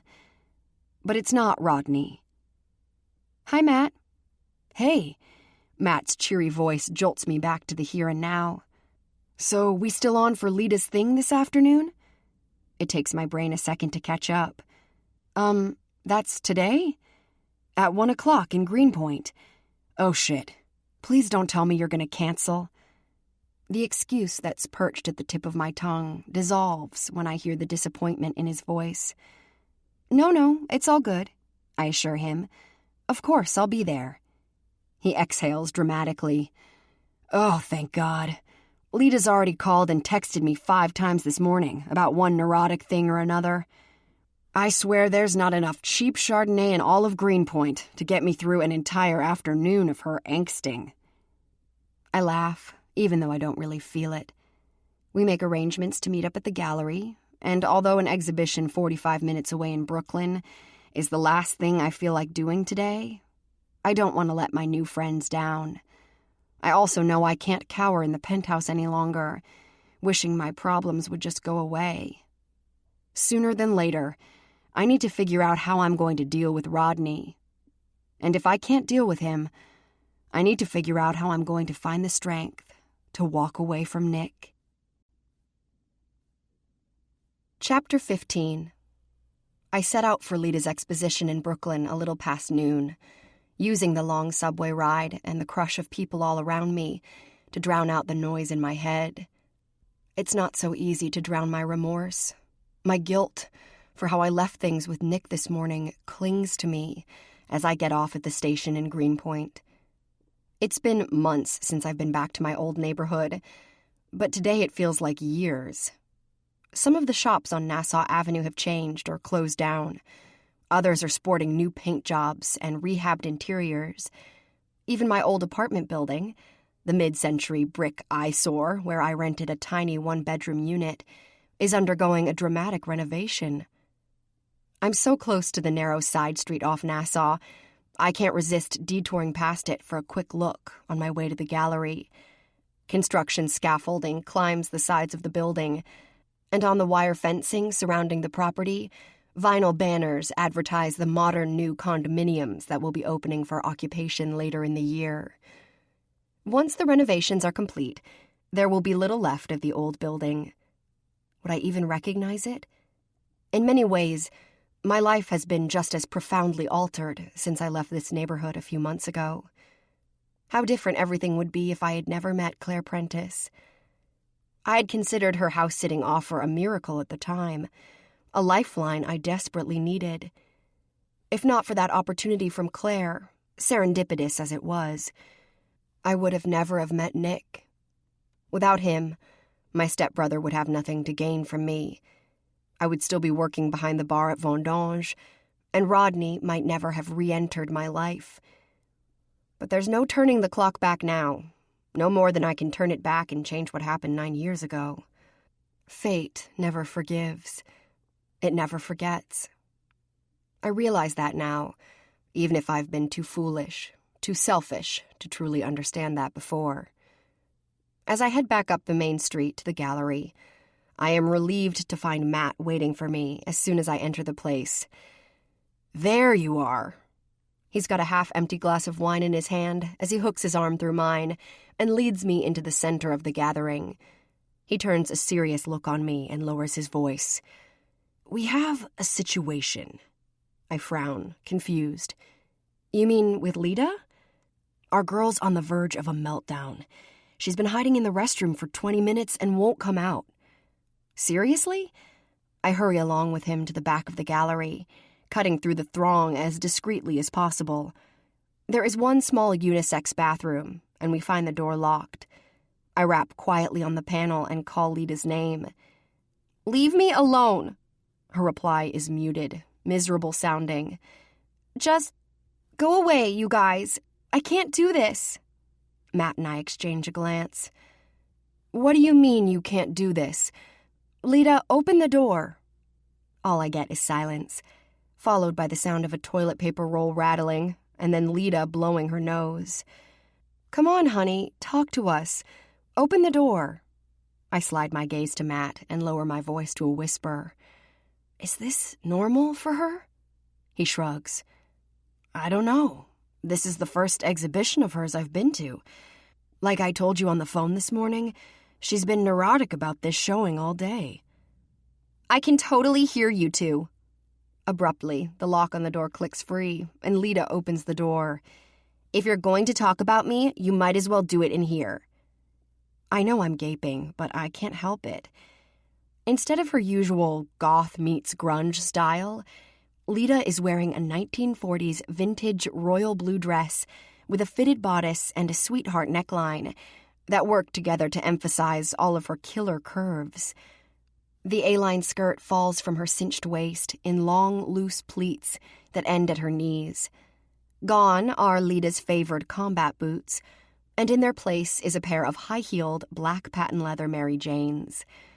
With her multi-hued pixie haircut and extensive body art juxtaposed with her romantic outfit and flawless makeup, she looks edgy and feminine. More than that, she's an absolute knockout. Lita, I gasp, my eyes wide. You look amazing. I look fucking ridiculous. Who the hell am I trying to impress, right? She frowns down at herself before looking back at Matt and me with terror in her eyes. Did you see how many people are out there? Oh God, I think I'm going to be sick. Clutching her stomach, she pivots back into the bathroom. Matt and I follow her inside, closing the door behind us. You've got to pull yourself together, girl. Matt holds his wine glass out to her. Here, drink some of this. She takes the glass from him, draining it. To my surprise and relief, instead of worsening the situation, the wine seems to calm her. She leans against the tile wall and presses the cool glass to her forehead. Do either of you have any idea who's out there in that room right now? Before we can even attempt to guess, she answers her own question. Forgetting the other artists in the exhibit, whose shit is like 100 times better than mine, there are no less than 3 critics from the biggest art publications in the country, and a couple of museum curators out there. Not to mention all of the private collectors milling around, sipping martinis and champagne and shit. I tilt my head at her. And that's a problem because I'm not ready for all of this. Yes, you are, Matt says. But you're not going to know that unless you get out of this bathroom. She moans and hands the wine glass back to him. I think I'm going to need more wine before I'm ready for that.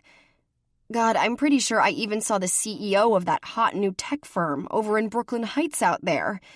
You know, the dude who used to be in that rock band a few years ago? Matt nods, but I don't think he's really listening. He holds the empty wine glass up. I'm going to get you another one of these.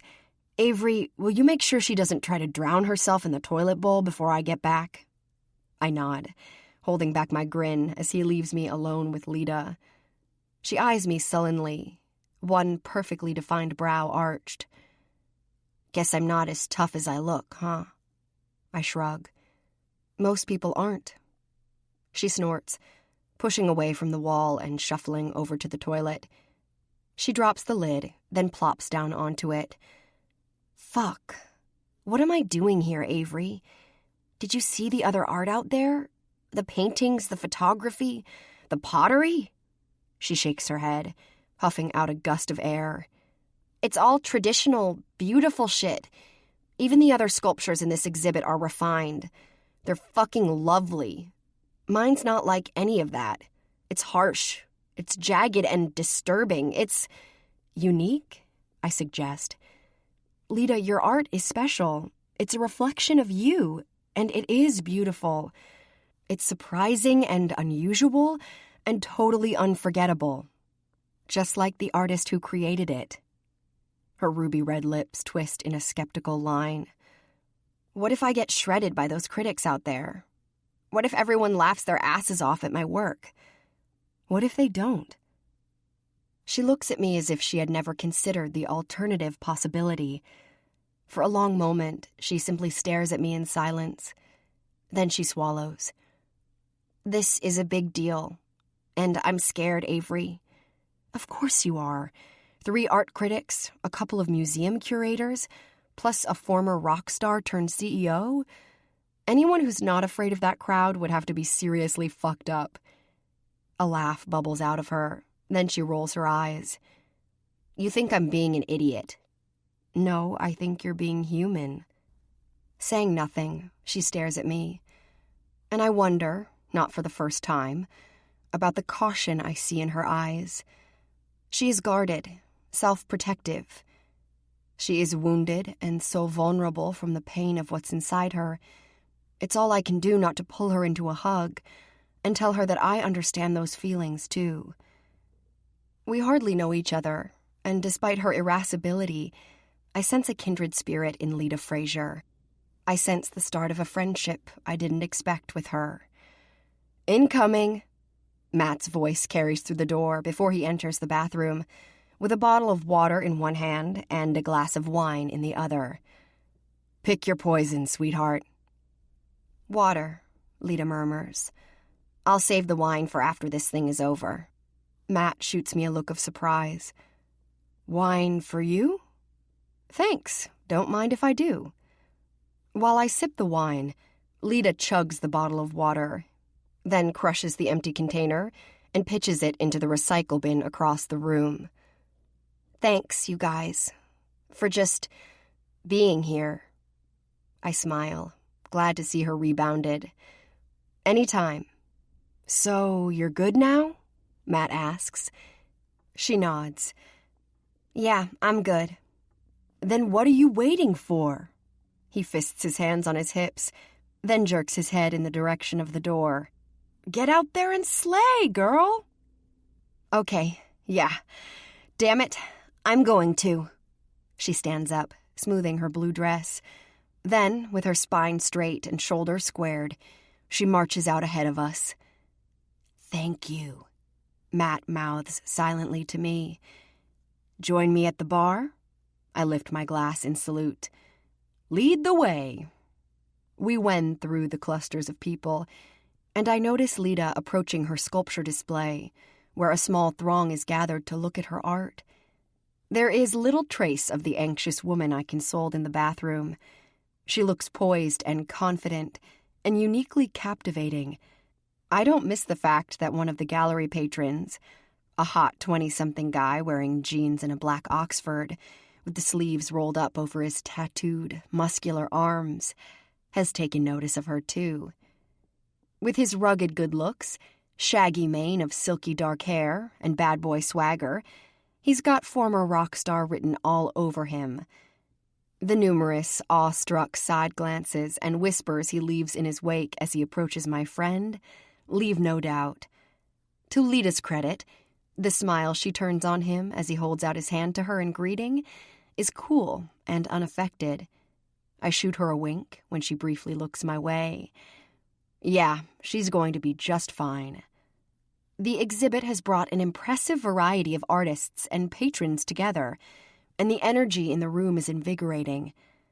As we head to the bar, Matt and I duck around a little throng of attendees, listening indulgently to a young photographer, waxing poetic about his love of painted doors as subject matter.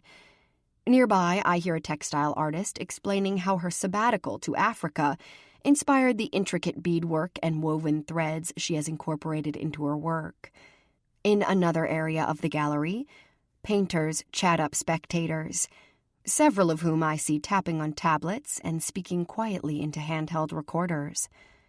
The buzz of conversation and intermittent laughter fills the air, so much so I hardly register the familiarity of the female voice, ordering a very dry martini at the bar as Matt and I break through the crowd. But Catherine Tremont's slender, willowy figure is unmistakable.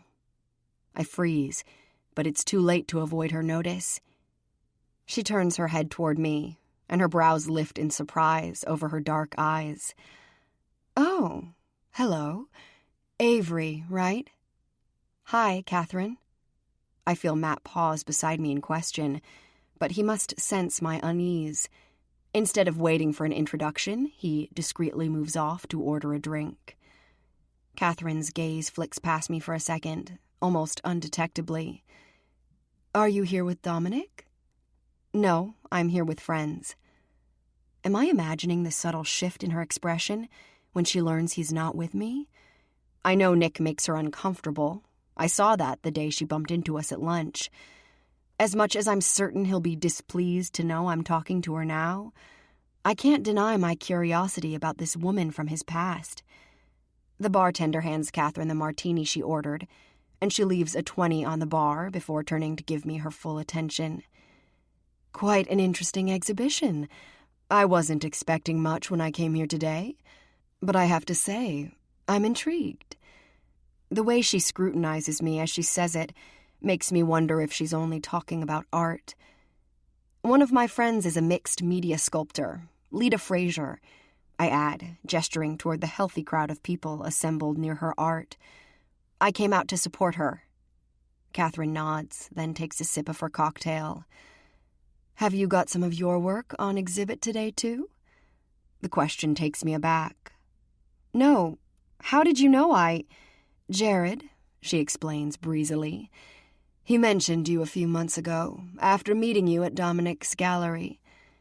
She tosses out Jared Rush's name casually, as if she assumes I'm aware that she and the much younger, successful artist are intimates.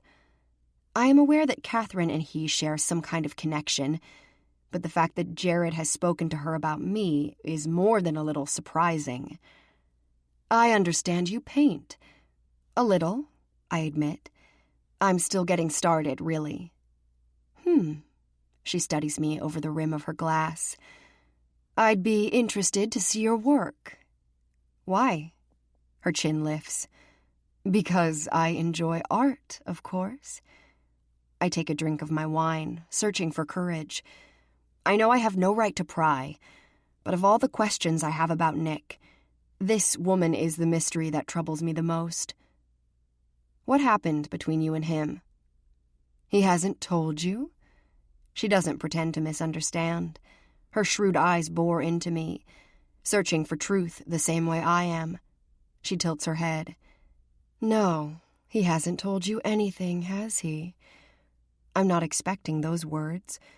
I'm not prepared for the chill they send through me, or the questions, the uncertainty that suddenly begins to flood my heart. What does she mean? Aside from Catherine, how much more don't I know? Is she only trying to shake me up, knock me off balance? If so, it's working. You betrayed him, I blurt the accusation. It's a hollow one, since Nick hasn't elaborated beyond the basics of his falling out with Catherine, but I see how it hits her. She flinches as if I've struck her. He trusted you, Catherine. Now he hates you because you betrayed him. Dear girl, she says, and that cultured voice of hers falters just a bit. Dominic hates me because I loved him. I'm still processing the weight of that statement when Lita comes toward us, practically bouncing with excitement. Avery, oh my God, you're not going to believe it. She grabs my arm in both hands, her eyes wide and her grin beaming.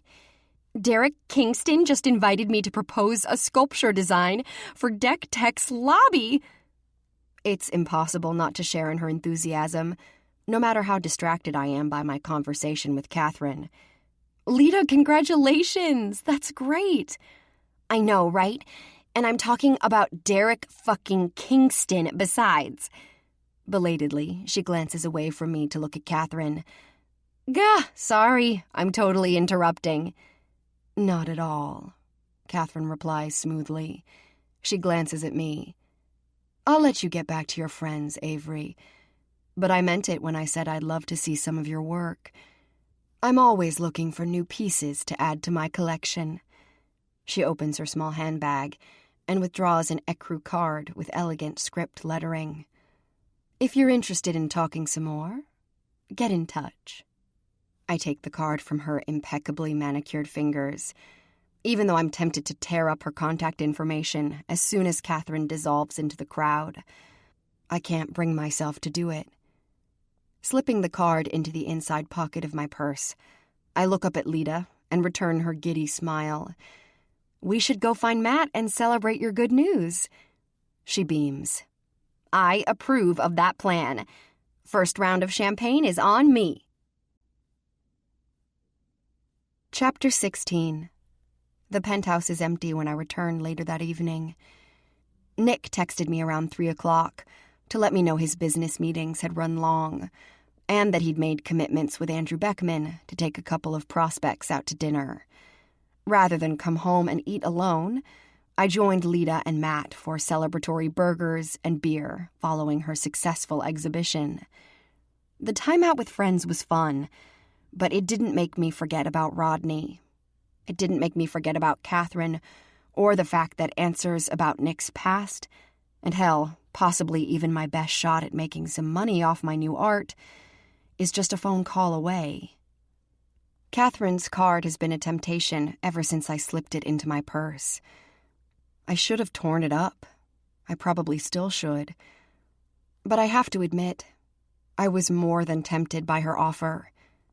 I am even now, as I sink into a tub full of sudsy, warm water in the penthouse's master bathroom. Nick has come right out and demanded that I stay away from her. But why single her out? He's had other discarded lovers.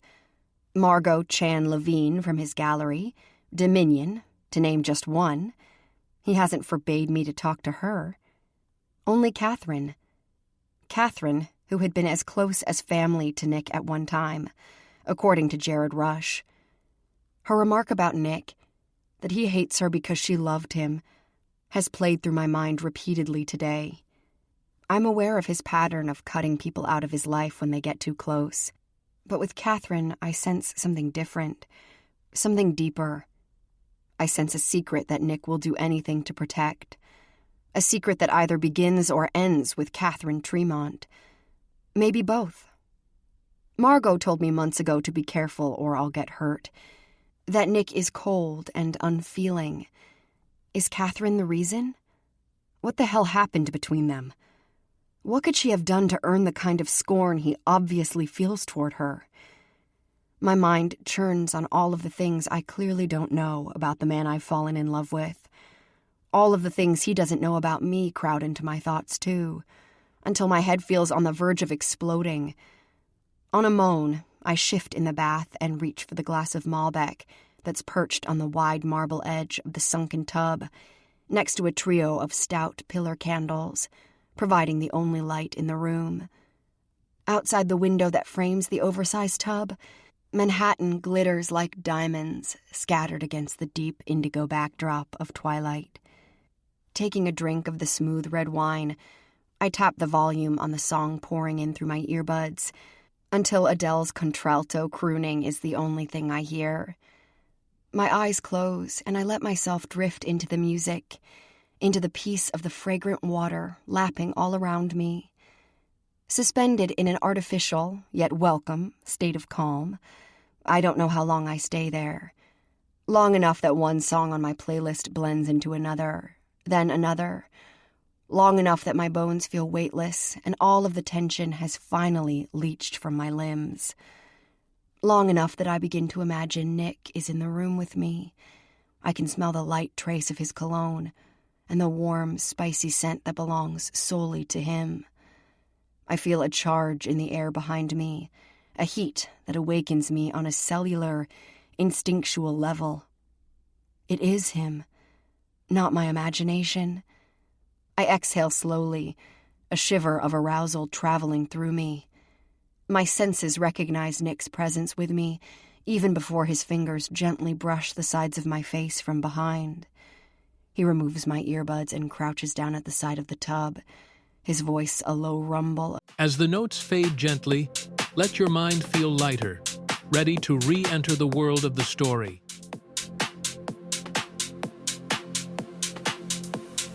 I am wide awake, staring at your face, and I'm wondering if you're safe.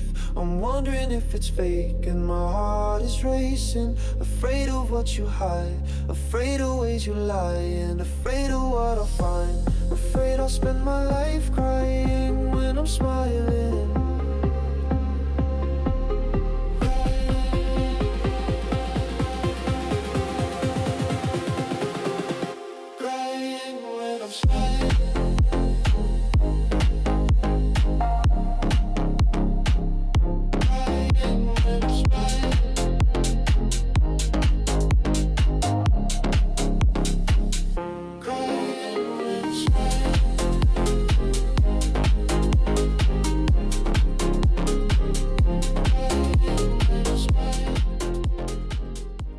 Against my temple. Don't move. His lips brush my skin in a tender command. I want you right where you are. Fabric rasps, a swift, satiny whisper. A moment later, something sleek and silky covers my eyes. His tie.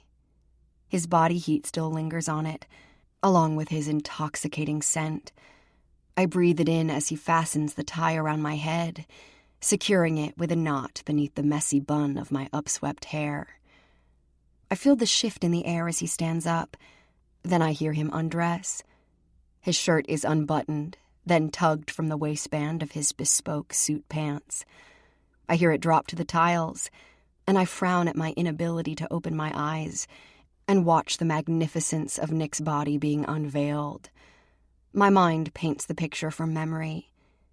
Behind my closed lids, I see his broad shoulders and strong arms.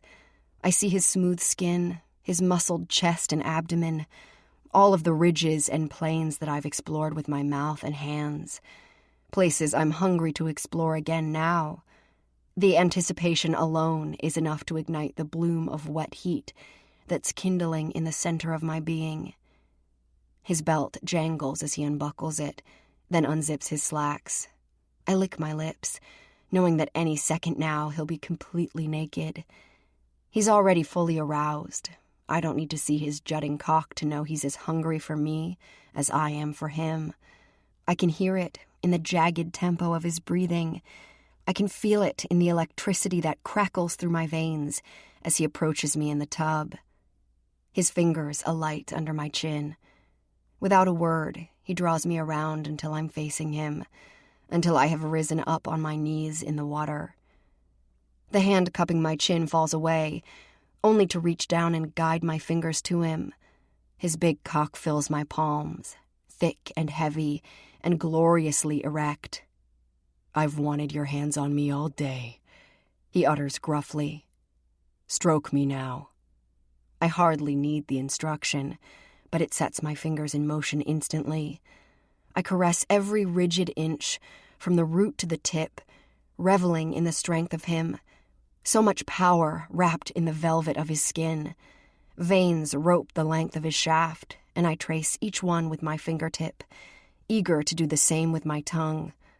A bead of slick hot wetness leaks out as I stroke my palm over the head of his erection, and I moan with the need to taste him. Holding him in both hands, I lean forward to find him with my lips. "Not yet." He's got the tails of the tie in his hand now. He winds them tighter around his fist, physically holding me back from doing what I want. "Not until I say you can." I don't move, struck by the sharp denial. In spite of the blindfold, I didn't realize we were playing a game. Then again, his curt order sounds anything but playful. Is he still pissed from what happened between us this morning? Or is this just what he craves from me tonight? I can't see his face to know for sure. The only thing I am certain of right now is that he is in control here. He is in command of my body and my pleasure. And he is waiting to hear me tell him that I understand, that I agree, that I submit. "Yes, sir." My reward is the low, wordless sound of approval that rumbles in the back of his throat. Then the tension on my blindfold increases, slowly tipping my head back on my shoulders. Nick's mouth descends on mine, his tongue licking at the seam of my lips before pushing inside. I moan at the sensual invasion, feeling the erotic heat of it in my core. "Touch me," he growls against my parted lips. "Pump my cock. Use your hands to show me how much you want me." I stroke him as he continues to kiss me. His tongue thrusts into my mouth in time with the pumping of his hips as I slide my hands all over him, caressing him, milking him, worshipping him. I want to make him come like this, with only my hands. I want to breach the chasm that opened up between us this morning and let him know that no matter what, in spite of everything that might yet destroy us, this is real. We are real. I need him to know that. I need him to feel my love, even at the risk that he'll hate me for it one day. He grinds into a fevered growl, breaking our kiss as my hands and fingers work his shaft. My strokes are fervent, determined, pleading. "Yes," he snarls. "Fuck, baby, yeah, just like that." His fist is still gripped around the ends of the tie, keeping my head tilted up to him. I feel his shaft grow harder in my grasp, the friction of my hands made slick and silky by the fluid dripping from the broad crown of his cock. A groan rips out of him, raw and primal. I answer it with a soft whimper I cannot bite back. As good as he feels in my hands, I need more. I want to taste him. I want him inside me. "Please." My voice is a threadbare whisper, but I don't care how needy I sound. I don't care about the game of control we're playing, or the fact that he might deny me just for breaking the rules. I lick my lips, which are still wet and swollen from his kiss. "Nick, please, let me have you." He doesn't answer, but his hold on my blindfold loosens just enough for me to tip my head back down. It's all the permission I need. My mouth seeks him out in urgent hunger. I close my lips around the head of his cock and suck him deep.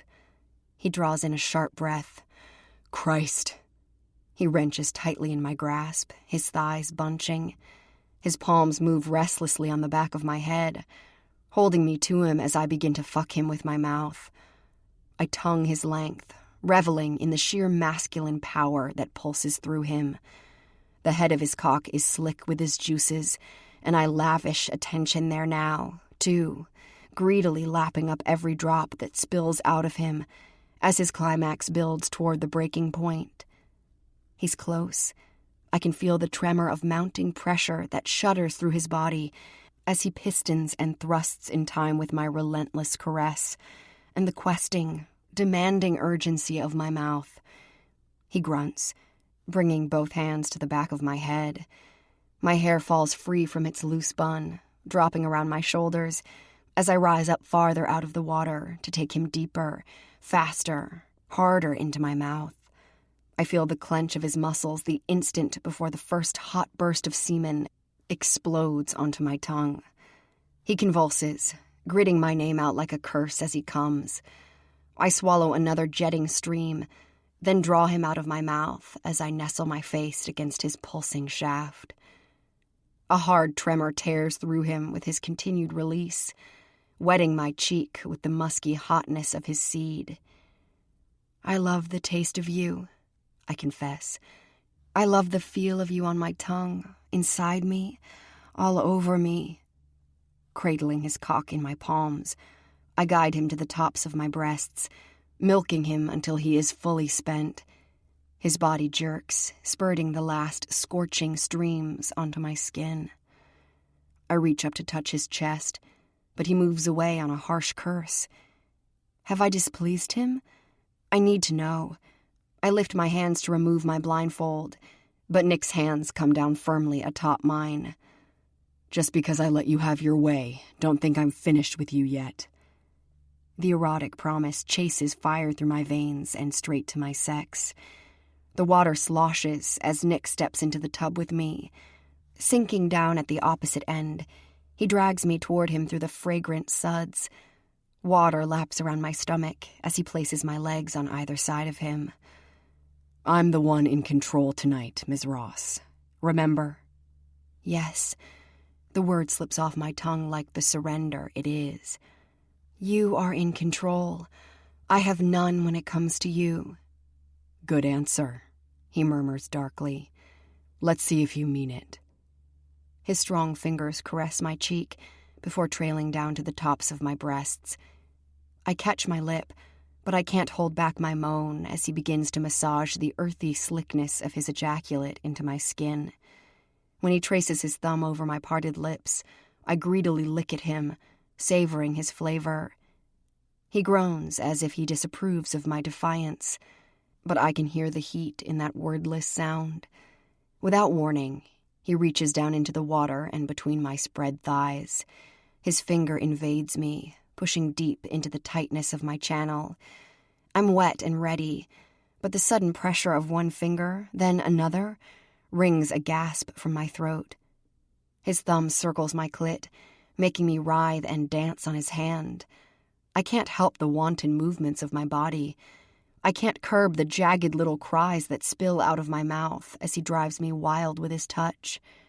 I am lost to it, blissfully at his mercy, my favorite state of being. Behind the blindfold covering my eyes, my vision spins as an intense orgasm begins to swell.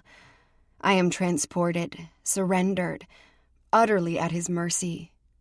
You like that, he rasps thickly. You like my fingers taking you to the edge? Yes, I squirm in his grasp, trying to work him deeper, harder. God, Nick, don't you know? I'm at the edge every time you touch me. Good. His free hand catches my nape, and he pulls me to him for a long, slow kiss. Tonight I'm taking you all the way over the edge. I don't know what he means until I feel his touch readjust between my legs, his fingers moving from the slick folds of my sex to the cleft of my ass. He kisses me again, and as I melt under the passion of his mouth and tongue on mine, his finger pushes into the tight entrance of my anus. I gasp at the sensation of being stretched open for him. His thumb teases my clit as he seats me even deeper, making me pant and shiver with the ferocity of the pleasure he's giving me. He fucks my ass with his finger, each thrusting penetration rocking me, every brush of my swollen clit driving me higher, leaving me shaking with the need for release. It's too much for me to bear. My eyes water with the intensity of sensation, and I come violently, shuddering and quaking, crying his name. As soon as I do, Nick hauls me against him. He pulls off my blindfold and stares into my tear-filled gaze. No barriers between us, Avery. That's what you promised me. That's what I demanded of you from the beginning.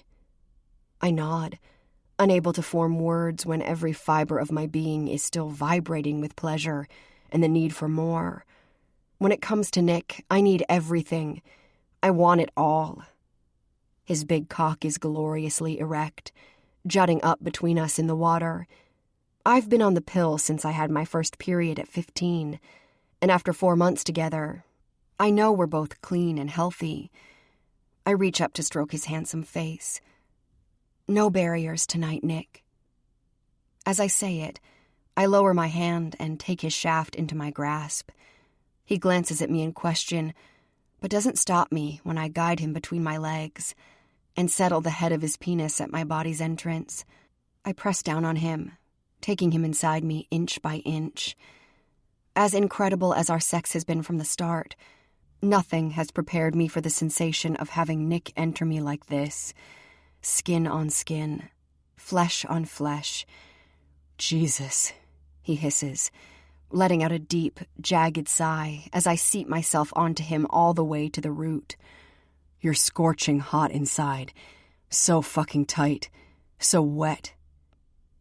Despite all of the times I've had him inside me, this is the most intimate of all. His gaze locked on mine, nothing to separate us. No barriers in this moment. No bounds to our passion.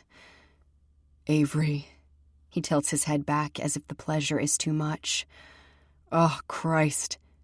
His hands clamp down on my hips as I begin to move slowly atop him, my small muscles gripping the naked hardness of his cock. He is large and thick, almost more than I can bear at this angle, but I revel in how completely he fills me. I want even more. His gaze comes back to me now, stormy with desire. Take me deeper, baby, he coaxes, his voice like gravel and dark as sin. Take it all. Your pussy makes me so fucking hard. His pelvis bucks beneath me as I ride him, an involuntary thrust that betrays the threadbare state of his control. I love that I can do this to him. It's only fair, considering how easily he can strip away mine.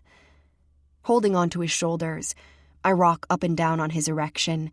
Each slick friction of our bodies makes the coil of need in me twist tighter. Nick's hands move up my sides, skimming over my ribs and onto my bare breasts. I moan as he kneads the sensitive mounds. When he rolls my nipples between his fingers, then bends to take one of them roughly into his mouth, I cry out, feeling the erotic suction all the way to my core. Quivering, undulating on his hips, I increase my tempo in time with my need. I want to prolong the feeling, stave off the climax that's rolling up on me too quickly, as the head of his cock touches somewhere deeper than he's ever been before.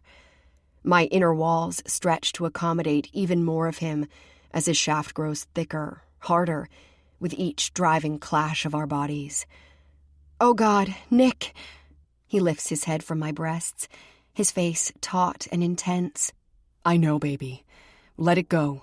I want to feel you break apart on me, all around me. I want to feel you come now. I shake my head, desperate to make it last, but Nick shows me no mercy.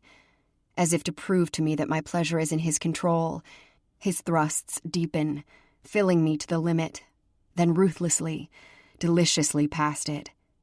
His hands clutch my backside, moving me on his cock to the rhythm he has determined.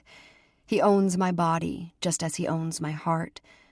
I surrender both to him as he powers into me. As I rise up to take the full measure of his plunging thrusts, his hands part the cheeks of my ass.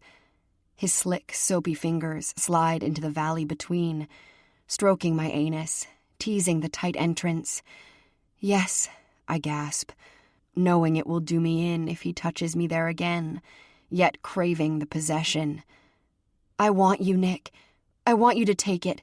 I want you to take all of me. Dark heat flares in his eyes.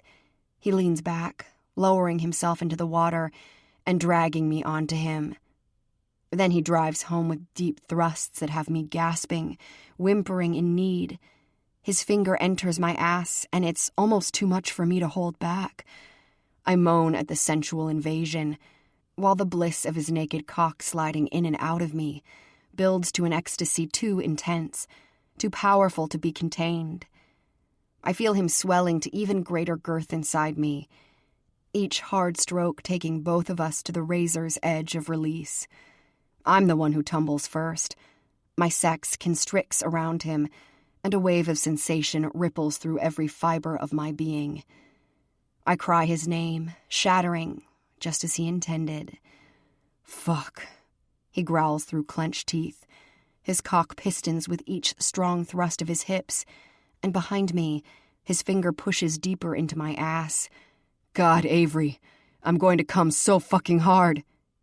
And then he does. His big body tenses. On a roar, he drives so deep it makes me cry out. Then I feel the sudden, hot blast of his seed erupting inside me. Nick. I can't manage any more than that.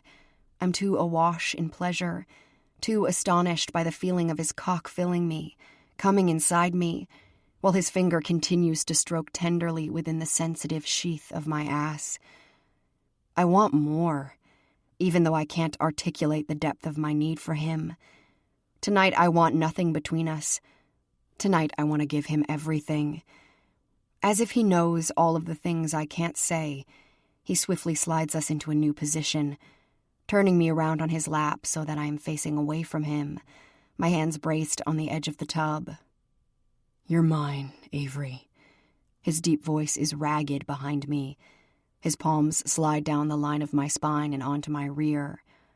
I moan in protest as he withdraws from inside me, but my complaint soon turns into a breathless entreaty when I feel the hot slickness of his seed spurting into the seam of my body. He rubs the last of his orgasm over me with his fingers, and with the blunt crest of his erection. Tell me you're mine, baby, whenever and however I want you. I am, you know I am. I gasp the words, arching shamelessly into the slick heat of his probing touch, his ready cock. Show me that you believe me, Nick. Take me.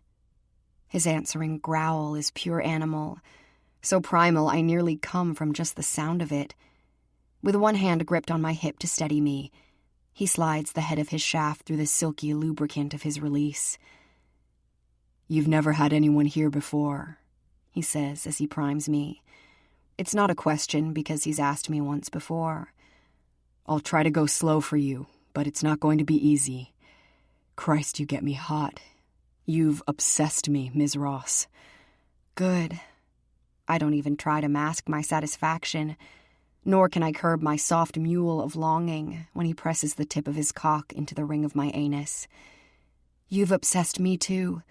You've ruined me for anyone else. Baby, I'm so hard for you, he utters softly, and at the same time he gives a gradual, yet firm thrust of his hips. Push against me a little. Open for me. I obey his commands, trusting him completely, needing him desperately.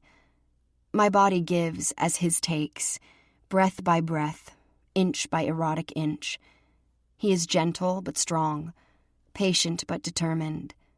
I don't know how he manages to break me in so tenderly, when each fraction that he sinks into me seems to test every ounce of his control. Tell me if this is okay. His voice sounds strained behind me. Are you all right? I nod, more than all right. I'm on the verge of breaking, overwhelmed by sensation and the even greater arousal that comes from feeling his care with me. One hand guiding his cock, he reaches around me with the other to stroke my clit. Pleasure throbs across all of my nerve endings. As soon as I start to come, Nick pushes inside my ass. And oh God, it feels good. He's barely begun, and yet my orgasm slams into me in wave after wave, electricity pulsing through my veins, into my limbs, into the marrow of my bones. The fullness is intense, commanding all of my attention, even as my body splinters in a hard release. Avery. Nick starts to move, his thrusts slow and shallow, giving me all the time I need to adjust to this new sensation, this darkly erotic new pleasure. His breath saws out of him. He is trembling beneath me, his iron control clearly at war with his body's own needs. "Fuck, baby, what you do to me." I moan in response, grinding against his touch, spurred on by the low sounds of arousal he makes as we continue to move together. His cock swells within me, his tempo tightens, quickens. When he comes an instant later, he roars with the violence of his release. "I love you," I whisper, unable to hold it back. I'm too vulnerable in this moment, laid bare for him in every way. "I love you so much it hurts." He shudders deeply, murmuring my name as his orgasm slowly subsides. He pulls out, only to shift his body until he's covering me from behind. His strong arm snakes around my waist, holding me against him as he sinks his teeth into the soft flesh of my shoulder, claiming me, marking me as his. I tell myself it's enough. This passion we share, this insatiable need for each other that neither of us has known with anyone else. I tell myself this is the way that he shows me I mean something to him, that he cares about me, maybe even that he loves me a little bit too. It's not much to cling to. But tonight, with my hideous past looming and the troubling words of Nick's former lover still echoing in my ears, what I have with him here and now is enough. Chapter 17. When we step into the elevator together that next morning, Nick's hand rests possessively on the curve of my backside. He's dressed for the office in an impeccably tailored dark gray suit and tie, while I'm headed for the studio, wearing a loose white t-shirt and faded, torn jeans, cuffed over lace-up summer flats. As the doors slide shut and we descend toward the lobby, he draws me against him, sealing his mouth over mine in a bone-melting kiss. "I want to take you to dinner tonight," he murmurs against my lips. "And then I want to bring you back home and devour you. From this wicked mouth to your sweet, greedy little pussy and your very delectable, very fuckable ass." I smile up at him. "Why, Mr. Bain, you're making me blush." His gaze smolders. "And you're making me hard, Ms. Ross." "After last night and again this morning, I don't know how you could be." He smirks. "When I find something I enjoy, I give it my all. And making you come is most certainly something I enjoy," he says, slipping both hands into my back pockets and pulling me into the firm ridge of his erection. I laugh, but it dissolves into a moan as Nick squeezes my ass and licks his tongue into my mouth with deep strokes that leave me breathless. Like him, I am far from sated, even though our passion reached erotic new heights last night. If anything, I only want him more. I want him in every way, with a need that is only deepening every moment we're together. I would let him take me right here, right now. There's a wanton, reckless part of me that's tempted to beg him to. But in that same moment, the soft chime of the elevator announces that we've reached the lobby. On a low, predatory growl, Nick releases me and we step out together. Manny stands at the building's entrance, assisting one of the residents inside. He smiles and nods to us in friendly greeting as we approach. Patrick waits beside the car, which idles beneath the glass overhang outside. "Glorious day today, isn't it, Miss Avery? Mr. Bain?" "That it is," Nick replies, guiding me out to the car ahead of him. Manny gets the back door for us as I slide in, making room for Nick beside me. As we settle in, Patrick gets seated behind the wheel, smiling at me in the rearview mirror as he bids us a good morning. Nick gives him instructions to drop me at the studio first, lacing his fingers through mine as he speaks. As we begin to pull out of the porte cochere, I don't know what draws my attention to the other side of the street. Not at first, anyway. But the instant I see Rodney, my blood freezes. He's standing on the other side of Park Avenue, leaning casually against a building and smoking a cigarette. I feel his dark gaze on me like the steely point of a dagger. A shudder races through me, leaving me cold and unmoving with alarm. He wants me to feel this chill. He wants me to know that he's this close to me and that he's not going away. Not until he gets what he came for. Patrick turns out onto the avenue, and we make our way across the traffic to change direction and head the opposite way. Our new course takes us directly past Rodney. My lungs seize. I know he can't touch me, but that doesn't stop my heart from banging like a caged bird in my chest. As the limo rolls past the spot where he stands, I force myself to look anywhere but at him. I feign interest as Patrick jokes with Nick about the score of last night's baseball game, but I'm hardly listening. All I can hear is the heavy drum of my pulse as the hairs on the back of my neck prickle with dread. They'd do a hell of a lot better if they had a pitcher who was less of a prima donna, Nick says, his thumb stroking the back of my hand where it rests on his thigh. He's chuckling at something Patrick says when his phone begins to ring in his jacket pocket. He fishes it out with one hand and swipes the screen to answer the call. Nick Bain. What? His voice goes terse with impatience. Try again. You've got the wrong number. Shaking his head, he glances at me as he slides the phone back into his pocket. Some jackass calling to see if my piece of shit Honda is still in the shop. I blanch. The odd reference cannot possibly be coincidence. No, far from it. That call was no wrong number. It was Rodney. There is not a shred of doubt in my mind. Oh my God. I feel suddenly sick. My throat is parched, my skin clammy. Fortunately, Nick is distracted just a moment later with another call, this time from his assistant, Lily. As he runs through his morning's schedule with her, I turn to stare out the window, seeing nothing but the gray haze of my barely contained panic. I have to get rid of Rodney. I have to find a way to pay his price. Nick draws my hand up to his mouth, startling me out of my dark thoughts.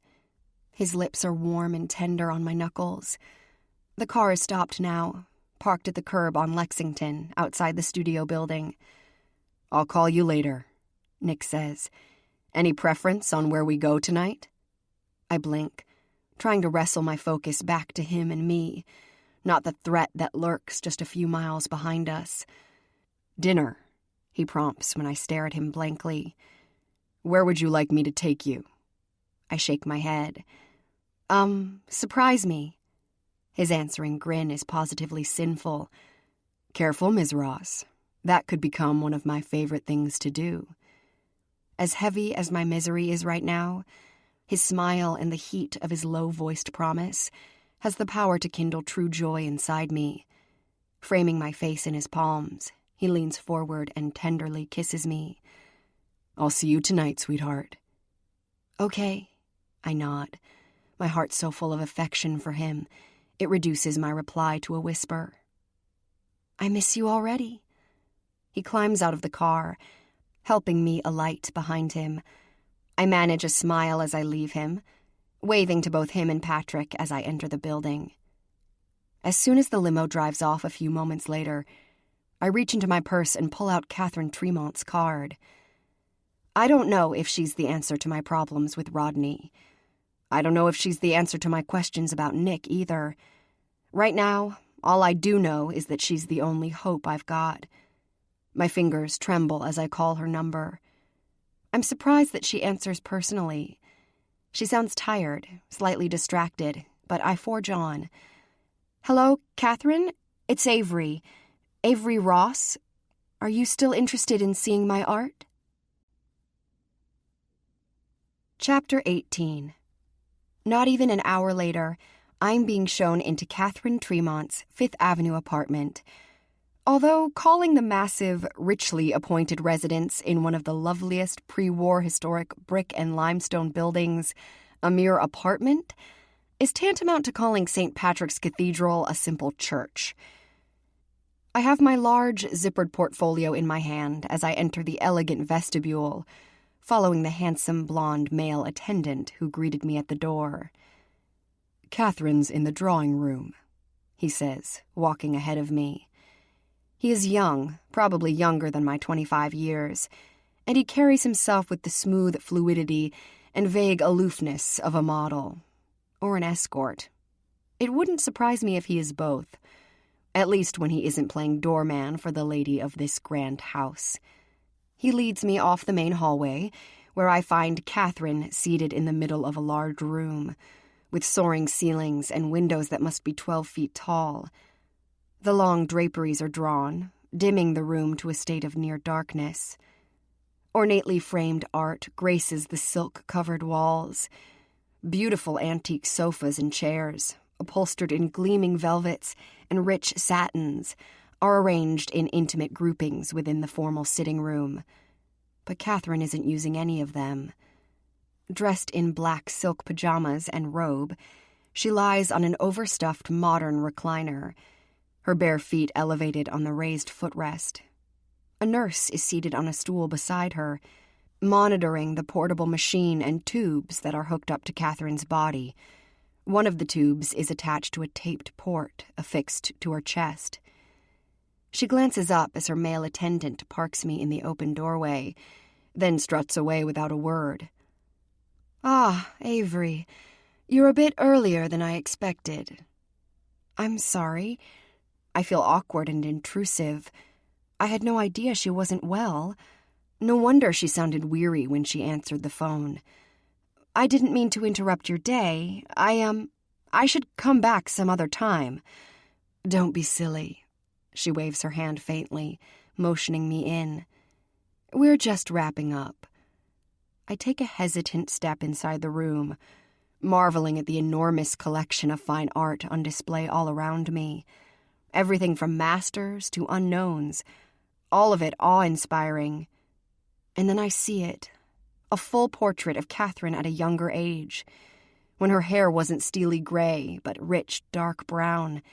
She is lean and vibrant, her gaze tenacious yet vulnerable, arresting and familiar. "Beauty," I murmur, glancing back at her in surprise. "It's you. Jared Rush's painting on display at Dominion. You're Beauty." And now that I'm looking at Catherine, I don't know how I didn't realize it either of the times I saw her in person. The haunting nude portrait of a defiant, beautiful woman, taking pleasure in her body despite the disease that was ravaging it, had mesmerized me when I saw it at Nick's gallery. It had disturbed me, even aroused me.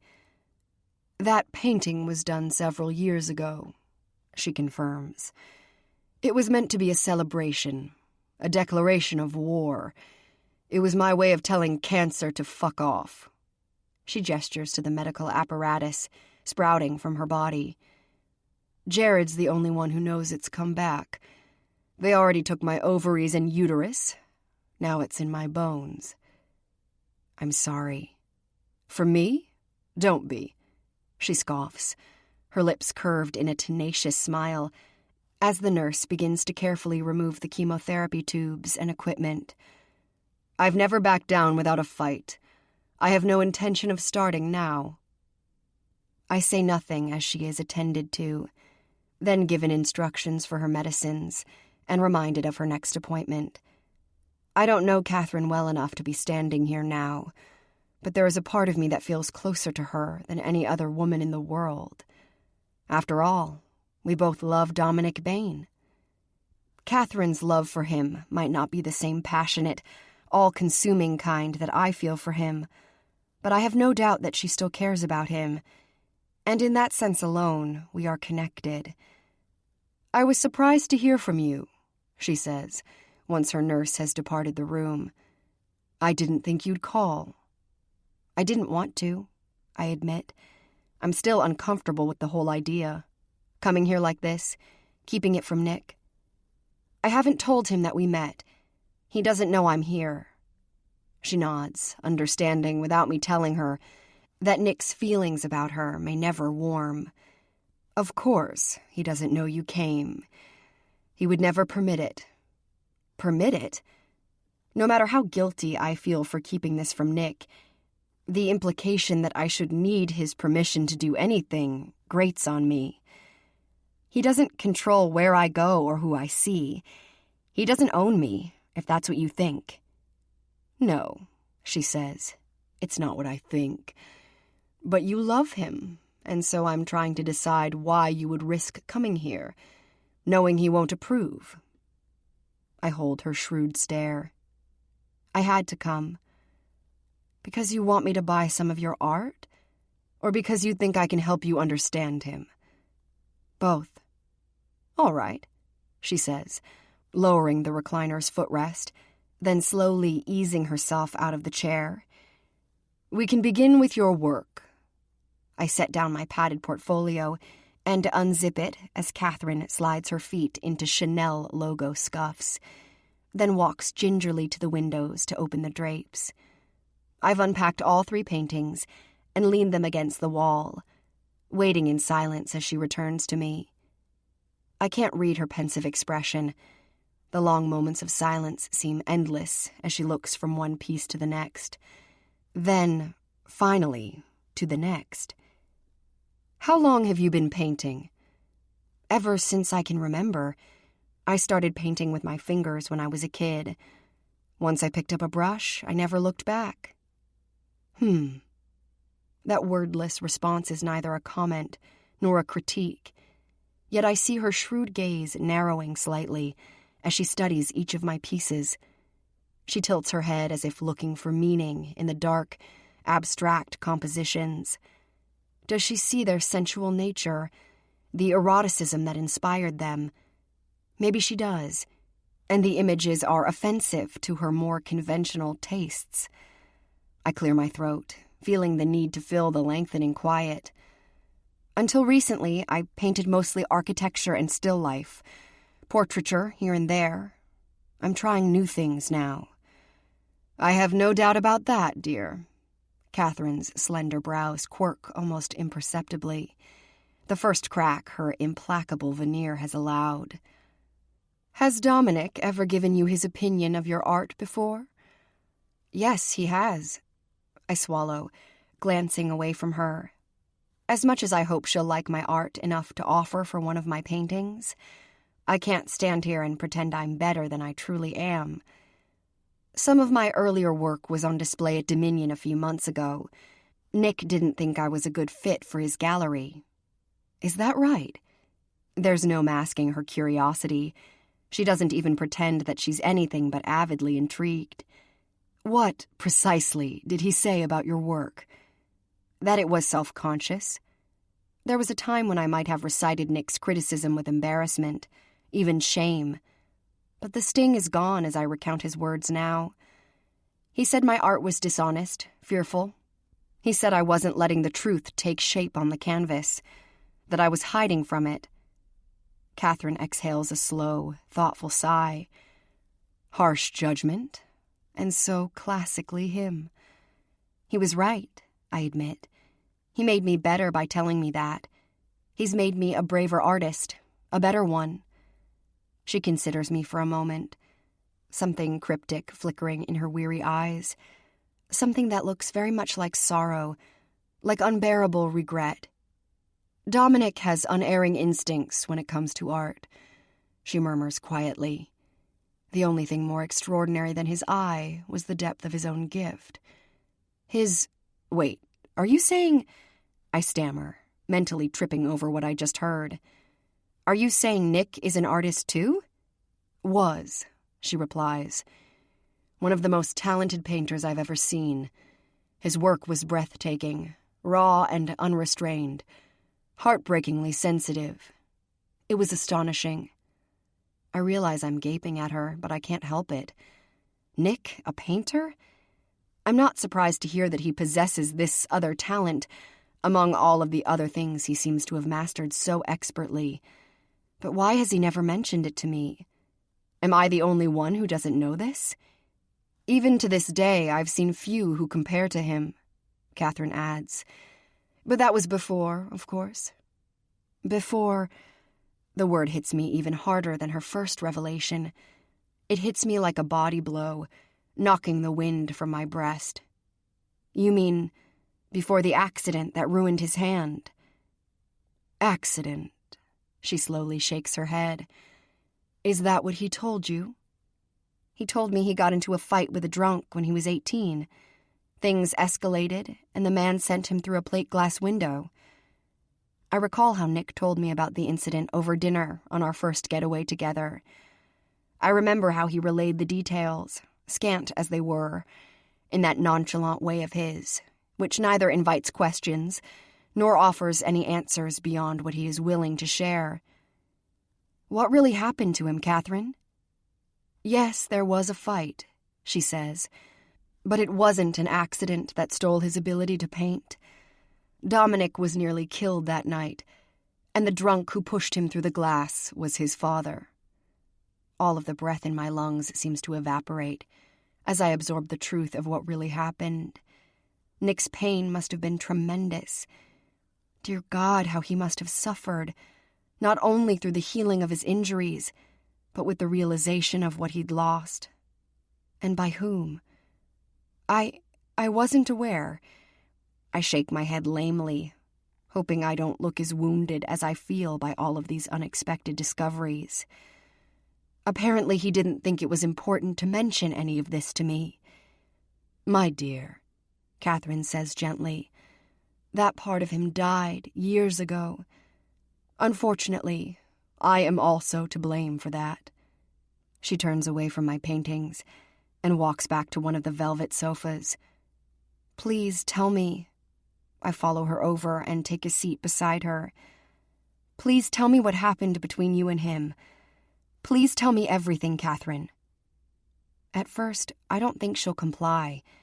She has no reason to divulge details about her past personal life with Nick, after all. I'm prying, and there is no excuse for it. Nothing except my love for him and the ache I have for everything he's been through. His hand was already destroyed when I met him, she murmurs, toying with the lace edge on the sleeve of her silk pajama tunic. Her fingers look frail and aged against the collection of diamonds and gleaming platinum rings on them. Only her beautiful, cosmetically preserved face belies the true state of her physical health. Dominic was young, barely 20, as I would later find out, and he'd only been in New York for a few months. He was earning his living parking cars at the Four Seasons when I first noticed him. She shakes her head faintly, a faraway look coming into her gaze. I was attending an art auction event, and there he was, the handsome, dark-haired young man who'd parked my companion's Jaguar, standing at the back of the room, utterly absorbed in one of the auction house programs. My mind conjures the scene as she describes it, my heart squeezing at the notion of 20-year-old Nick, freshly arrived in the city and completely unaware of the golden future and staggering fortune that awaits him. It breaks a little, too, realizing only now that his success in business was born out of the ashes of his forfeited art ability. I've always enjoyed the company of beautiful younger men, Catherine confesses, glancing at me now, her expression utterly lacking in remorse. They make me feel younger, too. They make me forget that I'm mortal. She shrugs. I struck up a conversation with Dominic. His intensity was magnetic, even then. And he impressed me when I realized there was something more to him than just that remarkable face and those blue eyes that could drown a woman if she's not careful. I nod because I know exactly what she means. I've swam in his fathomless gaze often enough to feel the tidal pull that comes with being the focus of Nick's stare. I succumbed to his powerful allure from the start, never able to resist him. If he had been simply a gorgeous face and a body to match, maybe I could have walked away after having that first taste. But Catherine is right. There is far more to Dominic Bain than just his amazing good looks and seductive persona. It was his contradictions that did me in, the paradox of the cold, intensely private loner, and the complicated, sensual man who stripped away all of my defenses. It is these secret layers that I'm peeling back, only now, that make me love him even more. Catherine presses her fingers to her brow. I'm feeling a bit flushed. Would you mind fetching those pills from the side table and pouring me some water? I don't mind at all. I get up and bring her what she asked for, waiting as she takes a couple of fever reducers and washes them down with a cut crystal glass of water. When she's finished, I return the pill bottle and glass to the table, then rejoin her on the sofa. She closes her eyes for a moment, then continues where she left off. When I saw that he seemed to have more than a passing appreciation for art, on a lark, I asked Dominic to accompany me to another event the following week. I was shocked when he agreed, and thrilled. Things between us progressed from there. I try not to hear the wistfulness in her voice when she talks about her time with my man. Except he wasn't mine then. As much as I want to think he is now, I can't pretend it doesn't wound me to realize how little I truly know about him, his past. And maybe it serves me right, considering all of the secrets I hope I never have to share with him. I swallow past the guilt that seems ever present in my throat. How long were you and he together? A few months, perhaps close to a year. She shrugs vaguely, but by the regretful look in her eyes, I'm certain she could tell me the precise dates if I pressed her. She chases the expression away with a light wave of her hand. I brought Dominic to parties with me and social events. He didn't seem to mind so much. Aside from being ridiculously good-looking, he was also intelligent, shrewdly so. I'm sure there were many who disregarded him as just another pretty, dull-headed piece of arm candy, but Dominic wasn't that. He paid close attention to the conversations going on around him. Powerful, wealthy men discussing investments and business ventures. He made no secret of the fact that he wanted something more out of life, and I could see that he was capable of accomplishing anything he put his mind to. I recall that Nick made his first $1 million in real estate investments by the time he was 22, and he's told me that in 3 more years' time, his net worth had reached $500 million. But what I didn't know is where he got the initial nest egg to make that first purchase. Now I think I do. One day, Dominic came to me with a painting he'd done a few years before, the only piece of his work he said he had left. He asked if I would be interested in buying it. I was amazed at his talent. The piece was exquisite, one of the finest modern expressionist works I'd ever seen. Of course, I had to have it. After I bought it, he then invested that money into some real estate stocks he'd had his eye on. The rest, as you know, is history. Do you still have his painting? Sadly, no, I don't. He told you it was the only one he had left. If he painted others, where are they? She blinks and looks away from me for a moment. None of his work exists anymore. There were 4 others, pieces he brought with him to New York, along with the one he sold to me. I'd discovered he had sold the earlier ones to another collector. I made it my private mission to try to track each one down and buy it back. From her somber tone, I realize this story does not end well. Were you able to recover any of them? Oh, yes, I found them all. She smiles sadly. Each one was more stunning than the next. I was so proud of him. I believed in him so much. I wanted the world to recognize how gifted he was. I decided to host a party at my summer house in the Hamptons. Everyone I knew from the art world was there. Critics, curators, collectors, other important artists. They'd all come with the promise of meeting this undiscovered new talent I had found. I hadn't told Dominic what I was planning. He had no idea that the party was intended to be anything more than one of my seasonal soirees. Did he know you'd found his other paintings? She shakes her head. I wanted it to be a surprise. I thought he would be thrilled to see that I'd brought them all back for him.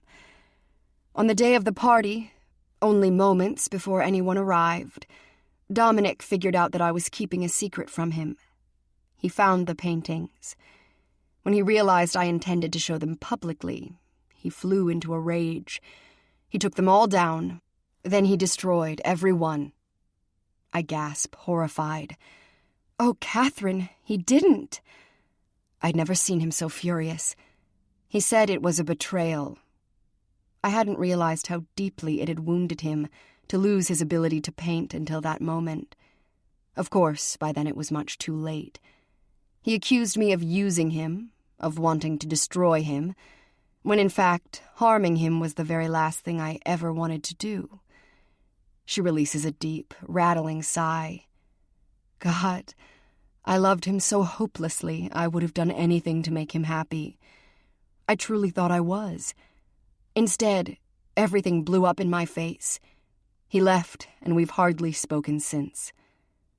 I feel for her, and for the pain she's reliving by sharing this memory with me. We were strangers when I walked into her house, but not now. I reach over and cover her hand with mine. Instead of pulling away, she glances at me in mild surprise before nodding silently, understanding the unlikely bond we'll share after today. I'm so sorry, I tell her, for you and for him. I'm sorry for the tragic, irreplaceable loss of Nick's art, something I'll never see for myself. No one will, which was apparently his intent when he destroyed it all. She begins to cough, and I let go of her hand. She's tired from her medical treatments, and talking with me isn't helping. I don't want to add to her burdens, especially when I've come here today for admittedly selfish reasons. I get up and pour her another glass of water. She takes it from me with a weak smile and dark, shadowed eyes. As she drinks, I walk over to my paintings and begin to replace them back in my portfolio. I doubt she has any interest in them, aside from the curiosity that spurred her to invite me to come in the first place. Do you despise me now, too? Her voice drifts across the room, thin and quiet. Is that why you're running away so quickly? What? No. I shake my head, frowning. Of course I don't despise you. Not at all. I just thought, you're obviously not interested in buying my paintings, and I've stayed too long already. I don't want to bother you. You're wrong, Avery. I am very interested in your art. When I pause, she goes on. These 3 pieces are very good. Better than good. But what I really want to know is why you want to sell them to me. Her blunt question takes me aback, but I realize directness is just her way. I appreciate that about her here today, and I feel that I owe her some of the same respect now. To be honest, Catherine, I need the money. I'm in some trouble, and I need to find a way out. She regards me in silence for a moment. Trouble that Dominic can't help you with? I shake my head. I can't ask him to. I won't.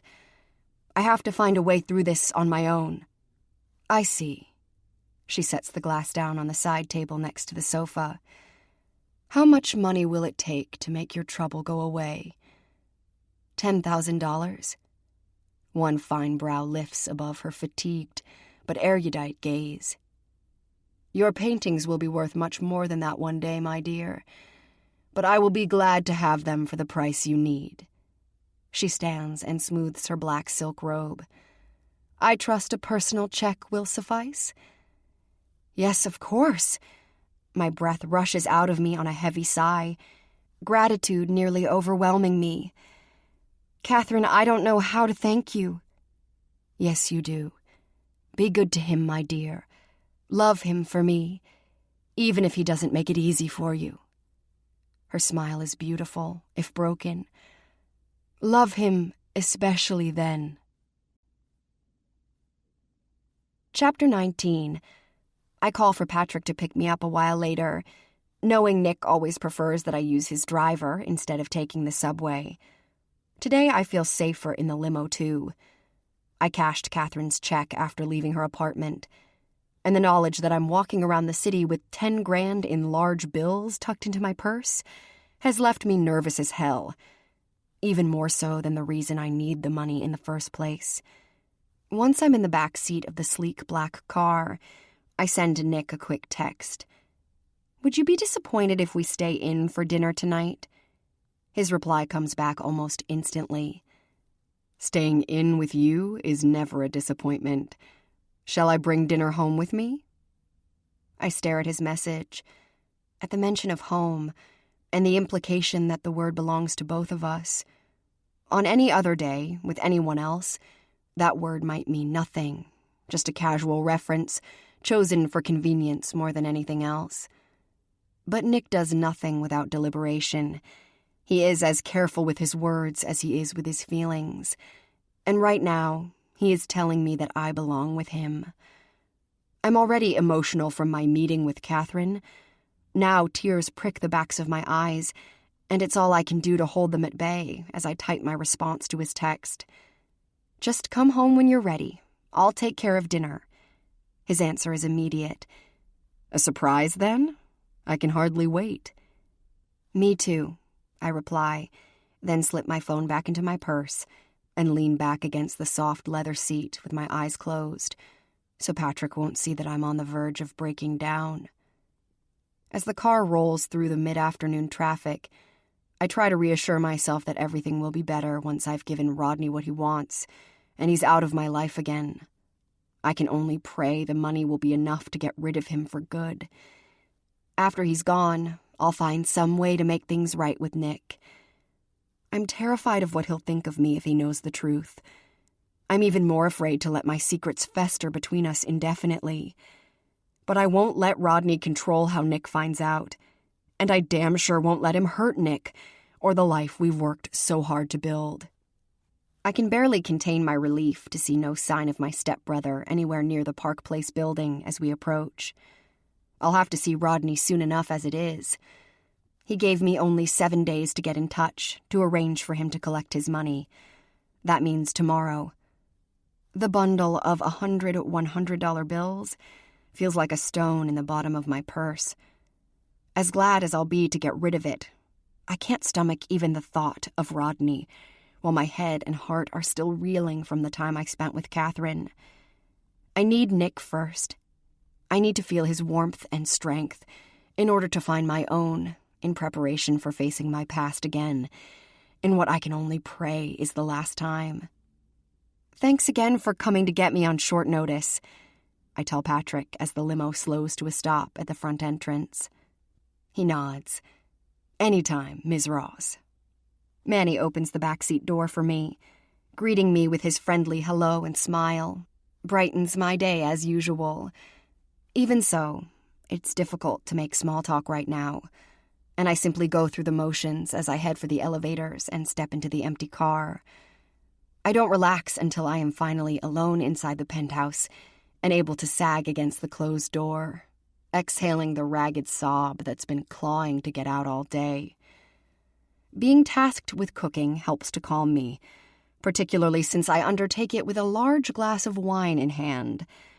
I peruse the refrigerator and walk-in pantry for dinner ideas, knowing that if I were cooking for myself in a place of my own, the options would be far more limited.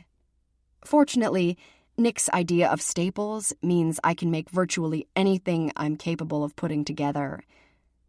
I settle on lasagna, my mom's family recipe, and one of the few dishes I can make with reasonable competence.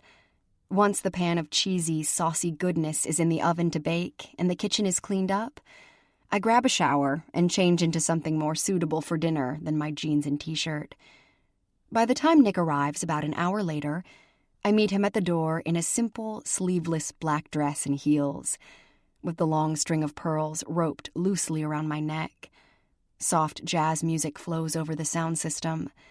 Inside the apartment, the lights are dimmed, and warm orange flames dance in the glass-fronted gas fireplace in the living room. "Hi," I say, stepping aside to let him in. "Hi yourself." He pauses just inside the foyer and closes the door, then reaches out to catch me around my nape for a hot, unrushed kiss. When we part, his gaze is dark and appraising. "If this is your idea of dinner in, I'm never making reservations anywhere, ever again." I smile, needing his touch more than he can possibly know. I turn my face into his palm as his caress drifts around to my cheek. I feel the scars on his fingers and in the warm cradle of his hand, scars that have an entirely new meaning to me now. sorrow for what he suffered, during and after his violent altercation with his own father, stabs me with fresh pain as he tenderly holds my face in his savaged hand. I kiss him there, my throat tightening with emotion again. "Hey," he says quietly. "You okay?" "Yeah," I nod, reaching up to place my hand atop his. "I'm more than okay now that you're here, now that you're home with me." He bends to brush his lips against mine again, gentle licks and nips that make my senses tingle with awakening desire. He releases me on a groan, then shrugs out of his suit jacket and folds it over the back of a chair in the living room as we walk deeper into the penthouse together. He glances at the dining room, which is set for dinner with fine china and crystal, everything glimmering beneath the flickering light of the pillar candles burning at the center of the large, dark wood table. "Everything looks and smells amazing." He looks back at me, amusement glittering in his eyes. "What did I do to earn all of this?" I smile up at him. "Who says you've already earned it?" His dark brows rise as he strokes his fingers over the length of pearls that plunges all the way to my abdomen. "You planning on putting me to work or something, Ms. Ross?" "Or something," I grin, taking a step away from him. "You can start by pouring us some wine while I plate the salads and serve dinner." "Whatever you say, boss." I try not to be distracted, feeling his gaze studying me, and yes, undressing me, while I make everything right with our meal and join him at the table. I don't know if I'll ever be able to look at this man and not melt under the heat of my want for him, and tonight is no exception. No, tonight everything is intensified, including the love I feel for him. As we eat and drink our wine, he tells me about the deals he's working on this week, including the mobile app launch that's coming up in London early next month. "Lily sent me home with your passport application," he says, setting down his wine glass. "I'll have you sign it in the morning, and then we can go and get your photo taken to complete the submission." "Tomorrow?" "Do you have other plans?" "No, nothing special." I take a sip of my wine and try not to think about Rodney or the money, and the fact that I need to contact him tomorrow and put this whole mess out of my life. I don't have firm plans for anything, but I'd hoped to spend the day in the studio. Nick nods. "That's no problem. I'll drive, and when we're finished, I'll take you to East Harlem." My smile feels thin. "All right?" "You never told me how it went the other day." He polishes off the last bite of lasagna on his plate, then glances up at me. "Lita's exhibition. How did she do?" "Oh, she did great. Even though the exhibition happened only yesterday, it feels like a week after everything that's happened since. It was an amazing event, and aside from some pre-show jitters, Lita really shined. She's even got an invitation from the head of some hot new technology firm to propose a piece for their building in Brooklyn Heights. I'm not sure what she was more excited about, trying to win the spot or getting to spend time with the former rock star who owns the company." Nick grunts. "Derek Kingston's a decent guy. Unfortunately, he's still carrying around a lot of his rock star ego. But who could blame him? That kind of lifestyle leaves a mark." "You know him?" Nick gives me a look. "At our net worth, and both of us being under 35, he and I belong to a relatively small club in this city. I also happen to own a fair amount of Deck Tech stock. I invested before it went public, and the company really exploded." I tilted my head, astonished, and yet not surprised at all. "Is there anything you touch that doesn't turn to gold?" He reaches across the table to rest his fingers atop mine, then shrugs. "Huh, guess so. Still flesh and blood, warm and sexy woman. Thank God." "I'm being serious," I say, unable to curb my smile. "So am I. Tell your friend to refuse Kingston's first offer, no matter what it is." "What if his first offer doesn't have anything to do with her art?" Nick smirks. Then she should definitely refuse whatever he proposes right out of the gate. I've seen him in action, at the bargaining table and away from it. Derek doesn't respect anyone who folds too soon. Even though he's offering this insight with a sense of humor, I know him well enough to understand that he doesn't dole out idle advice. Thanks. I'll let Lita know you said so. This lasagna is incredible, by the way. He takes a second helping, offering to serve me some too, but I decline. Instead of digging in, he picks up his wine and leans back in his seat to look at me. What about you, Avery? What do you mean?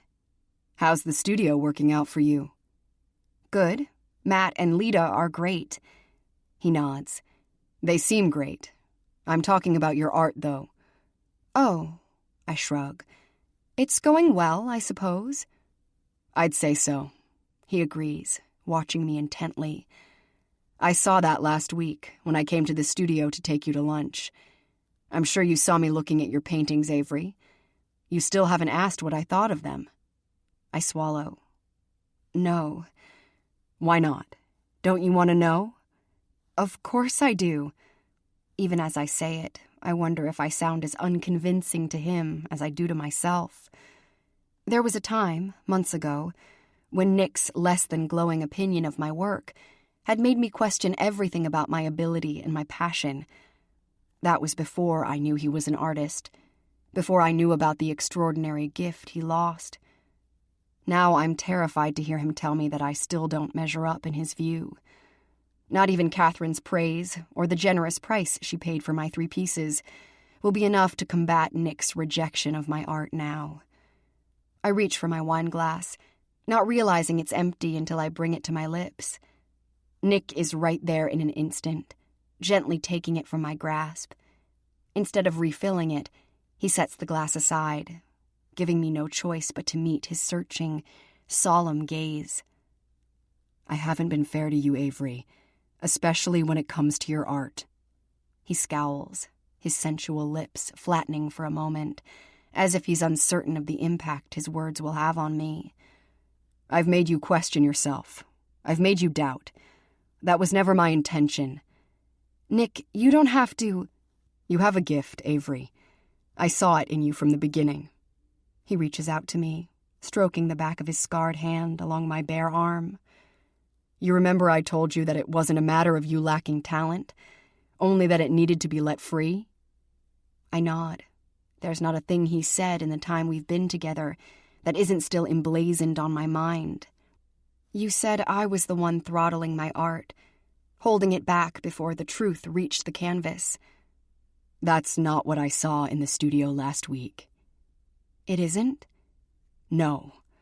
What I saw in those 3 paintings was you. Maybe for the first time. His touch trails down onto my wrist, then into the center of my open palm.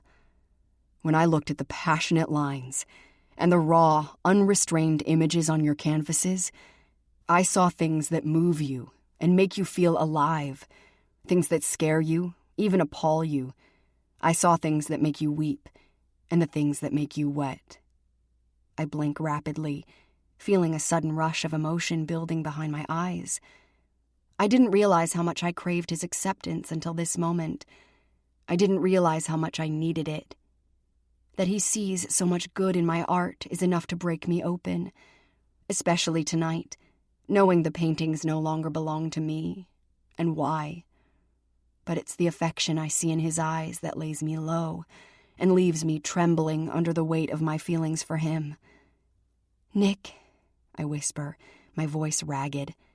I get up from my chair and go to him, seating myself on his lap. I wrap my arms around him, holding him close, my face nestled into the warm strength of his shoulder. Nick, I love you so much. He envelops me in his embrace, his hands moving slowly on my back, stroking me, gentling me. Hey, he says, his deep voice vibrating against me. Baby, what is this? Are you... Jesus, are you crying? Drawing me away from him slightly, he searches my tear-streaked face and welled-up eyes. Talk to me, sweetheart. What's wrong? Concern etches his handsome face, furrowing his brows. Have I done this? Have I hurt you somehow, Avery? No. Then what? I don't want to talk, I tell him abruptly, my tears already starting to subside. Not tonight, okay? I just want you to hold me. He doesn't look happy at my dodge, but he doesn't argue. He understands me too well, knows me almost better than I know myself sometimes. And right now, he can see that the only thing I need is him. Us.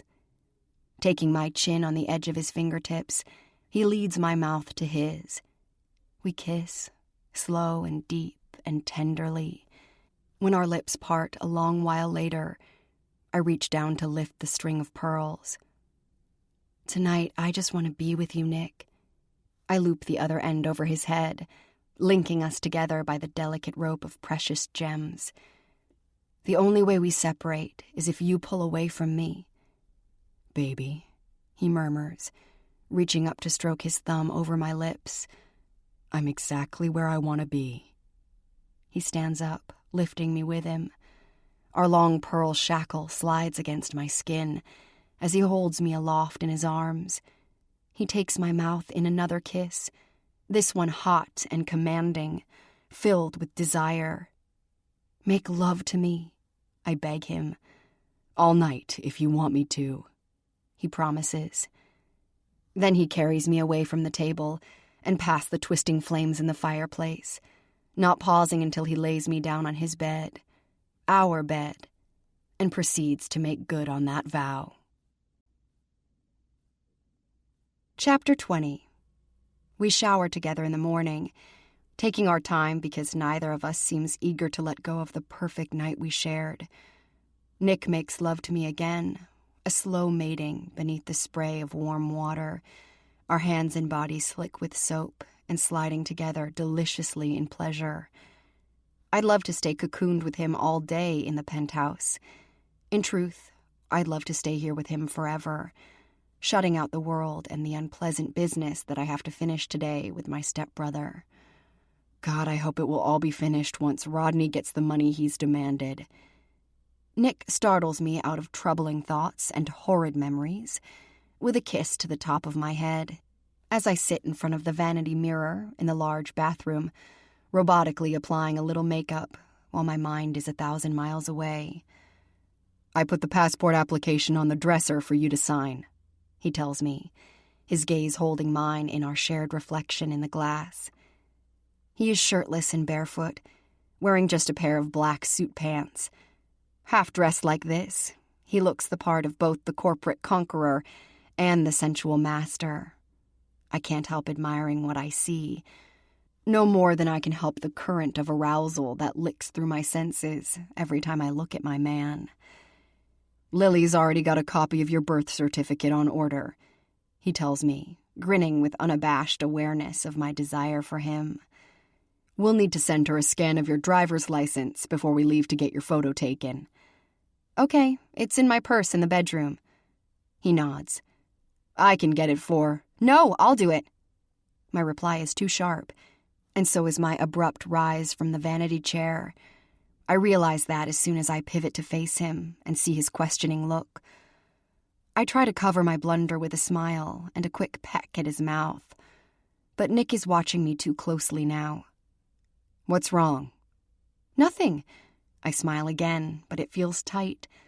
I'll go get that for you. He follows me out to the bedroom.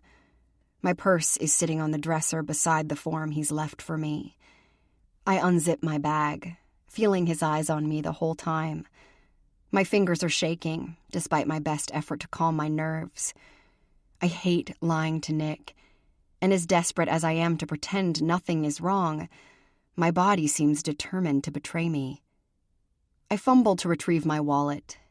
It catches on the coiled shoulder strap, and before I can prevent the disaster from happening, my purse tumbles to the floor. I drop down to retrieve it, but there's no correcting the mistake. Some of the contents spill out onto the rug, including the fat bundle of cash. Nick pins me with a stunned look when I swivel my head to glance up at him. Where did all of that come from? I sold my paintings. He frowns. When? Yesterday. I start to stuff the money back into my purse, but there's really no point in it now. I stand up and face him, guilt and dread raking me. You sold them. He sounds confused, almost disbelieving. He's still staring at the stack of $100 bills, and I know he doesn't need me to tell him how much I'm holding in my trembling hands. Avery, what the hell are you talking about? Sold them to whom? Catherine. His head snaps back as if I've slapped him. His tone is deceptively level. What? I swallow, unable to tear my attention away from the thunderhead of fury that's beginning to gather in his narrowing gaze. I bumped into her at Lita's exposition. I had no idea she'd be there, Nick. We ended up talking for a little while. She gave me her card and said she wanted to see my work. Catherine Tremont. A curse boils off his tongue. His eyes are flashing with outrage as he rakes his hand over the top of his head. You talked to her 2 days ago, and this is the first I'm hearing about it? Jesus Christ, Avery! Are you telling me you took money from her? I didn't take anything, I point out. Catherine liked my paintings and she bought them. It's the same fucking thing. His sudden explosion of anger makes me flinch. I've never seen him this upset. His powerful chest is heaving with every breath. His handsome face is flushed and ruddy with furious color. I can't believe you would do this. You know how I feel about her, and yet... No, Nick, I didn't know how you felt about her. As terrified as I am that this breach of his trust could be irreparable, I cannot cower.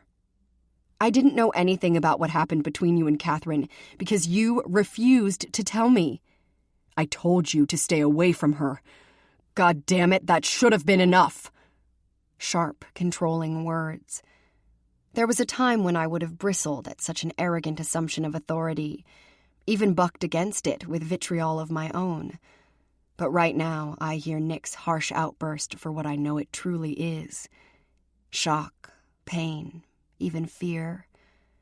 For all of the secrets and shames I'm still protecting, Nick had tried to bury his with Catherine. The grief over the gift he had lost, the anguish of having that special part of him ripped away by his own father's careless actions. Worse than careless, if what Catherine said is true, that Nick's father had nearly killed him that day. Nick had wanted to shut all of that out of his life when he destroyed his art, then turned his back on Catherine and her desire to help him, to heal him. He thought he had shut it all out. Until this very moment, when he stares at me and his gaze lights with dawning understanding. She's not well, Nick. I swallow and shake my head. Her cancer is back. I think she may be dying. A tendon pulses in his jaw. Catherine's health isn't my concern. You are. His right hand flexes at his side, unclenching the fist he'd been holding almost subconsciously. He glances down at the scars that twine around his forearm and down onto his fingers. A rueful smile twists his mouth. She told you. I wish you had. My voice is quiet, uncertainty making every fiber in my body ache with the dread of losing him, here and now. I didn't go there to dig into your past, Nick. I wasn't trying to hurt you, or make things harder for you in any way. Then why? He takes a step toward me finally, instead of continuing to pull away. His hands clamp around my biceps, and I can feel the tension in him. He's still vibrating with anger and struggling to keep it under control. Why her, of all people? Why now? Because I didn't see any other choice. I press my lips together, stifling the raw sob that's lodged in my throat. I went to her because I needed the money. Emotion flashes in his taut face. Outrage, confusion, insult. If you needed money, all you had to do was ask me for it. You know that. Have I ever denied you anything? No, you haven't. You've given me so much, Nick. More than I deserve. Then why? He shakes me slightly, as if I've pushed him to the very edge of his reason. Why go behind my back, when all I ever asked from you was honesty? God damn it, Avery, I trusted you. He bites off the thought with a low, muttered curse. Just tell me why. The tears I've been fighting spill over now, streaming down my cheeks. I did something terrible, Nick. Something I haven't told you. I feel him go still as he holds me in that penetrating, inescapable gaze of his. Something recently? No, a long time ago. 9 years ago. His grip remains firm on my arms, but some of his combustibility fades as he searches my face. 9 years ago? You're talking about your stepfather. He doesn't finish the statement. We both know the reference well enough. The day of my rape at 16. The day my mother shot and killed her abusive husband in retaliation for what he'd done to both of us over the years. But specifically, finally, for what he'd done to me that day. I haven't been honest with you, Nick. My voice falters over the words. I haven't told you everything. I haven't told you what I did that day. His reply is flat, remote. Tell me now. His deep blue eyes take on a guardedness, impenetrable steel, replacing the fathomless oceans that have always drawn me in like the tide. It hurts to see his walls going up in front of me, ready to seal me out. I won't be able to bear it if I've ruined everything with this stupid mistake, with my secrets and lies. Even if he turns away from me in disgust after hearing how selfish and cowardly I've been all this time, I owe him the truth. All of it. The day Martin Coyle raped me was a Monday, August 21st. I had a math test in the morning, but I accidentally slept past my alarm. Martin was on disability leave from his job at the school in the neighboring town. So to make some extra money, my mom had just started working the third shift at the big factory in Scranton. Usually she got home around 7, about an hour before I left for school.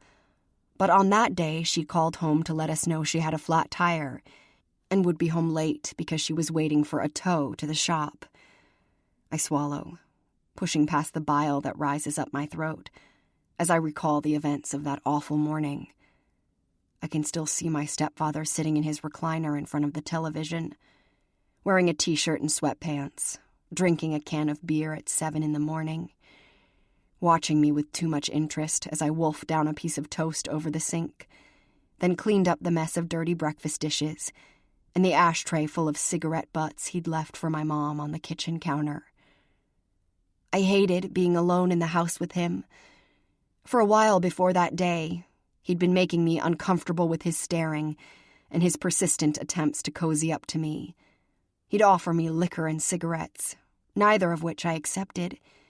He'd volunteer to take me out for fast food or runs to the mall. I never said yes. He'd try to touch my hair or put his arm around me, even though I asked him not to. I made a point of avoiding him whenever I could, and that worked for a while. But that morning, everything seemed different. I felt it instinctively. Something had changed, turned dangerous. I was too stupid to act on it before it was too late. You were only 16, Nick says, his voice low and tight. Don't ever blame yourself for this. You were just a kid, for Christ's sake. I nod, some part of me acknowledging that he's right. I was a child, not yet equipped to deal with the very adult, very real problem of my stepfather. Unfortunately, I wouldn't learn how to deal with him until after the assault had occurred. I was just out of the shower and getting dressed for school when he came into my bedroom. My door was locked, but he somehow picked it. All I had on was my bra and underwear. He stood there, leering at me. He accused me of trying to turn him on. He said he was tired of me teasing him, then running away. I closed my eyes, struggling to push the rest of the story out. He said he wanted me to suck his dick, or he was going to give my mom a black eye when she got home. I knew he meant it. He'd hit her more than a few times by then, but she always made excuses for him. She didn't want to leave him. She didn't want us to be alone again. Baby, I'm sorry. Nick frowns as he reaches up to wipe a tear from my chin. A dark kind of rage smolders in his eyes. You don't have to tell me any more. You don't have to relive that bastard's abuse just to make me understand it. Yes, I do. I draw in a fortifying breath.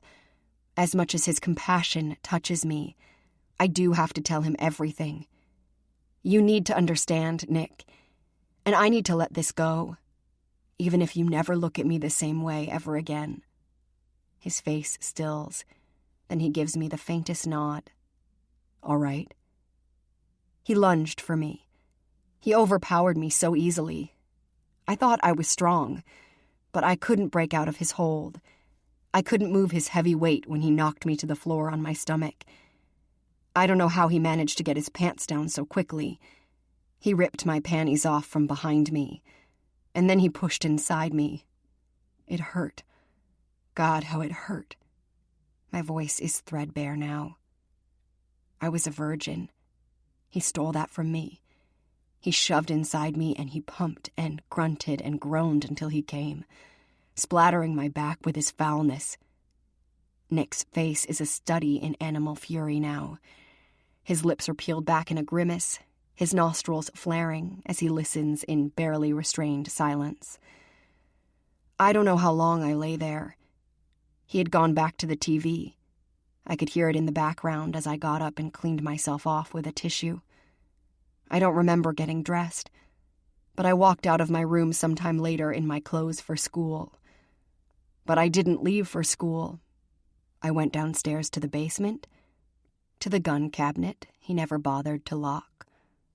Then I came back up and put a bullet in his chest. Nick doesn't say a word. He doesn't so much as blink. I shot him, I confess, at last, finally. I shot him, and then I sat across from him and watched him bleed. I don't know why I didn't shoot him again. Shock, I guess. I remember looking at him as he slumped out of his chair and onto the floor, wheezing and sputtering, trying to drag himself toward me. I moved across the room and I just watched him. I waited for him to die, but he didn't. What happened with your mom? She came home a while later. Martin was still alive, but barely. I exhale, picturing the whole incident as if I were looking in from outside myself. She didn't scream. She didn't cry. She didn't ask me what happened. She knew, just by looking at me. She knew what he'd done. Nick draws me against him, holding me close. She walked right past him on the blood-soaked floor to carefully take the gun out of my hands and set it aside. Then she wrapped me in her arms and told me to go take a shower. She told me she would clean up the mess and that I should go to my grandparents' house down the street. She told me that she would take care of everything. The second gunshot wound, Nick says. The police reports and court evidence stated that it wasn't the first bullet that killed him. It was the second one, fired sometime between 1 to 2 hours afterward. He's obviously been reading up on the case, since these are details I haven't yet shared with him. No doubt he and his lawyer, Andrew Beckman, have been poring over all of the documents in my mother's case, in preparation for securing that new legal team Nick has mentioned. According to the file, you weren't home that morning, he points out. Your mother told police that you were at your grandparents' house all day, that you stayed home sick from school. Your grandmother corroborated the story. I nod, finding it strange to hear Nick recite the old lie that Mom and Gran had drilled into me for weeks after the killing. I feel lighter now that it's out in the open. But he isn't the only one who knows the truth now. My mother lied to protect me.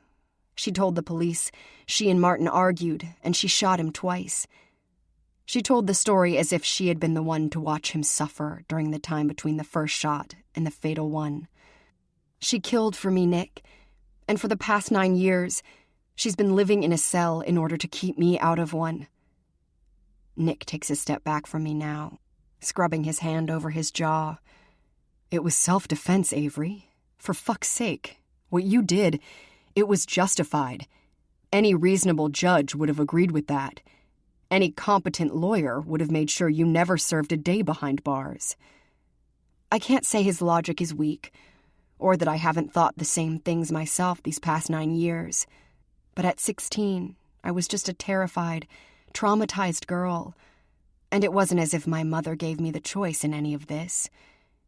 She didn't want to take that chance, Nick. She didn't want me going to trial, even as a minor.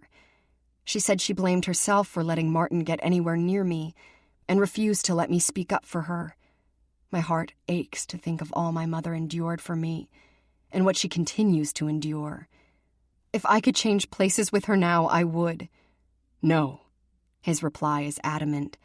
I won't stand for that. Don't even think it, Avery.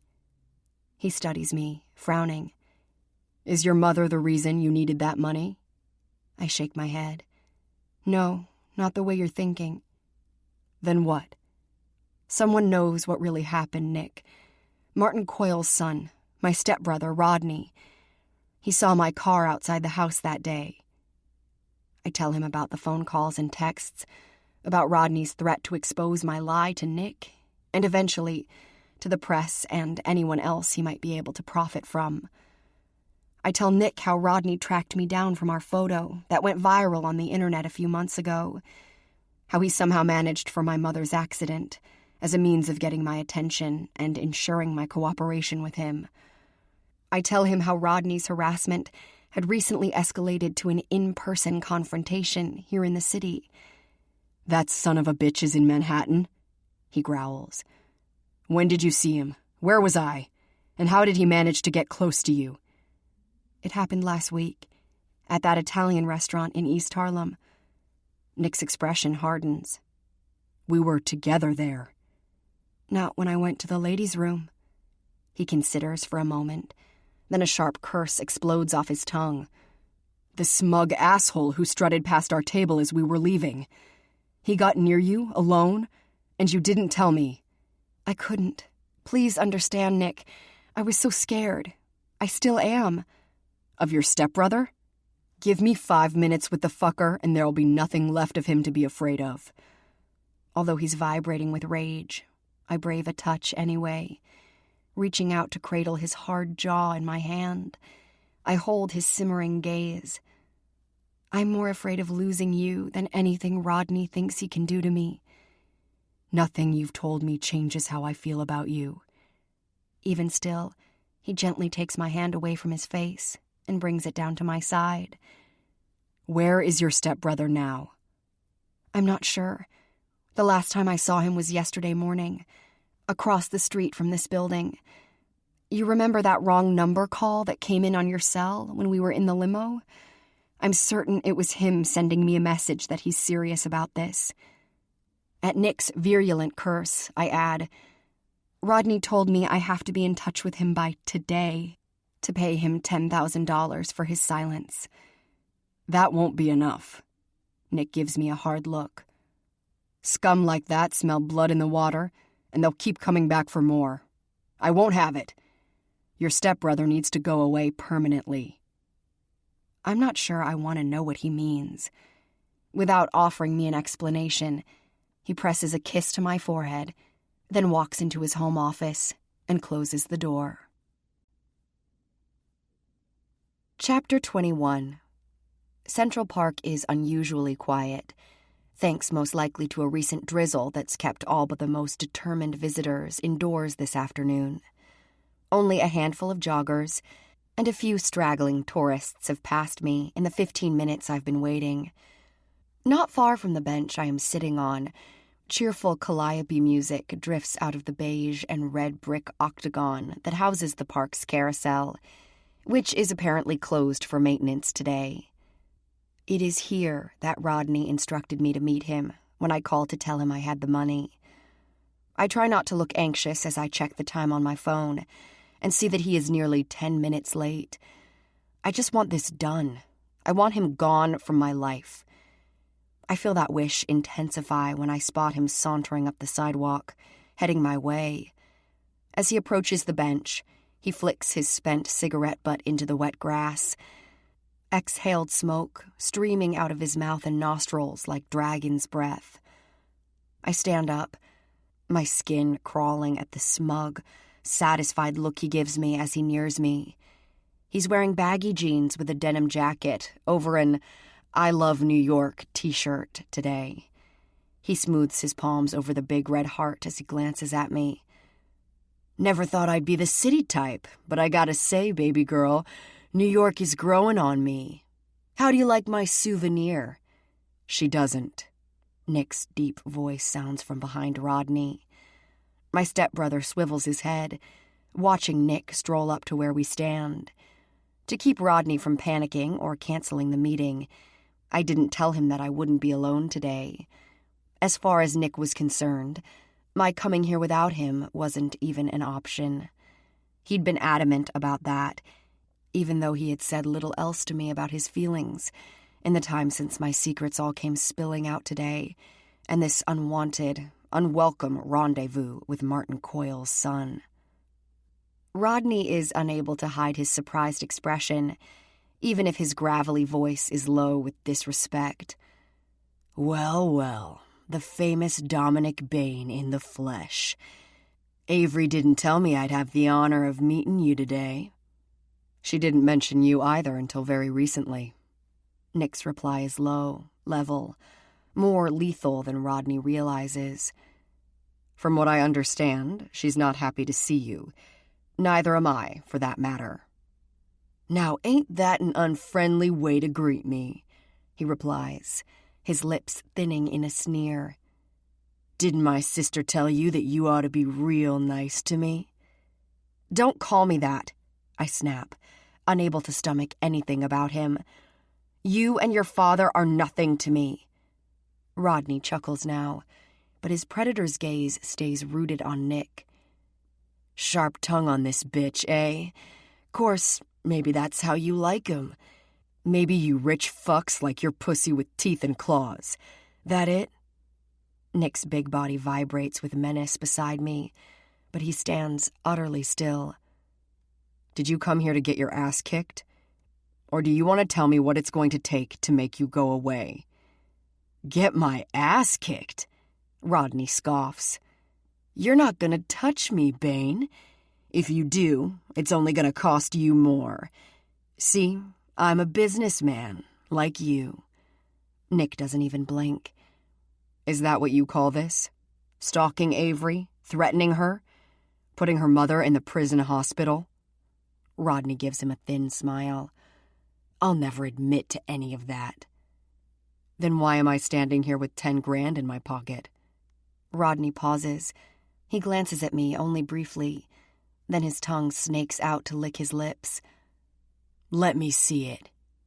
Not until we get some things straight, Nick says. This stops right here. The second I put the cash in your hands, you stop, Rodney. You go away, and you don't come back. His chin lifts. His eyes narrow on Nick as a sneer twists his mouth. You think I'm stupid? You think I'm some dumb jackass who don't know my worth? I swallow anxiously as Rodney's voice rises. This is exactly what Nick predicted would happen. My stepbrother's arrogance and greed being fed by the promise of easy money. I don't know your worth, Nick says, his tone clipped but calm. You say you're a businessman? All right. Convince me. What do you think you're worth? More than 10 measly grand, he bites off sharply. 10 grand is only a down payment. What I know about her is worth a hell of a lot more than that. Think about it, Bain. I go to the press with what I know. They'll feed off the headlines for weeks. Dominic Bain's girlfriend, a white trash slut who got away with murder. I close my eyes at the grating, ugly words, all of them close enough to the truth that it won't matter what Nick or I say to try to lessen their power. The damaging publicity for Nick will be inescapable, unbearable. He seethes beside me, his body radiating a palpable and growing violence. If Avery had been the one to kill your child rapist of a father, he'd have had it coming. Rodney grins now. Struck a nerve, did I, Bane? The old man always did have an eye for prime tail. And with her tits and ass, especially back then, who could blame him for wanting a piece of that? Fucking bastard. Nick takes a menacing step forward. No, Nick, don't. He stops abruptly, though not because of my sharp cry. It's the gun in Rodney's hand that freezes Nick in place. He's pulled it from the back of his waistband and now brandishes it in front of Nick's face. Oh my God. My voice reduces to a strangled whisper, terror arrowing through me to my marrow. Rodney, please, don't do this. I don't miss how Nick gradually moves me behind him, inserting himself directly between my body and the barrel of the loaded weapon. I want to shout for help, but the park is so empty, I'm not sure anyone would hear me. And there is no way I'll risk Nick's life by pissing Rodney off any more than he already is. You smug asshole, he snarls. You think you own the fucking world, don't you? You got all the money, but I got this. Easy now, Rodney. Nick slowly raises his hands, palms open in cautious surrender. You're right. This is your show now. You're the one holding all of the cards here. Damn straight. So tell me what you want. You know I can make it happen.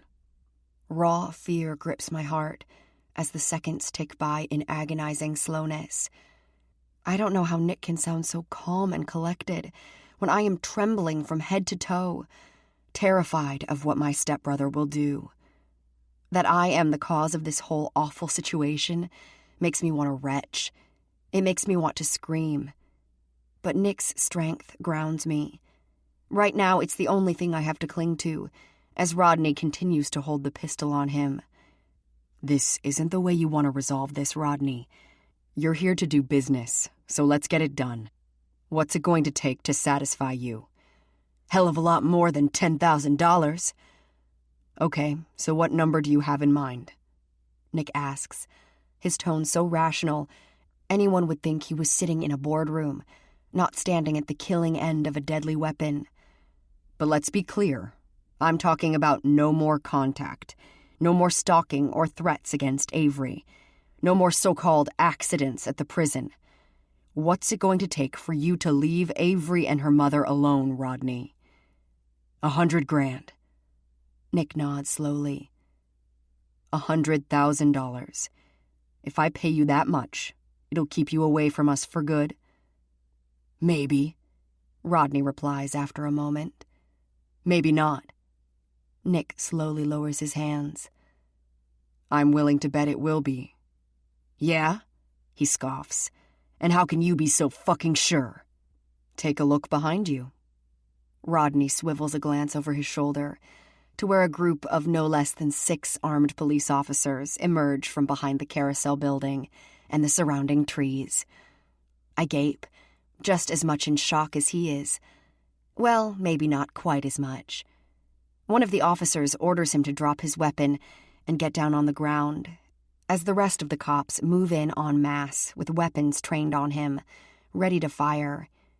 I watch in astonishment and relief as they take him down and handcuff him. Only Nick seems less than surprised to see the police reinforcements. You knew, I say as he wraps me in his arms and holds me close. You arranged this? I had a little help. He nods toward the walkway, where Andrew Beckman is striding toward us. The tall, darkly handsome lawyer offers me a nod as he approaches us. Everybody okay? Yeah, we're fine, Nick replies. Thanks for the assist on short notice. What are friends for? Beck shrugs, but his expression is full of relief. This whole thing almost went sideways when Coyle pulled out that gun. Nick grunts. It was a surprise to me, too. But now he's got a weapons charge on top of all the rest of them. He reaches into the front pocket of his pants and withdraws his phone. He hands it to Beck. I trust the recording will give you everything you and the police need. Beck nods. Consider it done.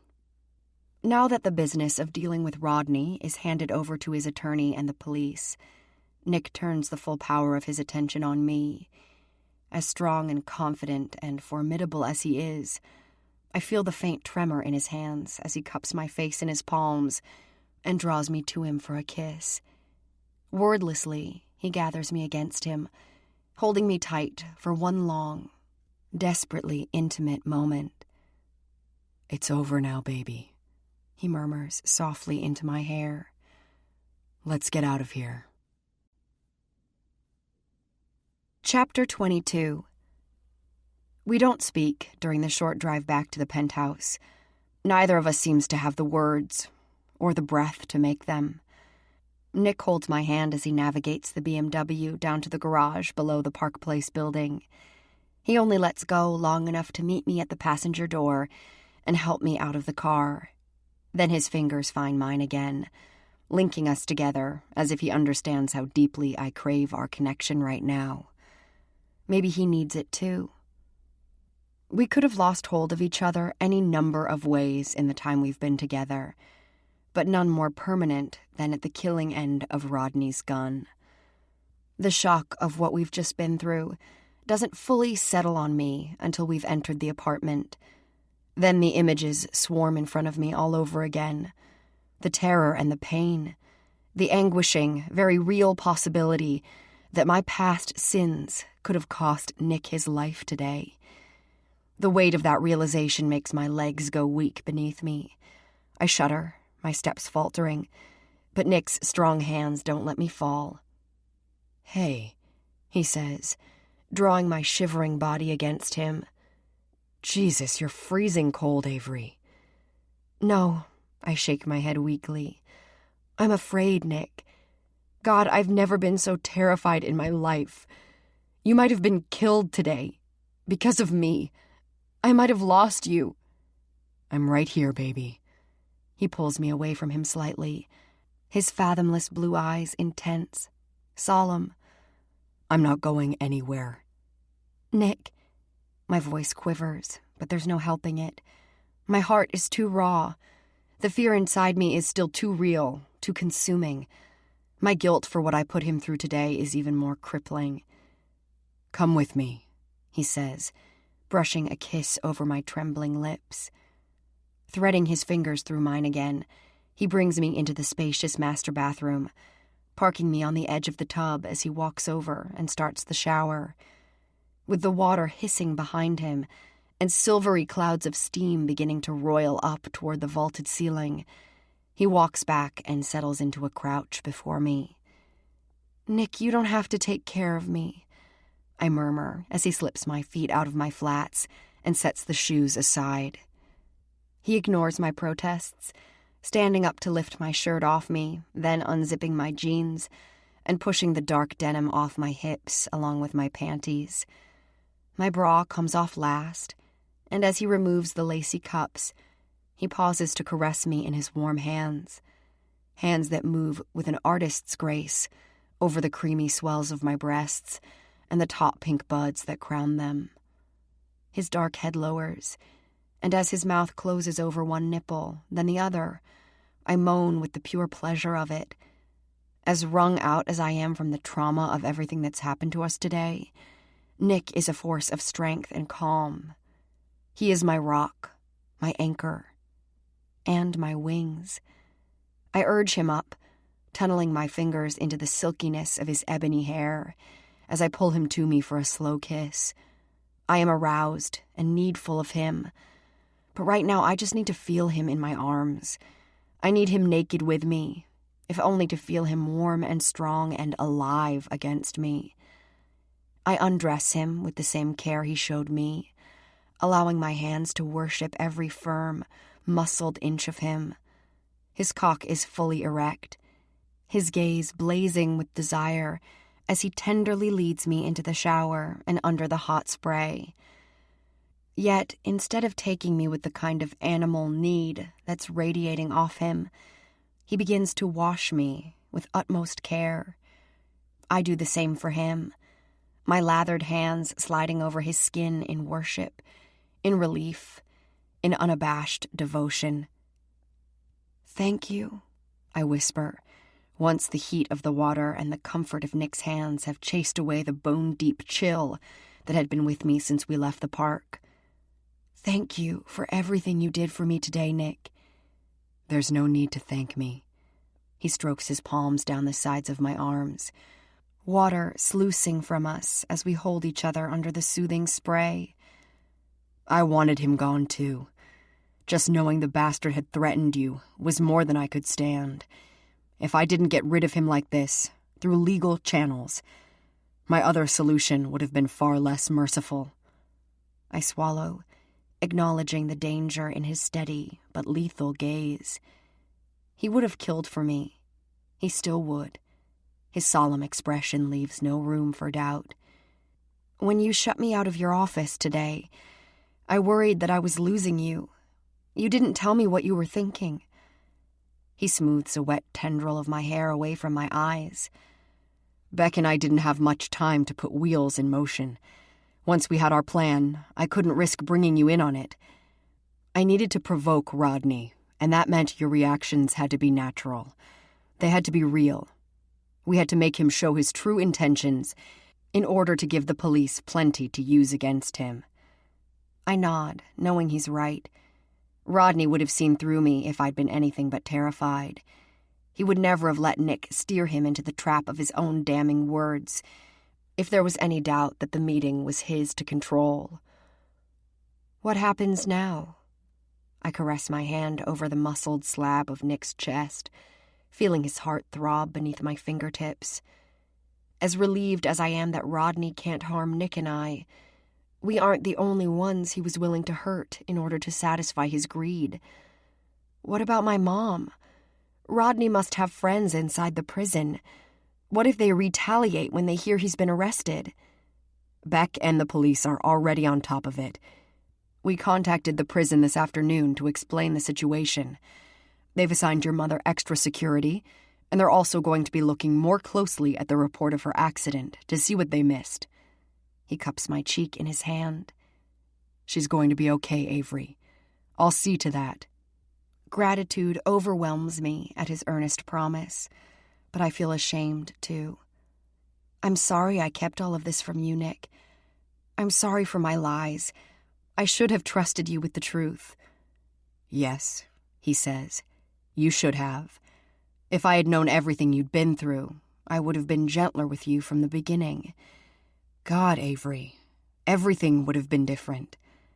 I smile sadly, seeing the softness in his eyes, the regret. If I had told you everything in the beginning, we wouldn't be together now, would we? He doesn't answer. I see him gauging the weight of my question, and his careful silence puts my heart in a vice. When I can't take it any longer, I answer for him instead. "No, we wouldn't, because you would have looked at me with pity in your eyes, the way you are now." "Pity?" The word rushes out of him, a harsh denial. "What I feel when I look at you is astonishment. It's respect. Jesus, it's more than you can possibly know." His touch still lingers on my face. I feel the vibration of his deep voice against my skin and all around me. I see the ferocity of his emotion in his darkening scowl and the penetrating heat of his eyes. "You came through fire, Avery. The last thing I feel when I look at you is pity.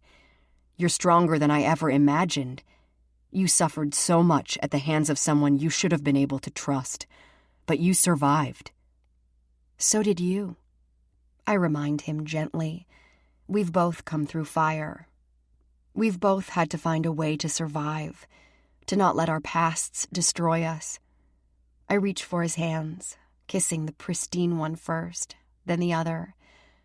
"Why didn't you tell me about your art? Or that the man who stole it from you was your father?" "Nobody knows that." "Catherine does?" He scoffs, drawing out of my loose hold. "And she couldn't wait to use it against me, to try to humiliate me in front of a house full of rich, useless snobs." "Is that what you think?" I slowly shake my head. Nick, she loved you. She was proud of your work. She told me so. She wanted to share your gift with people who would appreciate it as much as she did. And then they could all cluck their tongues and shake their heads in dismay over the poor, mutilated artist as they speculated on what kind of low-life monster would shove his own son through a window just to make him shut up. His answer was so full of anger, so sharp with pain. It takes me a moment to find the courage to speak. Is that what happened? With your father, I mean? Who knows? He raises his hands to his head, scraping his fingers over his scalp on a heavy sigh. Who the fuck knows why my old man hated me so much? He was drunk half the time anyway. Let's forget it, all right? He pivots around and shuts off the water. Nick, drop it, Avery. The curt reply sends my pulse hammering with concern. The only thing worse is his long, agonized pause and the tight whisper that follows. Just enough, okay? Okay, Nick. We don't have to talk about him anymore. I move in close, skimming my hand over the tense planes of his back. His muscles twitch at the contact. I don't know what I've said that's upset him the most, but the last thing I want, especially right now, is to put distance between us. I press my lips to his shoulder blade, relieved when he doesn't pull away. We don't have to talk at all. I turn him around to face me. He's still hard and erect. His chest is heaving, his handsome face taut with rage and arousal, and something darker that I'm afraid to name. His neck feels like a column of steel when I wrap my hand around his nape and pull him toward me for a kiss. He doesn't resist. He moans as our mouths join, his tongue spearing past my parted lips and teeth. There is fury in his kiss, and need. So much need. I slide one hand down the front of him, over the firm ridges of his abdomen and into the crisp hair at the base of his shaft. He groans thickly at the first stroke of my fingers along his length. When I close them around his cock and begin a slow but steady rhythm, his breath leaves him on a ragged sigh. I break our kiss, my eyes hot on his, as I sink down before him and take him into my mouth. Avery, he utters, his voice low. His expression is tender, tormented. Oh, Christ.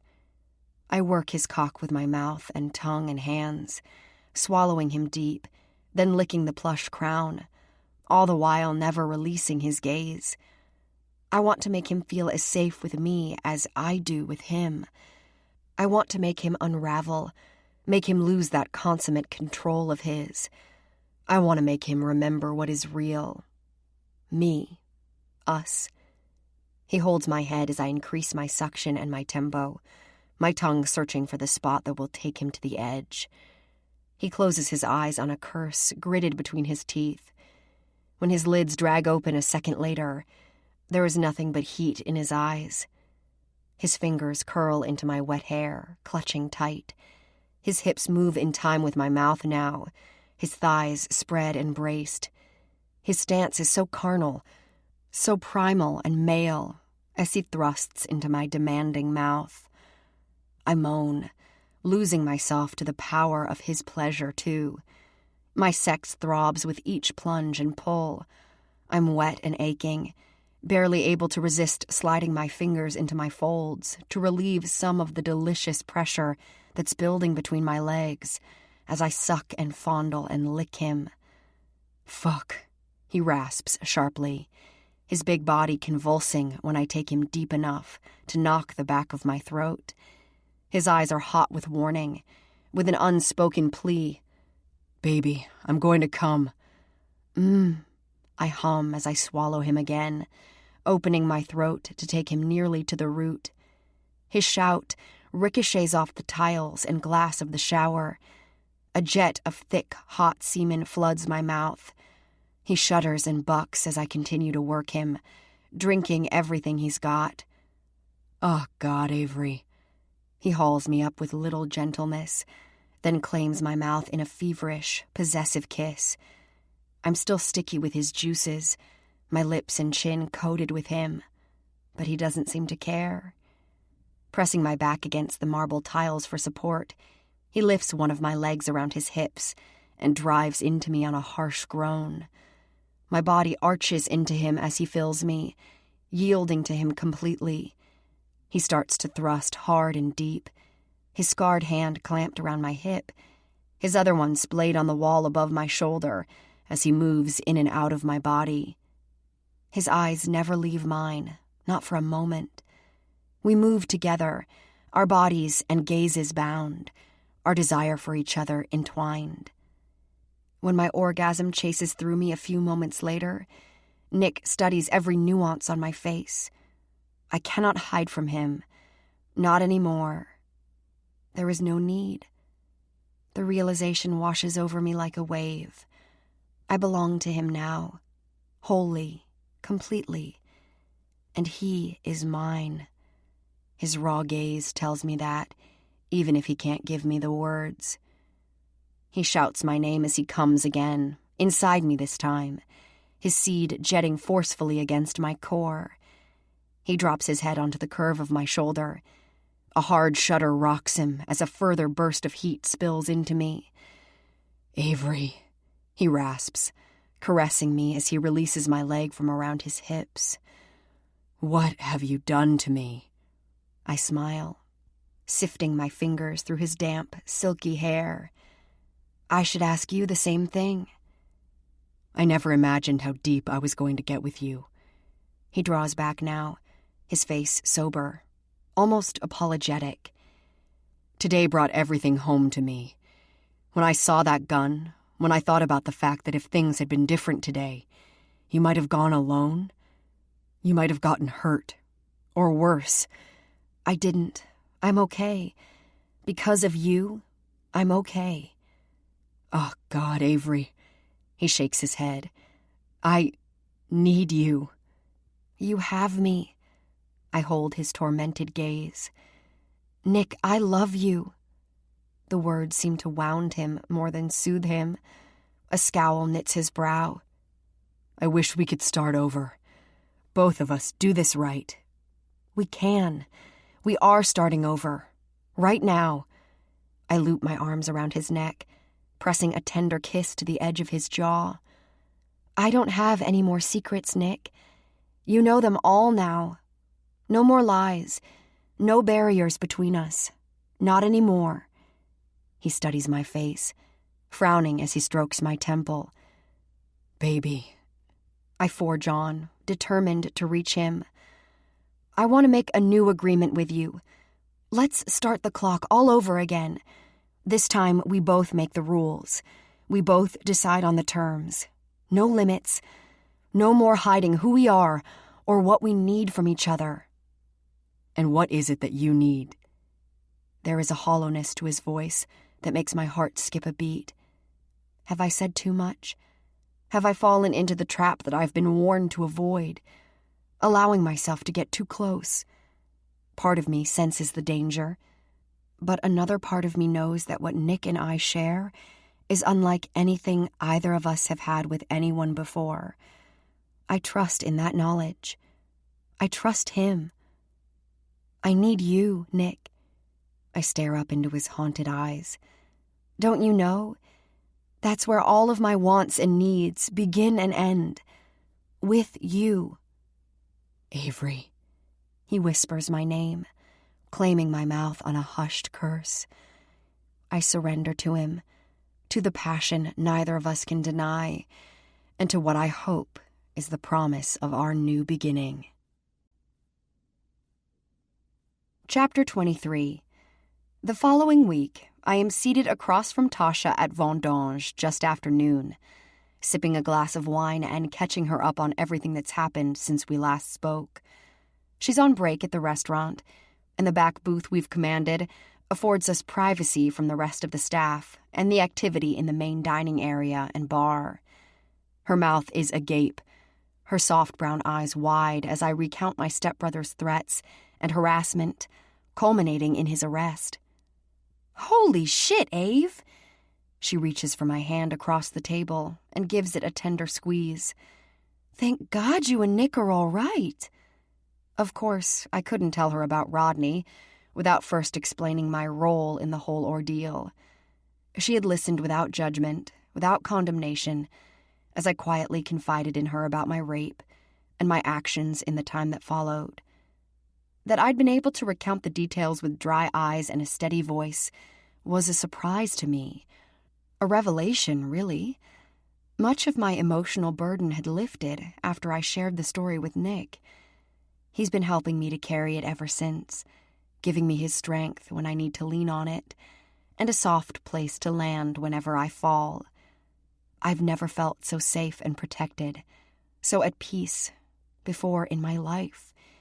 Nick has given me all of that and more. For the first time in nearly a decade, I'm not dreading tomorrow's upcoming anniversary of that horrible day. Maybe someday August 21st will come and go without shredding me from the inside out. How's your mom doing through all of this? Tasha asks. Have you been able to talk to her? I nod, aware that I am grateful to Nick for yet another kindness too. We just got back yesterday from visiting her at the prison. She's doing much better. The bone is finally healing, and they've even got her walking a little bit at the infirmary. She smiles. You must be so relieved. Yes, I am. It could have been so much worse. I'm still sick when I think about what Rodney did. Fortunately, the woman he was seeing who worked in the prison laundry cracked as soon as she heard he'd been arrested. She told the police everything. How he coerced her into pushing Mom down the stairs to get my attention and didn't care how badly she got hurt. According to Rodney's girlfriend, he'd gone to New York determined to collect as much as he could from Nick and me, even if he had to kill one or both of us to get it. Tasha swears under her breath. A point he demonstrated quite plainly when he pulled out that gun. My God, Avery, you and Nick are lucky to be alive. Your mom, too. I know. I take a long drink of my wine, all too aware that my secrets might have taken the two people I care about most if Rodney hadn't been stopped. Nick saved both of us that day. I have no doubt about it. I owe him so much, Tasha. I owe him everything. She gives me a warm, understanding smile.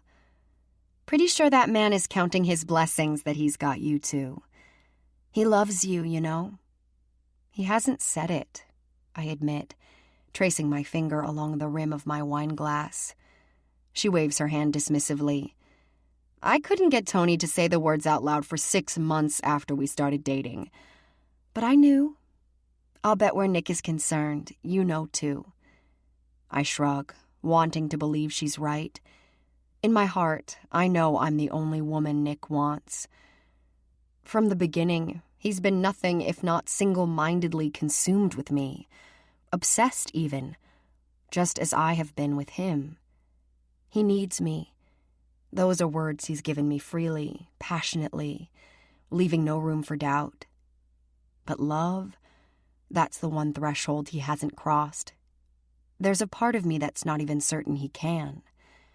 Every time I see the torment in his gaze, I wonder if it's going to take him away from me one day. Every time I see the hauntedness, the scars that don't ride his skin, but lurk inside of him, I worry that I will never be enough to heal him, that he won't ever let me get that close.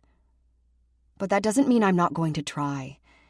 After all that we've been through these past few months, the one thing I'm sure of is that I want Nick in my life. I need him in my life, just as he needs me. I have to trust in him.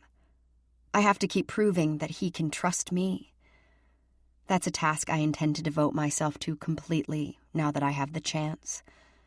My phone rings on the table next to me. It's Nick, which doesn't surprise me, even though we've already spoken a couple of times since he left for the office this morning. Since the confrontation with Rodney, Nick's been even more protective than usual. As much as I would have chafed against that kind of dominance and control at one time in my life, now With him, it comforts me. Tasha starts to get up. Go ahead and take it. I have to get back to work anyway. Tell the boss man he's my new hero. Just don't let Tony know I said that. I'm laughing as I grab my purse and slide out of the booth to answer the call. Hi, baby. I sure like the sound of your smile, he says. What's got you so happy? You. I glance over my shoulder and wave goodbye to Tasha. I miss you. What a coincidence. I'm missing you too, Ms. Ross. He pauses for a moment, no doubt hearing the clamor of the bustling restaurant in the background. You're still at Vendange? Just leaving. I'm sure Patrick must be bored out of his mind waiting for me the past 20 minutes. You really don't have to make him cart me around on every little excursion or errand I run. I'll be the judge of that, he replies, his tone stern. We've already covered this, haven't we? You're mine, and I protect what's mine. I smile, warmed by his possessiveness. Yes, sir? He grunts. That's my girl. I step outside and nod to Patrick, who's holding the backseat door open for me. Thanks, I say, slipping inside. So, Mr. Bain, where are you at the moment? Sitting at my desk, with half a dozen proposals to review this afternoon, and wondering why I'm not spending the day with you instead. How do you feel about dinner? I'm generally in favor of it. I'm pretty fond of dessert, too, I add, smiling at the memory of some of our more creative uses for sweets and toppings. Nick's low chuckle tells me he's in total agreement. I'll meet you at the penthouse in an hour to pick you up. Isn't that a little early for dinner? By the time we get where we're going, it won't be. I'll see you soon, Ms. Ross. I can hardly curb my grin. I'll be ready for you, Mr. Bain. Chapter 24. Nick arrives at the penthouse looking freshly showered and mouth-wateringly sexy, in a pearl gray shirt with the collar opened and one of the dozen or so bespoke suits he keeps in the private dressing room of his office. The black pants and jacket fit him to perfection, making me yearn to put my hands and mouth all over the muscled male beauty of his body. His dark gaze seems to approve of my appearance as well. Maybe dinner plans should wait. You look good enough to eat, he says, catching my hand and rotating me in front of him. New dress? I nod, glancing down at the silky, wine-colored halter dress and sparkly designer sandals I bought on the way home, with some of the money from my paintings. It's a splurge I probably shouldn't have indulged in, but I want to look good for Nick. You like it? Oh, yeah. Not as much as I like what's in it, though. He lifts my chin and brushes his lips over mine.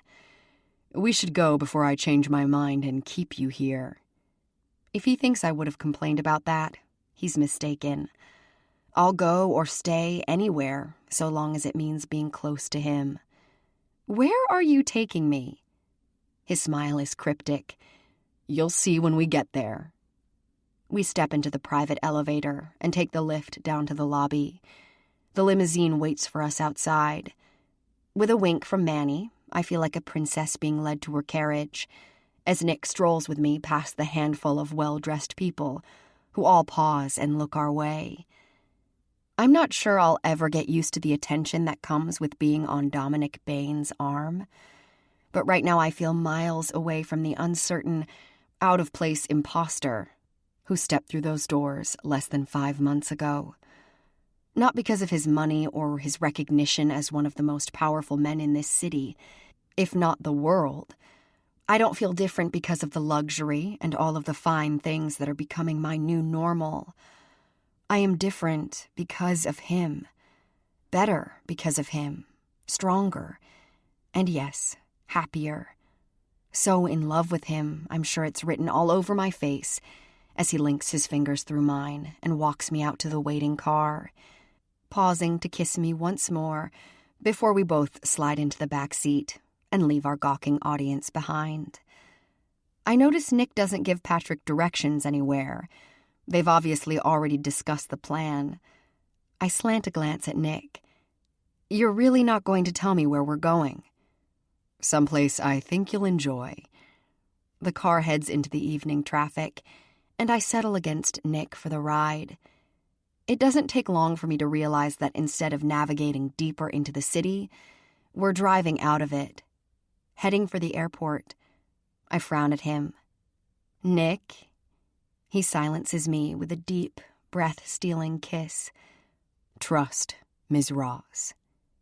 That phrase, and the heated, confident look he gives me, transport me in an instant to another moment like this one, to another time when he surprised me with an excursion that brought us to the private charter terminal of this same airport, followed by 3 weeks of tropical bliss and sheet-scorching, adventurous sex. I sit back and try to exercise patience I seldom have, watching as Patrick drives us around to where a large jet waits, a jet with the Bain International logo emblazoned on its fuselage. This is not the aircraft we took before. That chartered plane was a 10-seat miniature compared to this sleek, formidable-looking bird. The limo comes to a halt near the stairs leading up to the aircraft. Patrick comes around to Nick's side of the car and opens the back seat door. He nods as we climb out and wishes us a safe trip. Nick guides me ahead of him when we reach the female attendant, waiting for us at the bottom of the steps. She wears a midnight blue uniform, consisting of a vest and skirt, and a crisp white blouse. Her smile is both warm and professional as we approach. Good afternoon, Mr. Bain. Good afternoon, Miss Ross. Hello, Pamela. I shouldn't be surprised that she knows my name. After all, Nick thinks of everything, and he's clearly clued in everyone but me as to what this trip is about. With his palm a warm, reassuring presence at the small of my back, he urges me up the stairs ahead of him. Trying to mask my awe would be impossible, so I simply stare in astonishment at the elegance of the immense, beautifully appointed cabin and its soothing, neutral palette. Wow, I glance back at Nick. This is incredible. I could live here. He chuckles. There have been times when it feels like I do, since I spend so much time flying back and forth from the States to my other business locations and clients. I prefer to do it in comfort. Would you like to look around before we take off? Sure. I arch a brow at him. So are we going to be in the air for long? Nice try. His hand comes down with a firm swat to my backside.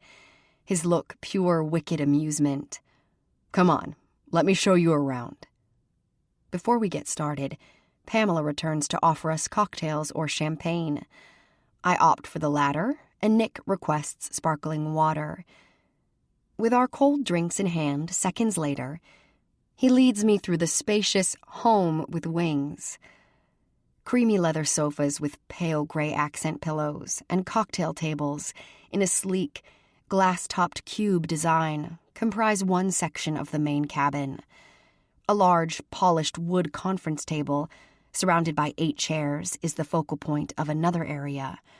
Toward the rear of the jet is a wall-mounted, large-screen television with a matched grouping of leather recliners in front of it. Behind that is a short hallway that terminates at the open doorway of what appears to be an impressive stateroom. Saving the best for last? I ask him playfully, as he takes my hand and we stroll into a bedroom that's got to be twice the size of my entire old apartment in Brooklyn. As soon as we enter, he wraps his free arm around my back and draws me against him. His lips take mine, possessive and consuming, making my blood quicken and my core clench with heated desire. Somehow, he manages to remove my champagne glass from my hand and sets it down on a nearby bureau, along with his crystal tumbler of water. Then his hands are in my hair, disheveling the loose twist I'd worked on for 15 minutes to get right. But I don't care. I don't care that we're far from alone right now, with the flight attendant somewhere in the cabin outside, and with probably mere minutes before we'll be directed to take our seats and prepare for departure. I don't care about any of that. All that matters is his touch, his kiss, us. I am panting when he pulls away from me, my vision hazing over with desire. So much so that at first I don't register what I'm seeing on the other side of the stateroom. A single work of art has been granted the entire wall. It's far from remarkable, just a simple self-portrait, amateurish in my opinion. Yet it hangs there like a cherished treasure. Nick, I swivel my head toward him, stunned, confused. That's my painting. It's the first one I'd ever done when I came to New York. The only piece that sold out of all of the work I'd had on display at Nick's gallery, which means he's had it for more than a year, including the nearly 5 months we've been together. You're the one who bought it? Yes. Why? I have to ask. At the time, he hadn't held my art in very high regard. You said you didn't like my work. This piece was different. It wasn't like the others. I frown, acknowledging the truth in that. I painted the self-portrait just after I arrived in the city. It was meant to be an experiment, a diversion, just me and a mirror and a pot of black paint. The brush lines are crude, hasty. The image is more suggestion than accurate reflection. My downcast face and tumble of loose hair, the primary focus, as if the rest of me were dissolving into the canvas. Nick takes me back into his arms. His expression is sober, his voice earnest.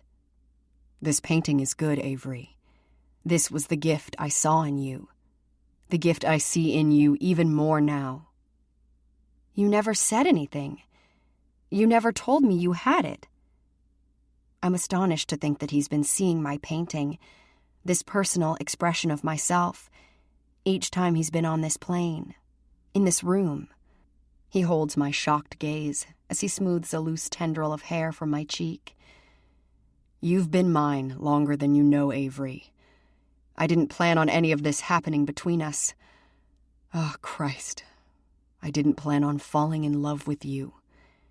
My breath catches at his soft confession, my heart swelling, soaring inside my breast. Nick, I love you too. I love you so much. I wrap my arms around him as our lips meet, emotion swamping me. I've never known this joy, this hope, this soul-deep love. I'm so swept up in Nick's kiss, his embrace, that I hardly register the quiet sound of approaching feet on the carpeted cabin outside. Pamela's awkward inhalation breaks through my haze. Oh, excuse me, Mr. Bain, Miss Ross. I'm so sorry for the interruption. Nick clears his throat. It's all right. We glance at the attendant, who stands sheepishly at the open doorway of the stateroom. The captain says we're cleared for the runway.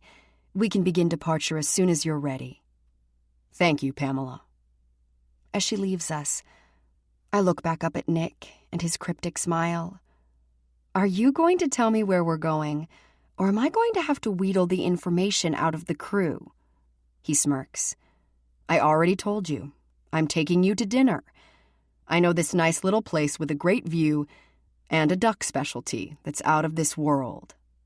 I tilt my head, brows raised. The last time we flew to one of your favorite places, we ended up in Miami. He kisses the tip of my nose, then pulls something out of his back pocket. My passport. Tonight we're going a bit farther than Miami. Chapter 25. You certainly do know how to impress a girl. It's morning in Paris, although, admittedly, at 10 minutes before noon, it's barely morning anymore. After arriving from New York after midnight, Nick whisked me off to a dinner at a beautiful, historic restaurant that truly did serve a fantastic pressed duck. Although we had arrived long past closing time, Nick had arranged for a private table to be waiting for us, with a spectacular nighttime view of Notre Dame Cathedral and the glistening Seine. As if my introduction to the city of light wasn't jaw-dropping enough, Nick then brought me home to his penthouse flat on the other side of the river, where he proceeded to make me come no less than 3 times before we both finally collapsed into a heavy, sated sleep. I sighed just thinking of it, my body still thrumming and eager for more. Nick walks out of the kitchen to join me at the open French doors on the rooftop terrace. He looks decadent and far too sexy, wearing just a pair of loose black lounge pants, his dark hair sleek and damp from our recent shower. He presses a steaming cup of coffee into my hands and kisses my temple. "Learning to love surprises, are you, Ms. Ross?" "I'm learning to love a lot of things where you're concerned." I sigh and lean against him in a fluffy white spa robe, not yet motivated to think about clothing. Just beyond the terrace, the postcard landscape of the Paris skyline spreads out in all directions for as far as my eyes can see. From Nick's premium location on a picturesque side street off the famed Avenue des Champs-Élysées, our multi-million-dollar view is flanked by a soaring Gothic church spire to one side, and, to the other, the bronze-colored, delicate wrought iron lattice work of the iconic Eiffel Tower. On the avenues below us, countless 5-star hotels and world-renowned designer boutiques stretch from one end of the pavement to the other. "Hungry?" he murmurs, his arm wrapped around me. "I shouldn't be, but whatever you're making smells delicious." The buttery, vanilla aroma has my mouth watering in spite of how much food and wine we indulged in last night. I follow him back to the kitchen, where he whips up a batch of crepes with fresh berries and cream, and another with eggs and ham and cheese. With plates full of sweet and savory temptations, we step out to the little table that's been set for brunch on the terrace. "Best seat in the house," I say, smiling as we get settled. Nick returns my smile, his gaze holding mine. "Definitely the best view." I dig into the most amazing crepes I've ever tasted, practically embarrassing myself with the orgasmic sounds I can't even begin to contain. Nick grins, making quick work of his meal, then excusing himself to fetch a carafe of coffee. I've just popped the last bite of strawberry and cream goodness into my mouth when he returns. Instead of returning with coffee, he comes up behind me and crouches at my back. I start to turn, but his low command halts me. "Close your eyes, sweetheart. Give me your hands." His deep voice ignites my senses. I obey him without hesitation, my pulse thrumming, my skin heating from just those wicked, whispered words. I am attuned to him on a primal level now, eager to go wherever he leads me. He's ruined me for any other man, and right now there is no fear in that realization. Only desire, only love. His fingers push up the loose sleeves of my robe, baring my forearms. He strokes me, his mouth pressing a gentle kiss to the side of my neck. Something cold and metallic wraps my left wrist. "You can open them now." My eyelids lift and bring my arms back around, realizing with a gasp what he's done. Around my wrist is a gleaming gold and platinum watch, its elegant face encrusted with glittering diamonds. Cartier. It must have cost a fortune. I pivot to face him as he moves around from behind me. "Nick, my God, it's incredible. It's too much." He takes my hand, turning my wrist so the gold and gems catch the warm light. "It's perfect," he says. "Let's reset the clock, Avery. Let's do everything over again, starting now, on this date." "Today?" I look up at him, wondering if he knows what it means to me. But I should know better than to doubt him. He remembers. Of course he does. I've only mentioned it to him once, but he pays attention. He realizes the significance of this date, what it means to me. More importantly, he understands what I need to put it behind me. I need him. All I need is him. Nick, my voice catches as I stand up and wrap him in my arms. He kisses me with such tenderness, it nearly breaks me. When our lips finally separate, his eyes burn into mine, scorching, yet questioning. I want to do right by you, he murmurs. I've never wanted anything more. I smile up at him, troubled by the bleakness that's crept back into his eyes. Well, this is a hell of a way to start. Last night and this morning wasn't bad either. A grin tugs the corner of his mouth. Shall we pick up where we left off? Paris is for lovers, so they say. I laugh and smack my palm against the firm slabs of muscle on his chest. It's also for tourists, and it's my first time here, so I hope you plan on showing me all of the sights. I'll show you anything you want. I tip my head back for his kiss. I wish you had clued me in yesterday, so I could have packed some extra clothes and shoes. You'll find a selection of things in your sizes, already waiting for you in the dressing room closet. I've had it stocked for weeks. Seriously? My mouth drops open. You think of everything, don't you? I prefer not to leave anything to chance. Shaking my head, I smile up at him in wonder. How did we get so lucky? He doesn't answer, but his eyes smolder as I reach up and bury my fingers in his silky hair. This is a fairy tale, Nick. You've slain all my monsters. You've picked me up and carried me off to your castle. You've saved me. He curses, low under his breath. Something dark flickers across his expression as he caresses my face in his strong hands. I'm not a prince. God, never hold me in that light. You'll only be disappointed. His touch gentles, even as his gaze goes hard with intensity. I'm not a good man, Avery, but I am the one who loves you. They are words I'll never tire of hearing from him. Words I'm still afraid to believe, for fear that I'm going to wake up one day and find this was all a dream. I love you too, I whisper, dragging him to me and taking his mouth in a possessive kiss that would banish both of our doubts. I groan when I hear the muffled ring of his phone inside the flat. He doesn't seem happy with the interruption either. The ringtone is one I recognize as belonging to his assistant.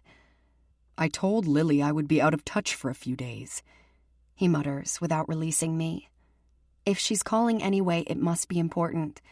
Why don't you find out what she wants? I extricate myself from his arms and gesture for him to go. I'll clean up. He heads inside and answers the call. Some of the impatience with the intrusion leaves his voice when I hear him mention the recreation center and problems with one of the construction contracts. That son of a bitch. He agreed to those terms months ago, so unless he wants to take me on personally about this... He rakes a hand through his hair and grinds out a curse. No, on second thought, forget it. I'd rather cut the bastard loose and go somewhere else. The center is the most important thing. Can you forward me the file with the other bids, Lily? Thanks. He meets my gaze as I carry the last of the dishes in from the terrace and start filling the dishwasher. I'm sorry, he tells me, muting the call. I need to take care of this right now. I could be a while. It's okay. Do whatever you have to. I'll finish cleaning up the kitchen, and then I think I'll take a little walk outside. His brow rankles, but before he can voice an objection, I walk up to him and silence him with a brief kiss. I'll be fine. You took care of all my monsters, remember? Besides, what kind of trouble do you think I can run into on a street full of haute couture and luxury hotels? He doesn't look enthused with the idea, but he doesn't argue. With a tight nod, he steps into the other room, resuming his conversation with Lily. Chapter 26. I head out a few minutes later, wearing cropped black pants, ballet flats, and a cap-sleeved striped shirt that makes me feel a bit like Audrey Hepburn. The tree-lined Avenue Georges V, outside Nick's building, is bustling with pedestrians and street traffic. Shoppers and tourists and residents of all types stroll past me as I meander on the sidewalk. admiring the city's historic architecture, from the residential buildings and famed designer boutiques to the charming bistros and cafes. Paris is a feast for the senses, and I soak it all in, feeling transported and alive, and so very in love. My stroll has taken me to the end of the long boulevard before I realize how far I've wandered. I turn back, eager to explore the city with Nick once he's finished with his business. I'm nearly to his building when I spot a flash of strawberry blonde hair and a familiar face up ahead of me on the shady sidewalk. Claire Prentice. She's stepping out of a Rolls-Royce limousine with an older gentleman just outside the entrance of the Four Seasons Hotel. She's dressed expensively, draped in an elegant champagne-colored dress that accentuates every curve, with understated but unquestionably sexy style. She's much taller than her obviously moneyed companion, whom I guess to be at least twice her age, with his thinning dark hair and rounded midsection. She glances my way, but doesn't seem to notice my wave. "Claire!" I try again, hurrying toward her to say hello. My shout halts her. She turns her head in my direction, and I see the surprise register on her beautiful face. Her expression freezes, her smile held in place as I approach. "Avery, hello. How lovely to see you." Despite the warmth of her voice, I feel a prickle of awkwardness as I near her and the gentleman accompanying her. She air kisses my cheek, still beaming at me in greeting. "What a surprise to see you here. What brings you to Paris?" "I'm here with Nick. His apartment is just up the street from here." "Oh, I didn't realize he kept a place in Paris." As she speaks, I glance at her companion, whom I notice seems more businesslike than intimate with her. "What about you? Are you here on an acting job?" The man smirks, then murmurs something to her in French before stepping away from us, toward the doorman standing at the entrance of the pricey hotel. Claire stammers. "I'm here with my friend." And then I realize I must be an idiot. The fancy hotel, the older, wealthy man, the sense that he and Claire have possibly only just met each other. It all adds up, and now I feel worse than awkward. I wish the pavement would open up and swallow me. "I'm so sorry. I had no idea." "Of course you didn't," she whispers, then leans in close, adding wryly, "In a way, what I do is acting, right?" I blink at the odd statement, the inadvertent admission that has just told me something even more unexpected. This is what you do for a living? It makes so much more sense now. The multi-million-dollar apartment in the Park Place building, the closet filled with designer clothes and shoes, a wardrobe I marveled at during my stay as her house-sitter while she was in Japan those several months. But if she isn't an actress, what about the game show pilot? Now her smile falters. She swallows, glancing away from me. "I really shouldn't keep my friend waiting. It was so nice to see you, Avery." "Claire, there never was a job waiting for you in Japan, was there?" My face feels numb. My heart is thudding heavily in my chest, a sick awareness washing over me. "Why did you lie about that? Why not just say you were going on a trip or vacation? Why the need for the elaborate story when you hired me to house-sit your place?" She takes a step away from me, her lips pressed flat, refusing to answer any more of my questions. "Claire, please, I need to know." The doorman and her companion are staring at me now, everyone looking uncomfortable with my suddenly rising voice. They can't possibly feel as disturbed as I do. "Claire, tell me, why did you lie to me?" Finally, she pauses, pivoting to face me. Her expression is wooden, resigned, apologetic, even pitying. "Maybe you'd better ask Nick." Chapter 27. I hear Nick's voice in another room of the flat when I enter. It takes me a moment to realize he's talking to me. My mind is numb. My body is moving as though in a trance. No, not a trance. A terrible dream, where I am engulfed in a fog so thick I can barely force my lungs to breathe. Each heartbeat feels as though it is cracking my chest open, exposing me to a chill I feel all the way into my bones, down to my soul. Baby? Hey, there you are. Why didn't you answer just now? Nick is smiling as he comes to the living area to greet me. His handsome face and tender gaze only breaks my heart open even wider. Sorry to abandon you like that. I hope you enjoyed your walk. He draws me into his arms. I'm too shell-shocked to fight the contact, but he notices my wooden stance as soon as he touches me. He pulls back, frowning. What is it? Are you okay? Is something wrong? I ran into someone we know. At the sound of my toneless voice, a flicker of unease enters his normally unflappable gaze. I don't wait for him to ask the question. Claire Prentice.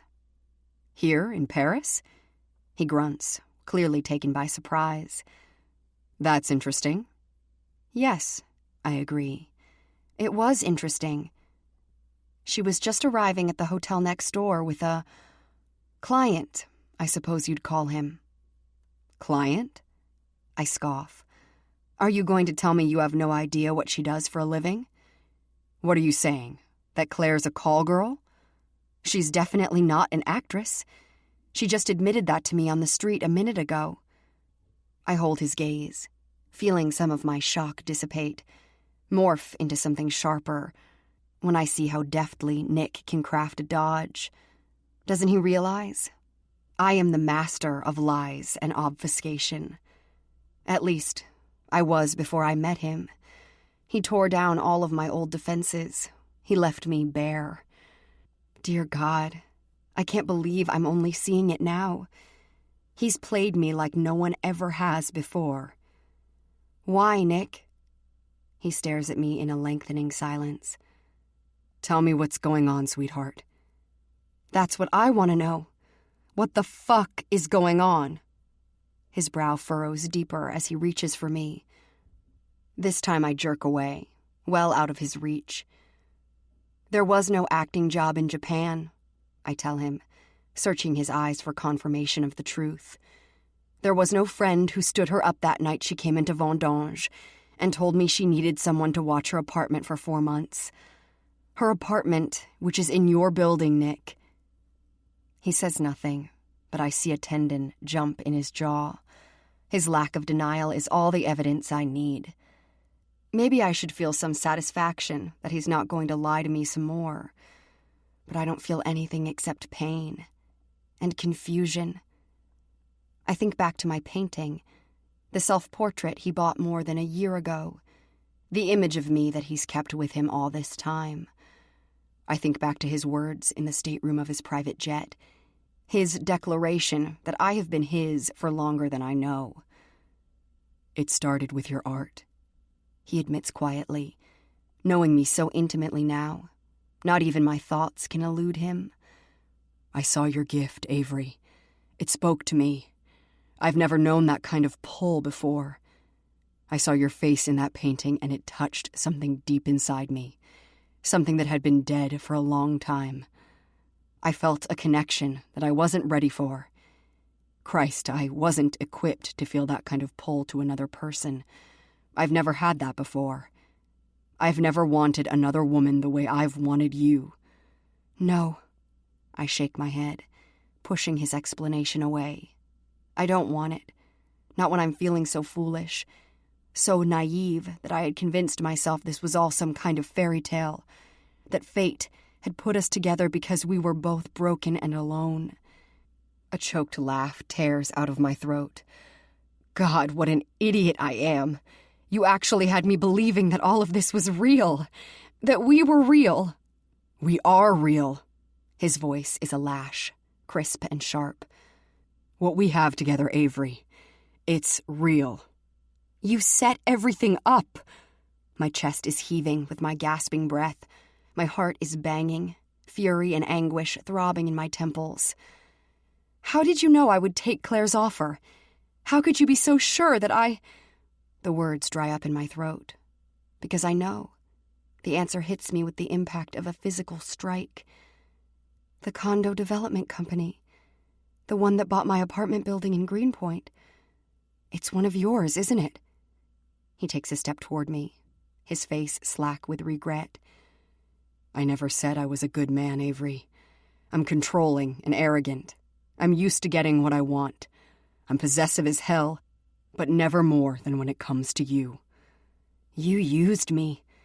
You took my life apart piece by piece until you had me in your hands, in your bed. You manipulated me like a fucking pawn on your chessboard. A sob rakes me. Damn you, Nick. I trusted you. You let me fall in love with you. That was never my intent, he replies solemnly. When this all began, I only knew that I wanted you. I wanted to see your art blossom. And yes, I wanted you in my bed. Love was never part of the equation. Finally, honesty. I swipe angrily at the tears that are coursing down my cheeks. I've heard enough, Nick. I can't do this anymore. I step past him, walking swiftly into the bedroom. I grab my purse, my passport, the only things that truly belong to me. Nick is blocking the doorway when I turn around. I never intended for things to end up like this, Avery. When I said I wanted to start the clock over again, I meant it. I planned to tell you everything while we were here in Paris. And then what, Nick? Pick up again as if none of this has happened? Yes. His tone is firmer now. The look in his eyes is dark with demand, even as it implores me to listen. That's exactly what I hoped we could do. Neither one of us came into this without secrets, without lies. Neither one of us expected this to last, but it has. I need you, Avery. I love you. No! My reply explodes out of me. Hearing those words from him now, when I'm standing in the rubble of his deception, his betrayal, is too much for me to bear. Don't say that to me, Nick. I don't want to hear it. Not ever again. I push past him, desperate to get away before he is able to make me into an even bigger fool. He grabs my arm, halting me. Avery, goddammit, don't do this. I bark out a broken laugh. I'm not the one who did this, Nick. You did. He curses when I pull out of his grasp. He says my name one more time, imploring and raw, but I keep running. As I slam the door of his flat behind me, I hear his bellowed roar. But he doesn't come after me. Thank God he doesn't stop me this time. I hail a taxi on the street below and climb inside. Then, with Nick and the beauty of Paris falling away behind me, I put my face in my hands and I weep. This concludes For 100 Nights by Lara Adrian, narrated by Summer Morton. Copyright 2017 by Lara Adrian, LLC. This unabridged audiobook is published by arrangement with Lara Adrian, LLC, and was produced in the year 2017 by Tantor Media, Incorporated, a division of Recorded Books, which holds the copyright thereto. Please visit tantor.com for more information on our growing library of unabridged audiobooks and to take advantage of special offers.